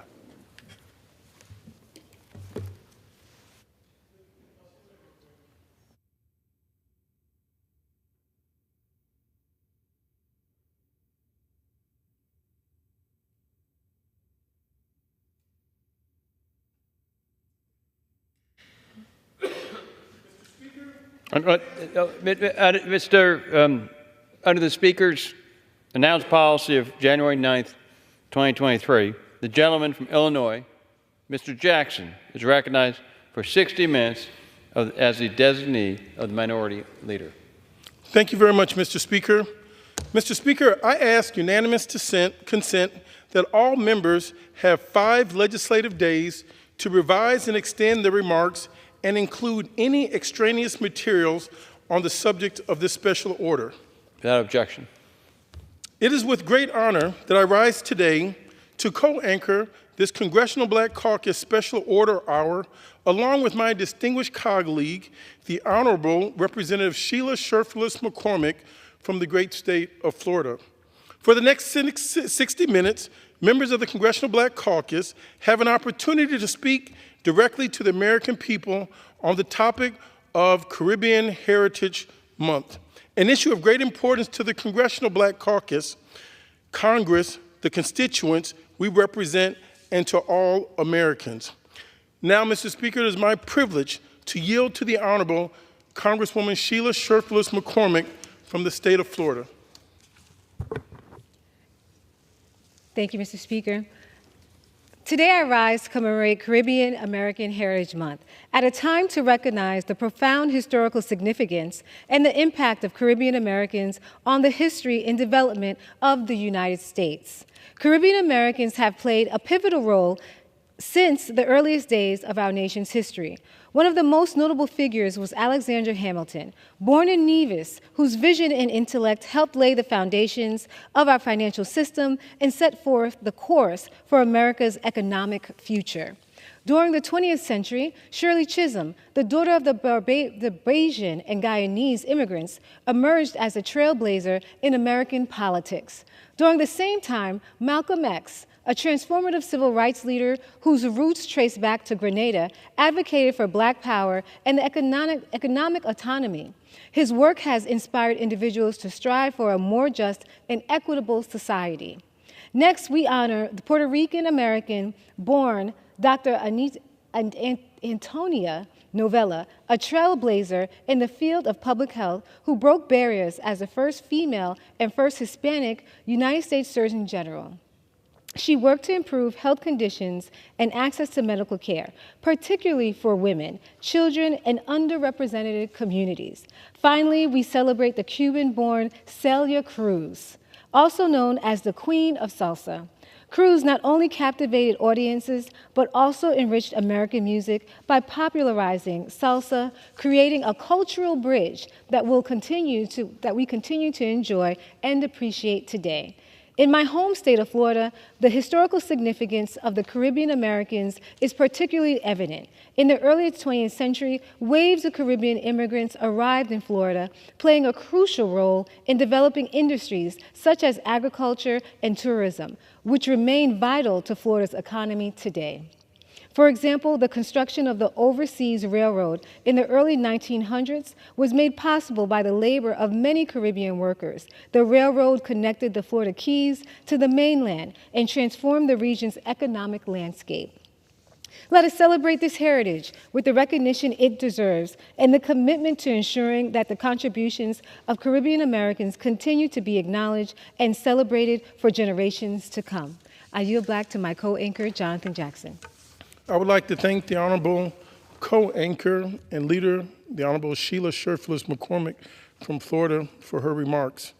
Mr. Speaker, I rise today to celebrate Caribbean American Heritage Month. For much of the long history of this nation, it has been lost to most of our citizens the tremendous role that the nation of Haiti played in the formation of the United States of America. And what most people miss is that it was because of the Haitian Revolution that Napoleon lost interest in maintaining control over his so-called Caribbean land holdings, and therefore saw no use in keeping Louisiana, prompting him to facilitate the Louisiana Purchase, which doubled the size of the United States of America. The expansion of this nation west of the Mississippi was directly related to the Haitian Revolution, a point I invite my colleagues to remember the next time they wonder why members of the Congressional Black Caucus are so concerned about Haiti. And let me further remind my colleagues that the city responsible for my birth, the city of Chicago in the state of Illinois, was founded by a Haitian immigrant, Jean-Baptiste Dusable. And while I was growing up, if you talk about the erasure of history, there was no monument formally dedicated in the great city of Chicago to the founding father of the city of Chicago. It was first recognized in what was formerly a city jail that Dr. Margaret Burroughs turned into the African American History Museum in the city of Chicago. And then most recently, our magnificent Lakeshore Drive was renamed Jean-Baptiste Dusable Lakeshore Drive. We have had to insert the history to make it whole, because when history is not made whole, it is propaganda. I was born and raised in Chicago, and there would be no Chicago without a member of the Caribbean American community. It's about time the people of this nation come to terms with the immense contribution of Haiti to the United States of America. Everything that we love about New Orleans and Chicago is directly dependent upon the nation of Haiti and the children she sent around the world. The people of Haiti had as much to do with the formation of America's cultural influence as any of the descendants of Europe. And yet somehow Haitians are left out of the conversation when it comes to the contribution other nations have made to the formation of the American spirit. The father of Chicago was a Haitian man, but that was a time in American history, when history books would not acknowledge the ancestry of persons of African heritage. In fact, there was a time in the history of Chicago when Jean-Baptiste du Sable's name would never be erected on a building. We had denied the truth of Haiti's contribution. And yet the reality of Haiti's indelible endowment to America lives on. Those of us who rise tonight do so because we refuse to be silent about the great contributions that African descendants from the Caribbean have made to this nation's history and this nation's future. Malcolm X once said, "Of all of our studies, history is best qualified to reward our research." And yet, what he meant by the statement was that it is only when we discover the immovable truth of our history that we find the footing we need to leap out of the darkness and into the kind of future we deserve. A point to which I should add that Malcolm X was himself of Caribbean American descent, as his mother and her descendants hailed from Grenada. Needless to say, there is a long and noble list of Americans whose ancestry goes back to the Caribbean. And we would be wise to honor that history, because in honoring it, we honor, in fact, ourselves. It is only when we honor the truth that we tear down the low-bearing walls of falsehood, hatred, and bigotry. The days when we could be in denial about the unique and important contribution of marginalized parts of the world to the formation of America are over. Mr. Speaker, the Reverend Dr. Martin Luther King Jr. once said that before you leave the house in the morning, you've already depended on half the world to clothe you, to feed you, and provide you with a cup of coffee to wake you up. I submit to the members of this body that America is better when we are about the business of acknowledging the long-standing connection that our pursuit for freedom has with other parts of the world. I know sometimes certain populations in America would like to believe the mythical lie of a rugged American and American individualism. I understand that there are those who would rather think that this country pulled itself up by its bootstraps without any assistance from anybody, anywhere. But regrettably, nothing could be further from the truth. And America is not a weaker country because nations such as Haiti assisted us and directly benefited us, but rather we are stronger because the truth will set you free. Mr. Speaker, this is the 220th anniversary of the Republic of Haiti.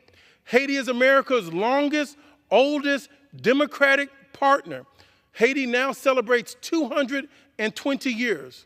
And I'd like to remind this body on its 200th year anniversary, their democratically elected president was hijacked, kidnapped, and taken out with U.S. assistance from their homeland to an African city.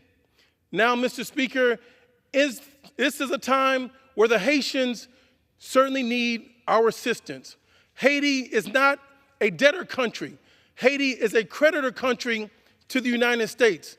Haitians supported America during the Revolutionary War in Savannah, where a statue still arises from those ashes. So let us celebrate this Caribbean Heritage Month. Let us celebrate all of those that have been erased from history, that have committed such great and noble works to us. Mr. Speaker, it is now my privilege to yield back to my distinguished colleague and co-anchor of this Congressional Black Caucus Hour, the Honorable Sheila Scherfulus McCormick. Thank you so much, especially to my co-anchor who has been, I think he's an honorary Haitian for all his advocacy, Representative Jonathan Jackson. Mr. Speaker, today we come celebrating Caribbean American Heritage Month. Is a time to honor the Caribbean Americans' vibrant culture and invaluable contributions to our nation. It is significant in my home state of Florida, where the Caribbean diaspora thrives and flourishes. As someone of Haitian descent, my heritage provides me with strength and resilience, traits passed down through the generations of Caribbean people who have faced and conquered tremendous challenges. Caribbean Americans have been at the forefront of advocacy and leadership in politics. From city councils to the halls of Congress, we have raised our voices to champion civil rights and social justice and equality for all. Moreover, Caribbean Americans are innovators and pioneers. From the groundbreaking research of Dr. Patricia Bath, a pioneer of ophthalmologists of Trinidadian descent, to the literary genius of Jamaica Kincaid from Antigua, our contributions to science, literature, and the arts have profoundly impacted the entire world. These achievements are a testament to the ingenuity and creativity that are hallmarks of our heritage. In recognizing the importance of the Caribbean American Heritage Month, we acknowledge that our diversity is, in fact, our strength. It is a reminder that the United States thrives when we embrace and celebrate the unique cultures and histories that make up of our entire nations. Thank you, Mr. Speaker, and I yield back to my co-anchor, Representative Jonathan Jackson. I'd like to thank the Honorable Congresswoman Sheila Scherflis McCormick, co-anchor of this Congressional Black Caucus Hour. Mr. Speaker, in closing, I'd like to share that Haiti has a rich and a very vibrant history, and it pains me deeply to see that people look at Haiti as a beggar nation. Haiti has gone through one of the most horrendous stories in mankind. After the Haitian people gallantly fought off those that enslaved them, American powers and European powers forced those that had been enslaved, kidnapped, raped, and robbed to pay reparations back to France up until the 1940s. The Haitian people are vibrant people and honorable people, and Haitians deserve our help and support. And for me to be in this great body and to think that the United States has to ask the Kenyan government to support the Haitian people to now gain back control by the citizens for their rightful democracy, when we very well, as the world's most powerful country, should be able to send our forces down, assist those people so they can build back their country. We owe them a development plan. We cannot be the greatest nation having the poorest country in the world off of our shores. Haitians have been our best ally, our longest democratic partners, and we can do better. Mr. Speaker, I thank you so much. You've heard from my distinguished colleagues and the Honorable Sheila McCormick, all great issues important to the Congressional Black Caucus, our constituents, Congress, and all Americans tonight. With that, Mr. Speaker, I yield back. Under the Speaker's announced policy of January 9th, 2023, the Chair recognizes the gentleman from Arizona, Mr. Schweikert, for 30 minutes. Thank you, Mr. Speaker Pro Tem.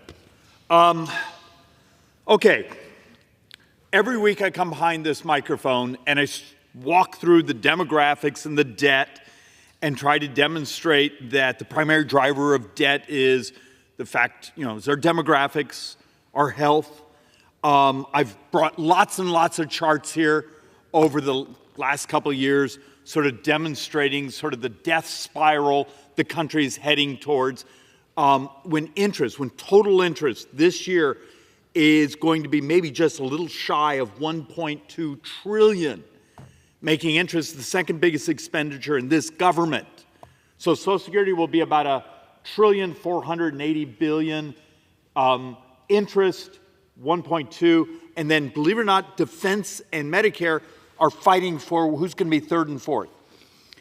But I thought it would actually be more honorable to come behind this mic and say, all right, we've defined the problem over and over and over and over.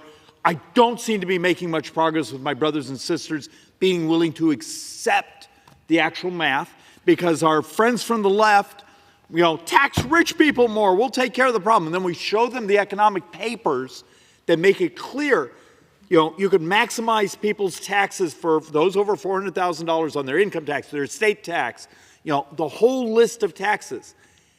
And when you do the economic effects, you get about 1.5% of GDP. For us on the right, we have all sorts of things we want to cut. But if we're limited to only non-defense discretionary, we come up with about 1% of GDP. Problem is, this year we're borrowing close to, I think our run rate in the last 365 days is like 8% of GDP. Long run is 6, 7, 8% over the years. Anyone see the math problem? When the left solutions and the right solutions are combined and you get 2.5%, and you're borrowing 6, 7, 8% of GDP, the size of the economy, maybe we need to have a brutally honest conversation of what's the driver of debt and the things that provide a solution that also have the chance of passing here. So here's the board that gets the most complaints to my office, so let's do it again. From today through the next 30 years, and this is in the president's math, this is in the CBO's math, this is in the outside group's math, 100% of the debt from today through the next 30 years. Interest, healthcare, and if a decade from now the decision is, hey, the Social Security Trust Fund is gone and we're not going to let people take a 21 to 25% cut and double senior poverty, and we backfill Social Security. So right here, the new number isn't 116. This is my older board. I think it's somewhere now in the 120s, 130 trillion dollars in 30 years. But the rest of the budget is flat. It pretty much grows with the growth of the economy. It's healthcare. If you want to disrupt debt, make this society healthier, or adopt technology that makes government smaller. So let's actually sort of walk through some of these things. I brought this board again just to reemphasize what I was just saying. The new number on Social Security for this coming year is $1.48 trillion. My math has actually the interest being a little bit higher, and then you see defense and Medicare. So think of that. When you think defense and Medicare are now down here, third and fourth, and Medicare, I think Medicare spending may be up as much as 10% so far this year. So let's see. If I came to you and said, all right, here's the stack of solutions. In previous years, I would come here with all sorts of charts, and I would show sort of my holistic, unified theory, saying, okay, you had to do things in immigration. You had to do things in fixing the tax code to maximize investment and growth. Over here, you had to legalize adoption of technology to crash the price of healthcare. Over here, you had to do things to make the society much more competitive and less oligopolies in our economy, big players. And I kept trying to show we had like 20, 21 things you had to do almost at the same time. And I felt like I was making no progress. The reality of it is we're in real trouble. A couple of weeks ago, I came here and did the demographics. And I knew everyone was right on the edge of their seats wanting to understand demographics, except demographics is your destiny. In 15 years, we model this country has more deaths than births. Understand what's going on. Yet you have your Medicare system, your Social Security, that are sort of a pay-as-you-go system.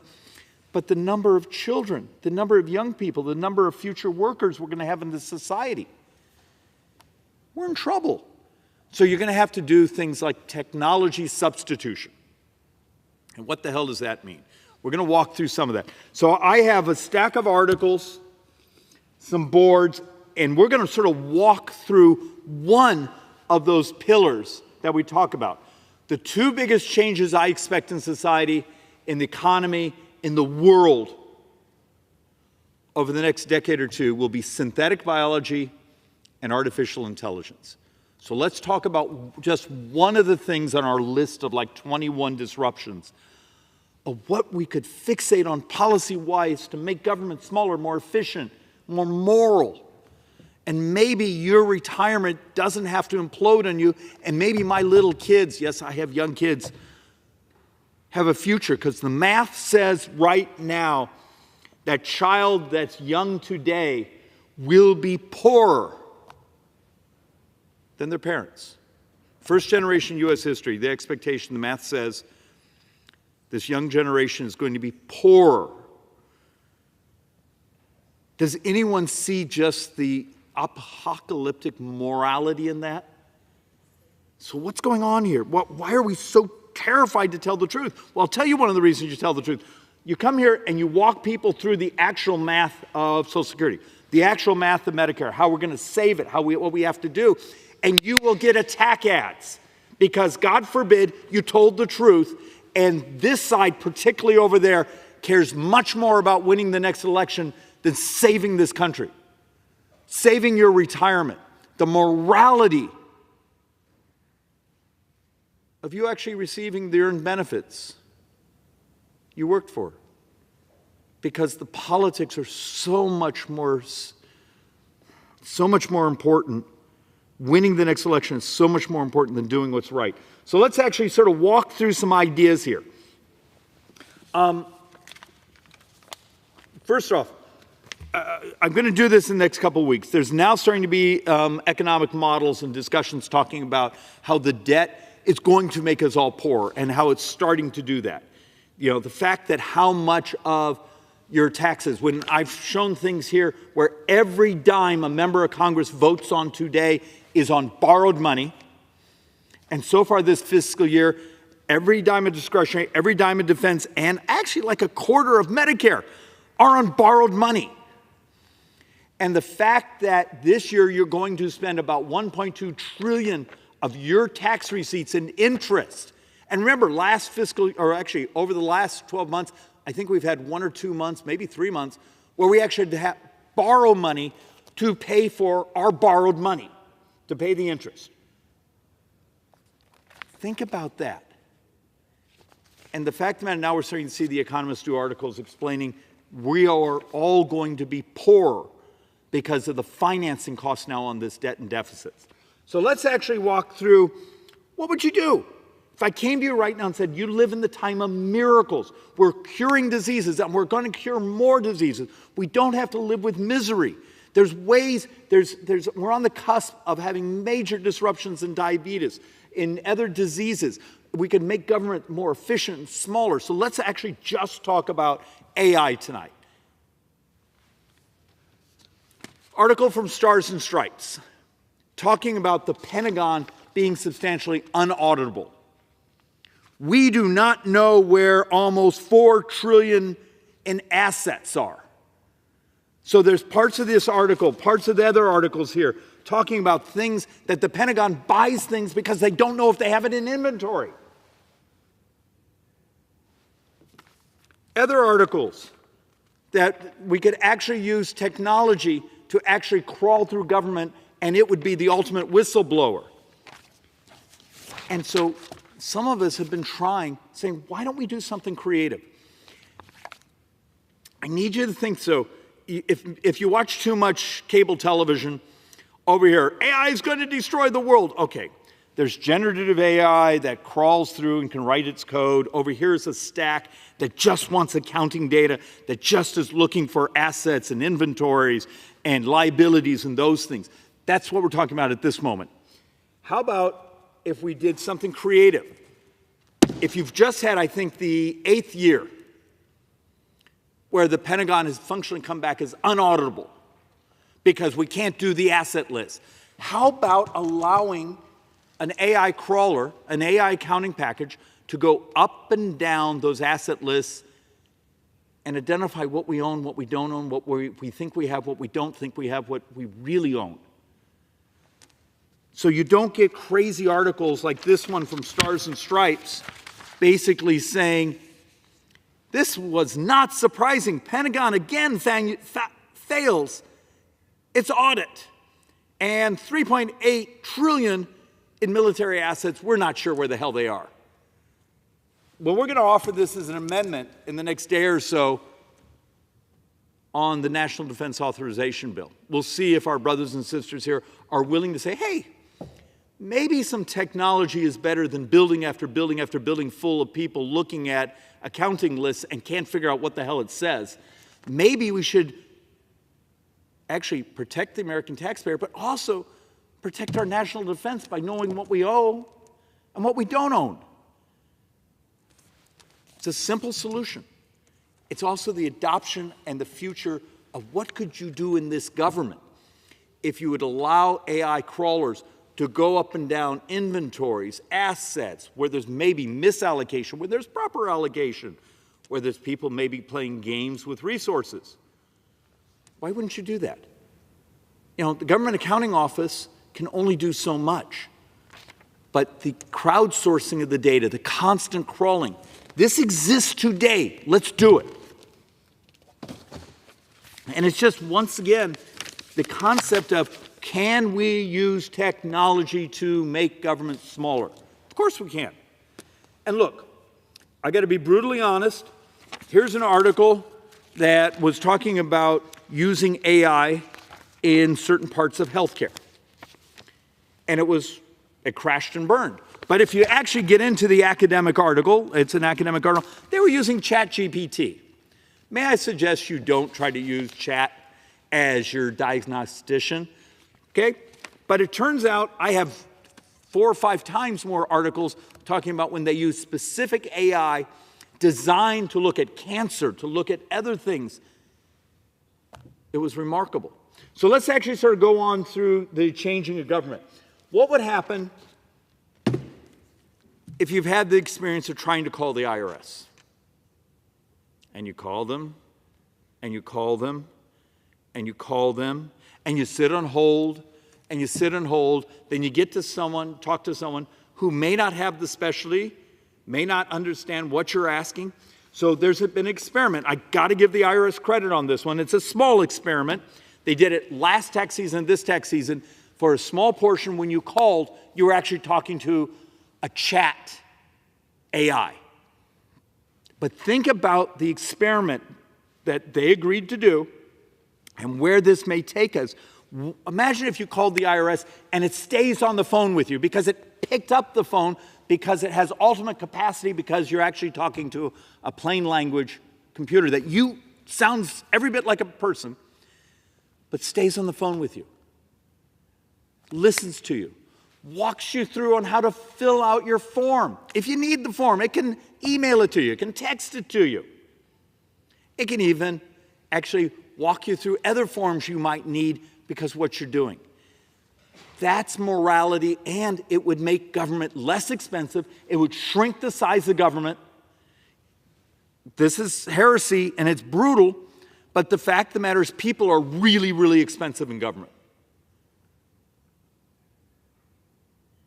And one of the ways, if you're going to start cutting budgets, yet you still want efficiency, you want the morality of accessibility for the public, start thinking about how many government agencies, because they're always marching in here complaining that they can't hire anyone anyway. Well, let's replace those slots with technology that will actually give you the answers you're actually looking for because it has the full information set in front of it. This is the moral way to do it. So let's actually sort of walk through some of this more. If I came to you right now and said, what is the most powerful thing you could do if I only gave you several months and you had to come up with some way to disrupt the cost of health care? We estimate, and we have multiple academic articles that say about 16% of all healthcare spending is people failing to stay on their pharmaceutical regime. They have hypertension. They don't take their calcium inhibitor. They have cholesterol that's clogging their arteries. They don't take their statin. They don't adhere. Well, it turns out you could do things just like this, where is it really AI, or is it just using basic technology where the pill bottle cap beeps at you and says, hey, you haven't opened me today. It's really important because this pill only costs 7 cents, but if you stroke out, it could be $1 million. Turns out, my next board base, I think there's a math problem here. This one basically said the estimate for people not taking their prescriptions is $528 billion per year. My math was closer to $600 billion. I think my math is right, because if it's 16-17% of all healthcare spend, this is simple. It's moral. It's not really AI, but it's use of technology to crash the price of delivering health care. And we've had pieces of legislation in this place for years just saying, why don't we try to help drug adherence so people stay healthier? Oh, David, we can't run a bill like that. We'd have to explain it. So look, here's an article I grabbed just 2 days ago, largest ever antibiotic discovery by AI. We just discovered a whole new categories of antibiotics. Remember the panic over the previous couple of years that so many of our antibiotics were becoming inefficient, superbugs? Guess what? AI may have just discovered new ones to actually work through it. If I actually, now this isn't an Apple Watch on here, but about 3 weeks ago, Apple just got its next generation of watch approved by the FDA for monitoring your heart. It's now, the heart portion of it is a medical device. So I want you to think about the morality. We keep talking about how do we keep our brothers and sisters healthier, but yet if you're heading towards a world where, and I'm going to show some more boards in this concept, where you could have it on your wrist, the thing you're able to blow into, the thing you lick, the thing, the sort of personal medical lab you can have in your home medicine cabinet, or it's on your body. Met with some folks, a week ago, and forgive me if I mispronounce this, sepsis. So you've had surgery, and once it's, the doctors or the nurses or the medical professionals see it, it's often really, really dangerous. But using AI and a couple sensors on your body, they can see the tiny movements in temperature, the tiny changes in respiration, and know there's something going on and know there's something that has to be dealt with. How many lives, how much healthier would we be by just adopting that bit of technology? It's here already. And now we're living in the world where you could actually have a medical lab attached to you. Why don't we actually legalize some of this technology? The thing you can blow into that has an incredibly high level of accuracy, that can tell you have a virus, can bang off your phone your medical records and know you're not allergic to a certain antiviral, and could order your antivirals. You know that's substantially illegal in this country. Your ability to have that breath biopsy, that flu kazoo, is functionally illegal, but it would help crash the price of healthcare and you would be healthier. And the army of people in these hallways around here demanding, we need to subsidize more people because we don't have enough medical professionals because we're getting older. Yeah, we've been talking about that for years. Maybe we could do some substitution effects with technology and the morality of having a healthier society. And look, we're about to see a revolution in cures. One of our arguments is the most moral thing this Congress can do is not help you maintain your misery. It's one of my great angers at our Democrat colleagues. You realize they passed legislation to functionally hand $16 billion of your tax money to Big Pharma. Yes, I'm using their language, not mine. Their language. Big Pharma, we're going to give $16 billion to buy down the price of insulin.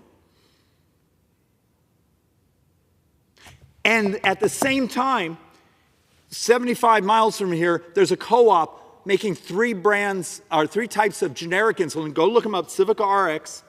3 brands or 3 types of cheaper than the subsidized price, but the Democrats' ability to basically have it both ways. Oh, Big Pharma's evil. There's some cash. Here's $16 billion. That's their idea of morality, is they're going to functionally finance your misery. Over on our side, I've been passionately trying to get this place to fixate on some of the cures. We think we're getting close to a cure for type 1. There's some miracles happening on type 2. We actually, in a week, actually this Friday, we're going to publish a report in the Joint Economic Committee that's going to get, I'm going to get crap for it. But you're going to see a top-line number that over the next 10 years, obesity will cost this country as high as $9.1 trillion over the next 10 years. Single biggest spend in this government. And our brothers and sisters are dying. I think we're about to have the 5th year in a row where prime-age males are dying younger. Think of that. You have a country where people's life expectancy is falling. And we're going to pass a farm bill, nutrition support, not actually think about should it be nutrition, should it be actually nutrition support, or is it calorie support? This government fights against itself. We actually give you an EBT card to go buy onion rings, and on this side, we're going to cover your health care costs when you're sick. Have we lost our, yes, we have lost our minds. But we're actually seeing all sorts of data. And I have some of the articles here. AI tool finds variant for heart disease. The AI figured out there's 17 genes to look at that will actually give us an indicator if you're going to have a certain types of heart disease. AI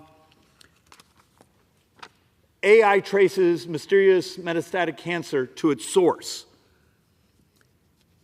This is one of the most fascinating, and I actually have almost a binder just on this one, how Google's new AI could revolutionize medicine. But if you go in there, because I know all of you are really smart and you read this crazy stuff, I mean, you've all read about the Google Fold, folding a protein over certain things so it can be actually delivered and actually withstand in your body and actually start to help cure you. You live in the time of miracles. And this place here is one of the biggest barriers to those miracles coming to market. It's absolutely immoral.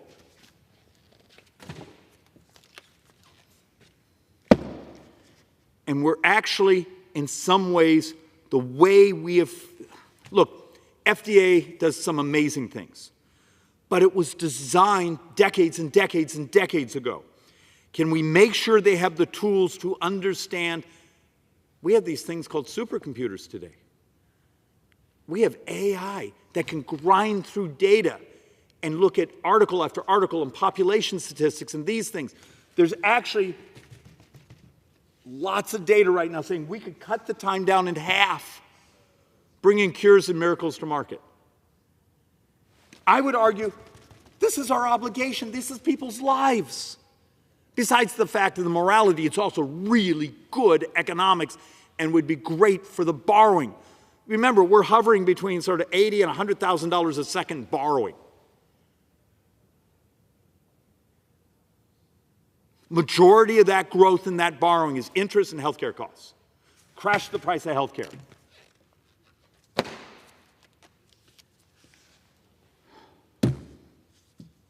Incorporating AI creates cost savings. We actually had some success in this idea last week. We were able to get 2 AI amendments attached to the VA bill, just to actually start with the claims side, the bureaucracy side, to actually move some of that faster. And it was the vast majority of our brothers and sisters here, even though maybe the union didn't like it, but this is the right thing to do. It started to pass. We got actually another one passed, which actually, and this is just for the VA, but towards studying how do we streamline and mitigate the financing mechanisms to make the VA more efficient and much more nimble, and actually reduce the cost. These are just inch by inch by inch. Mr. Speaker Pro Tem, can I inquire on the time? The gentleman has 4 minutes remaining. Oh, heaven forbid. I don't know if I can actually talk any faster and still have the poor... I'm so sorry. Sometimes when I start to talk like a machine gun. Look, another piece of legislation we have is you talk to doctors' offices, you talk to surgery centers, you talk to clinics, and they will tell you half their cost is just administrative. The people having to do the back paperwork, the people in front office. So just walk through a concept, because this actually exists today. You walk up to the counter in your surgery center or your doctor's office. You talk to a screen that has it, and it writes down. You don't actually have to fill out the little thing on the pad. You say, "Hi, I'm David. Can you?" And here's my numbers. Here's this. Here's that. And in the back office, they use technology. Not a room full of clerks doing paperwork to fight back and forth with the insurance company. You could crash the price of a healthcare clinic in half. And we already have some companies starting to do this. Look, we have another one that actually starts to actually help the concept of, is telehealth? Well, why isn't it digital health? the ability to use technology to help you take care of yourself. And then article after article that we live in the time of miracles. How do I get my brothers and sisters here to help us realize if we would just change some of the incentives in this place? There's another generation of miracle drugs coming. There's actually the ability of another generation of things that cure people. And I keep trying to argue here, you want to crash the debt and deficits? You want to crash spending? Cure diseases. Make people's lives less miserable. But there will be armies of lobbyists in our hallways who these disrupt their business models. I'm going to ask our brothers and sisters here, do the right thing. Don't be afraid of the technology. The disruption is the morality, is the future, and is one of the ways, just one of the levers that we save ourselves from this crashing and crushing debt. With that, Mr. Speaker Pro Tem, thank you for your patience. I yield back. Under the Speaker's announced policy of January 9th, 2023, the Chair recognizes the gentleman from California, Mr. Kiley, for 30 minutes.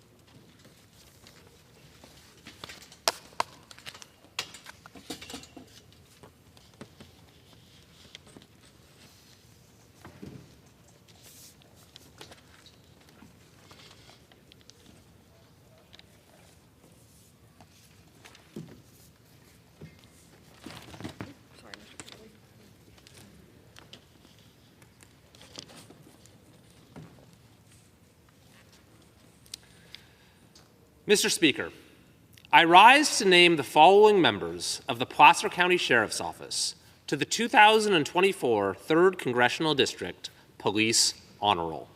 Sergeant Isaiah Tajibanoff, Deputy Richard Porter, Deputy John Tannerome, Deputy Brandon Winchell, Deputy Paul Solbis, Deputy Kevin Hillis, Deputy Joseph Durant. On the night of May 2nd, 2024, deputies in the Placer County Sheriff's Office were on patrol in the city of Colfax in Placer County. The deputies observed a suspicious vehicle parked at the rear of a local restaurant that matched the vehicle description of one used while in the commission of residential burglary earlier in the week of a Placer County citizen. Deputies Solbis, Porter, and Tannerome attempted to contact the van occupant, who was verbally uncooperative and refused lawful orders to exit the vehicle. Deputy Solbis called for a supervisor, Sergeant Shibanoff, and Deputy Durant to respond and assist them. Deputies Winchell and Hillis arrived a short time later. While instituting a plan to de-escalate the situation and remove the occupant from the vehicle safely, the driver of the van fired a gun from inside the vehicle, striking Deputy Porter in the upper torso. Deputies at the scene returned fire, and Deputy Porter was immediately provided medical aid by deputies on the scene and was transported to the nearest helicopter landing zone by his fellow deputies awaiting an air ambulance. Additional deputies and officers from outside agencies began arriving as Deputy Porter was flown to the nearest trauma center, Sutter-Roseville Medical Center. Deputy Porter spent 4 nights in the hospital surrounded by his loved ones and his colleagues from the sheriff's office. But in tremendous news, he was released to go home on Monday, May 6, 2024, and was escorted home by the sheriff, undersheriff, and assistant sheriff, along with the command staff and patrol staff.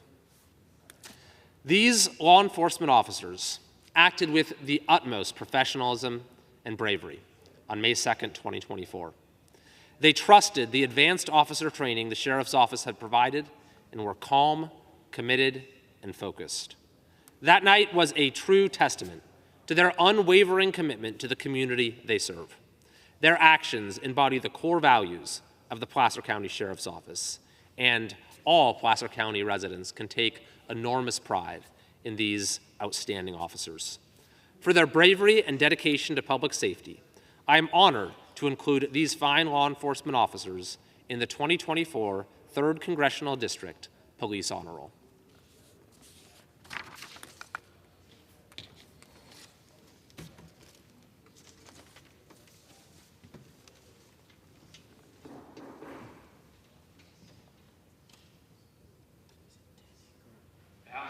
Aldo Panesci.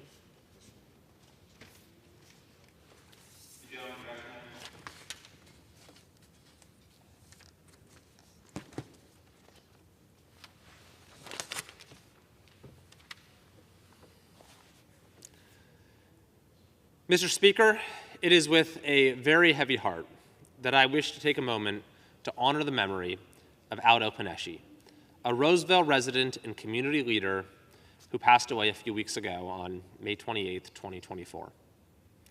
Aldo was born and raised in Roseville, California, which is also where he decided to raise his family. Aldo attended the local high school and community college until he transferred to UC Davis, where he graduated with a degree in political science. After his education, he worked in government relations and public affairs for 40 years and owned and operated Aldo Panesci Consulting. Beyond his thriving career, Aldo placed his heart at the center of Placer County and served the communities within numerous leadership and volunteer positions. His contributions to the region include his work with the Placer Business Alliance, with many of the area chambers of commerce, and several local nonprofits such as Lighthouse Counseling, Visit Placer, the Placer Breast Cancer Foundation, and many, many more. He raised scholarship funds for local students and was a driving force behind organizations that would help struggling families afford everyday necessities.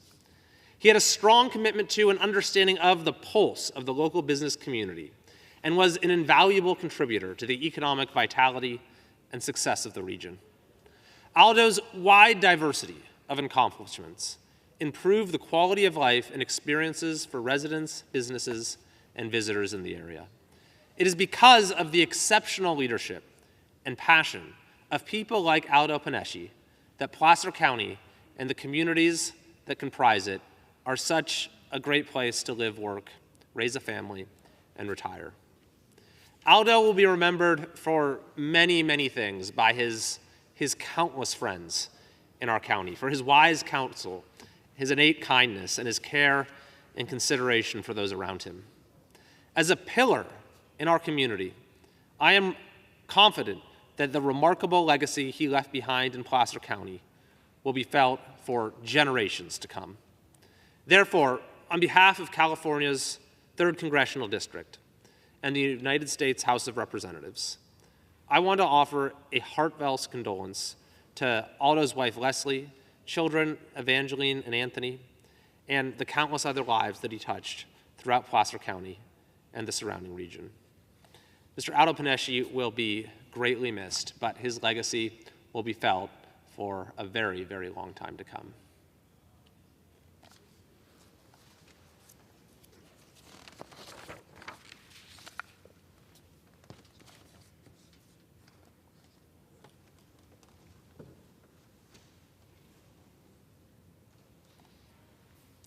Mr. Speaker, I wish to take a moment to recognize an outstanding and prominent educator from California's 3rd Congressional District.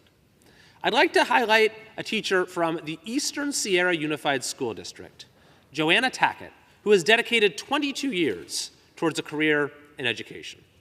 Mrs. Tackett earned her Bachelor of Science degree in elementary education from the University of Nevada, Reno, and a master's in advanced teaching and leadership from Sierra Nevada College.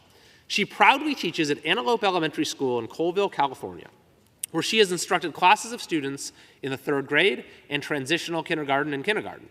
As a young girl, Mrs. Tackett became passionate about horses and barrel racing. Through this passion, she was inspired to become a teacher by her friend and mentor, Loretta, who taught her dressage. She strove to emulate Loretta's qualities of patience, positivity, and care, and later became a coach herself. This ultimately led Mrs. Tackett to the teaching profession, where she used these skills and values to become beloved by students, parents, and staff. Her unique abilities as a former coach help her build trusting relationships with students in which she guides them towards reaching their goals and thereby creates confident young students who believe in themselves and know that they can achieve anything. For these reasons and many more, Mrs. Tackett was recently recognized as the 2022-2023 Mono County Teacher of the Year. She is known by others for her strong work ethic, patience, and knowledge, as well as for treating her students with respect, kindness, and empathy. Students leave Mrs. Tackett's classroom excited about school and learning, which is commendable. I applaud Mrs. Tackett for her dedication to education, to the development of her students, and to promoting overall student success and academic achievement. Therefore, on behalf of the United States House of Representatives, I am pleased to recognize Mrs. Joanna Tackett for her significant contributions to the Eastern Sierra Unified School District and to the students of Antelope Elementary School.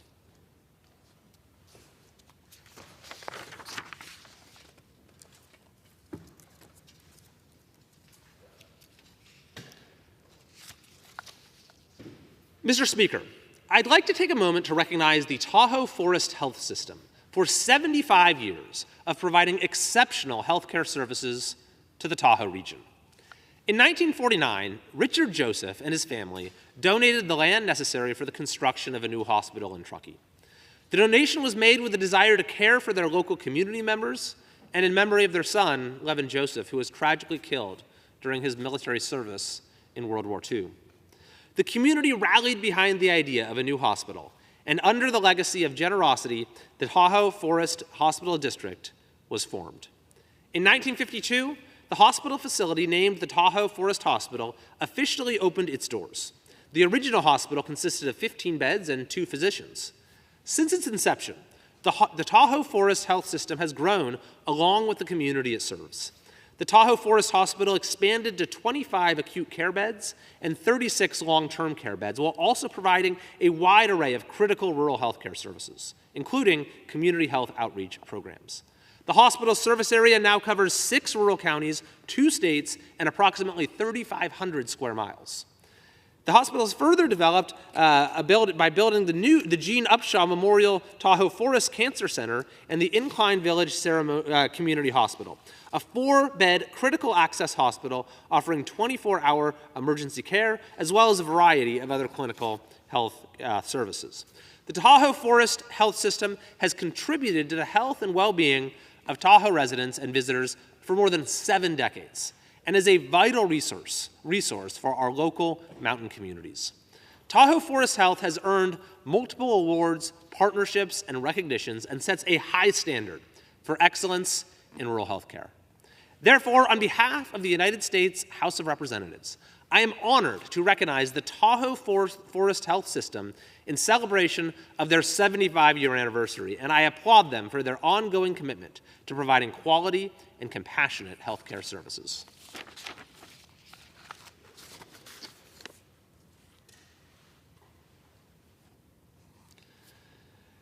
Mr. Speaker, I'd like to take a moment this evening to bring the country's attention to one of the most shocking and twisted things I have ever seen in the world of politics that is happening right now in my state of California. There is a scheme playing out right now on the part of the state's ruling politicians to undermine a democratic election and make nearly 40 million Californians less safe. This relates to the crime problem in our state, which of course is not just a California issue. As a member of the Judiciary Committee, I've been part of several field hearings in some of America's worst cities when it comes to high crime rates, including Chicago, Philadelphia, Manhattan, and right here in Washington, D.C. But it is perhaps in my state, in California, especially in cities like Oakland and San Francisco and Los Angeles, where the problem is most pronounced, thanks in large part to a series of criminal laws that have been passed that are uniquely permissive and that are uniquely restrictive of the ability of law enforcement to keep our communities safe.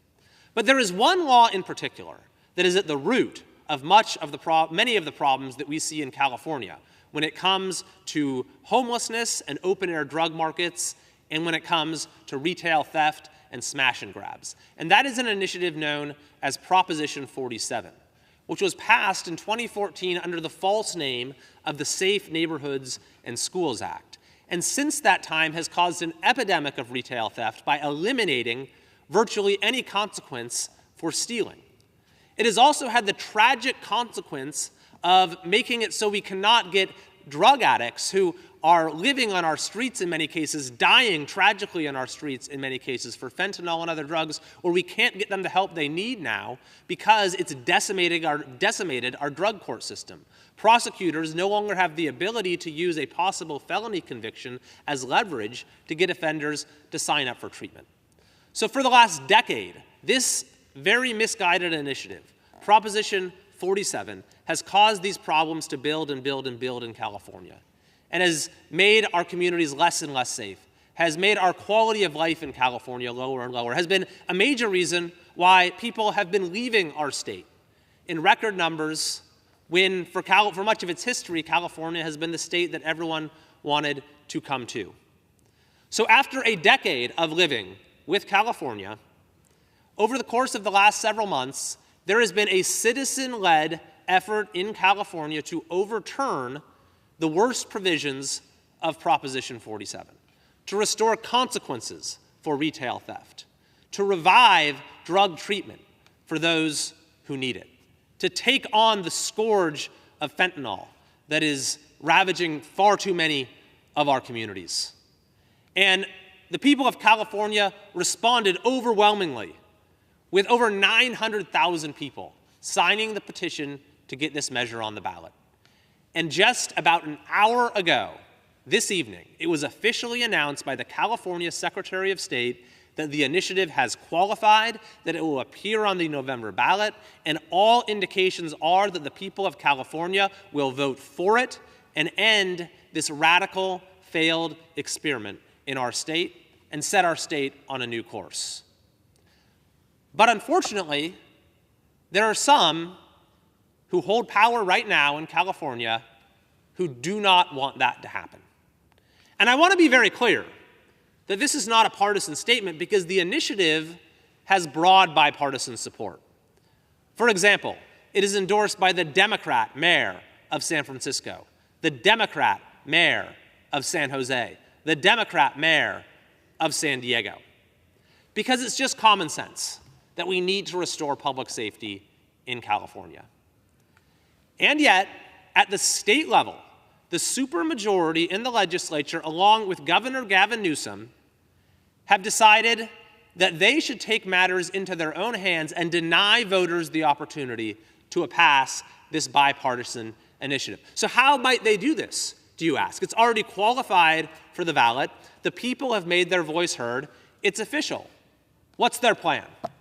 This is the scheme that they've come up with that surpasses anything I have seen, perhaps. And I've seen a lot when it comes to the machinations of California politicians. Here's what they've done. The governor and leaders in the legislature came up with their own package of bills that are ostensibly designed to promote public safety. And in fact, most, if not all, of those bills are unobjectionable. Some of them are even positive. But they're really just tweaking at the edges of the problem. None of them does anything to deal with the actual problems of Proposition 47. In fact, the bills by definition couldn't do that because Proposition 47 was a voter initiative and it can only be corrected by a voter initiative. The legislature doesn't have the power to do that. But nevertheless, for whatever reason, maybe to look like they were doing something about the problem, maybe they genuinely wanted to help make communities safer, you had these bills that were introduced that would take some fairly modest steps in the direction of public safety. Well, we actually learned just a few days ago that there was a much more sinister purpose behind these bills. The leaders of the legislature will be introducing an amendment to these bills, which has what they're calling an inoperability clause. So what does that mean? They are stipulating in the language of the bills that if voters pass the initiative that is now going to be on the ballot in November, then those bills will automatically be repealed. So they're putting in a provision that says that their own bills will be repealed automatically if voters make a decision that they don't like in November. This is truly extraordinary. It's a threat to the people of California.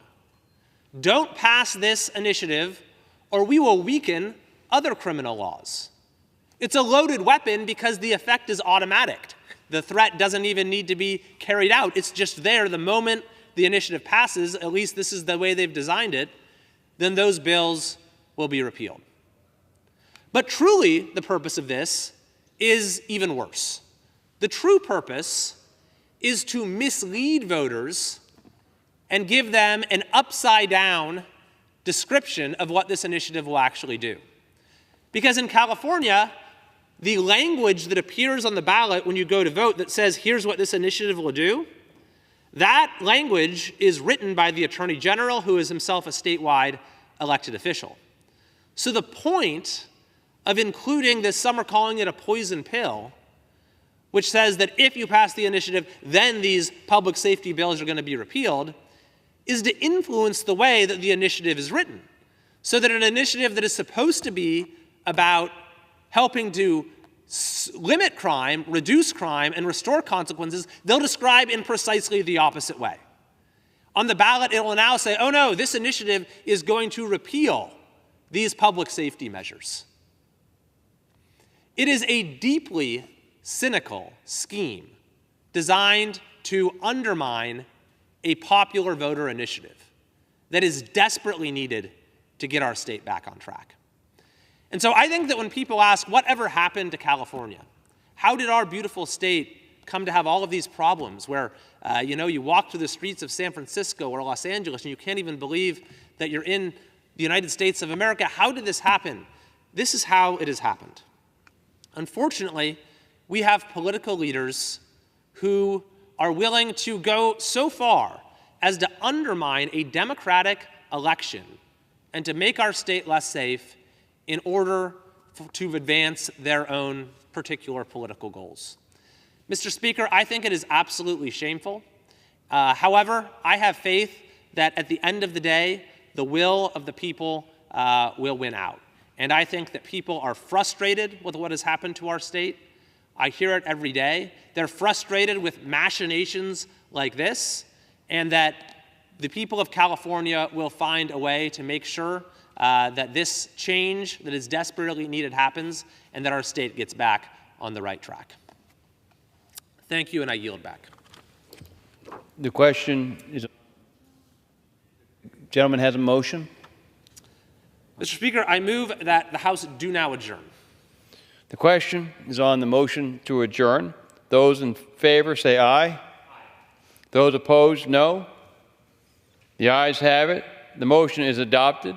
Accordingly, the House stands adjourned until 9 a.m. tomorrow.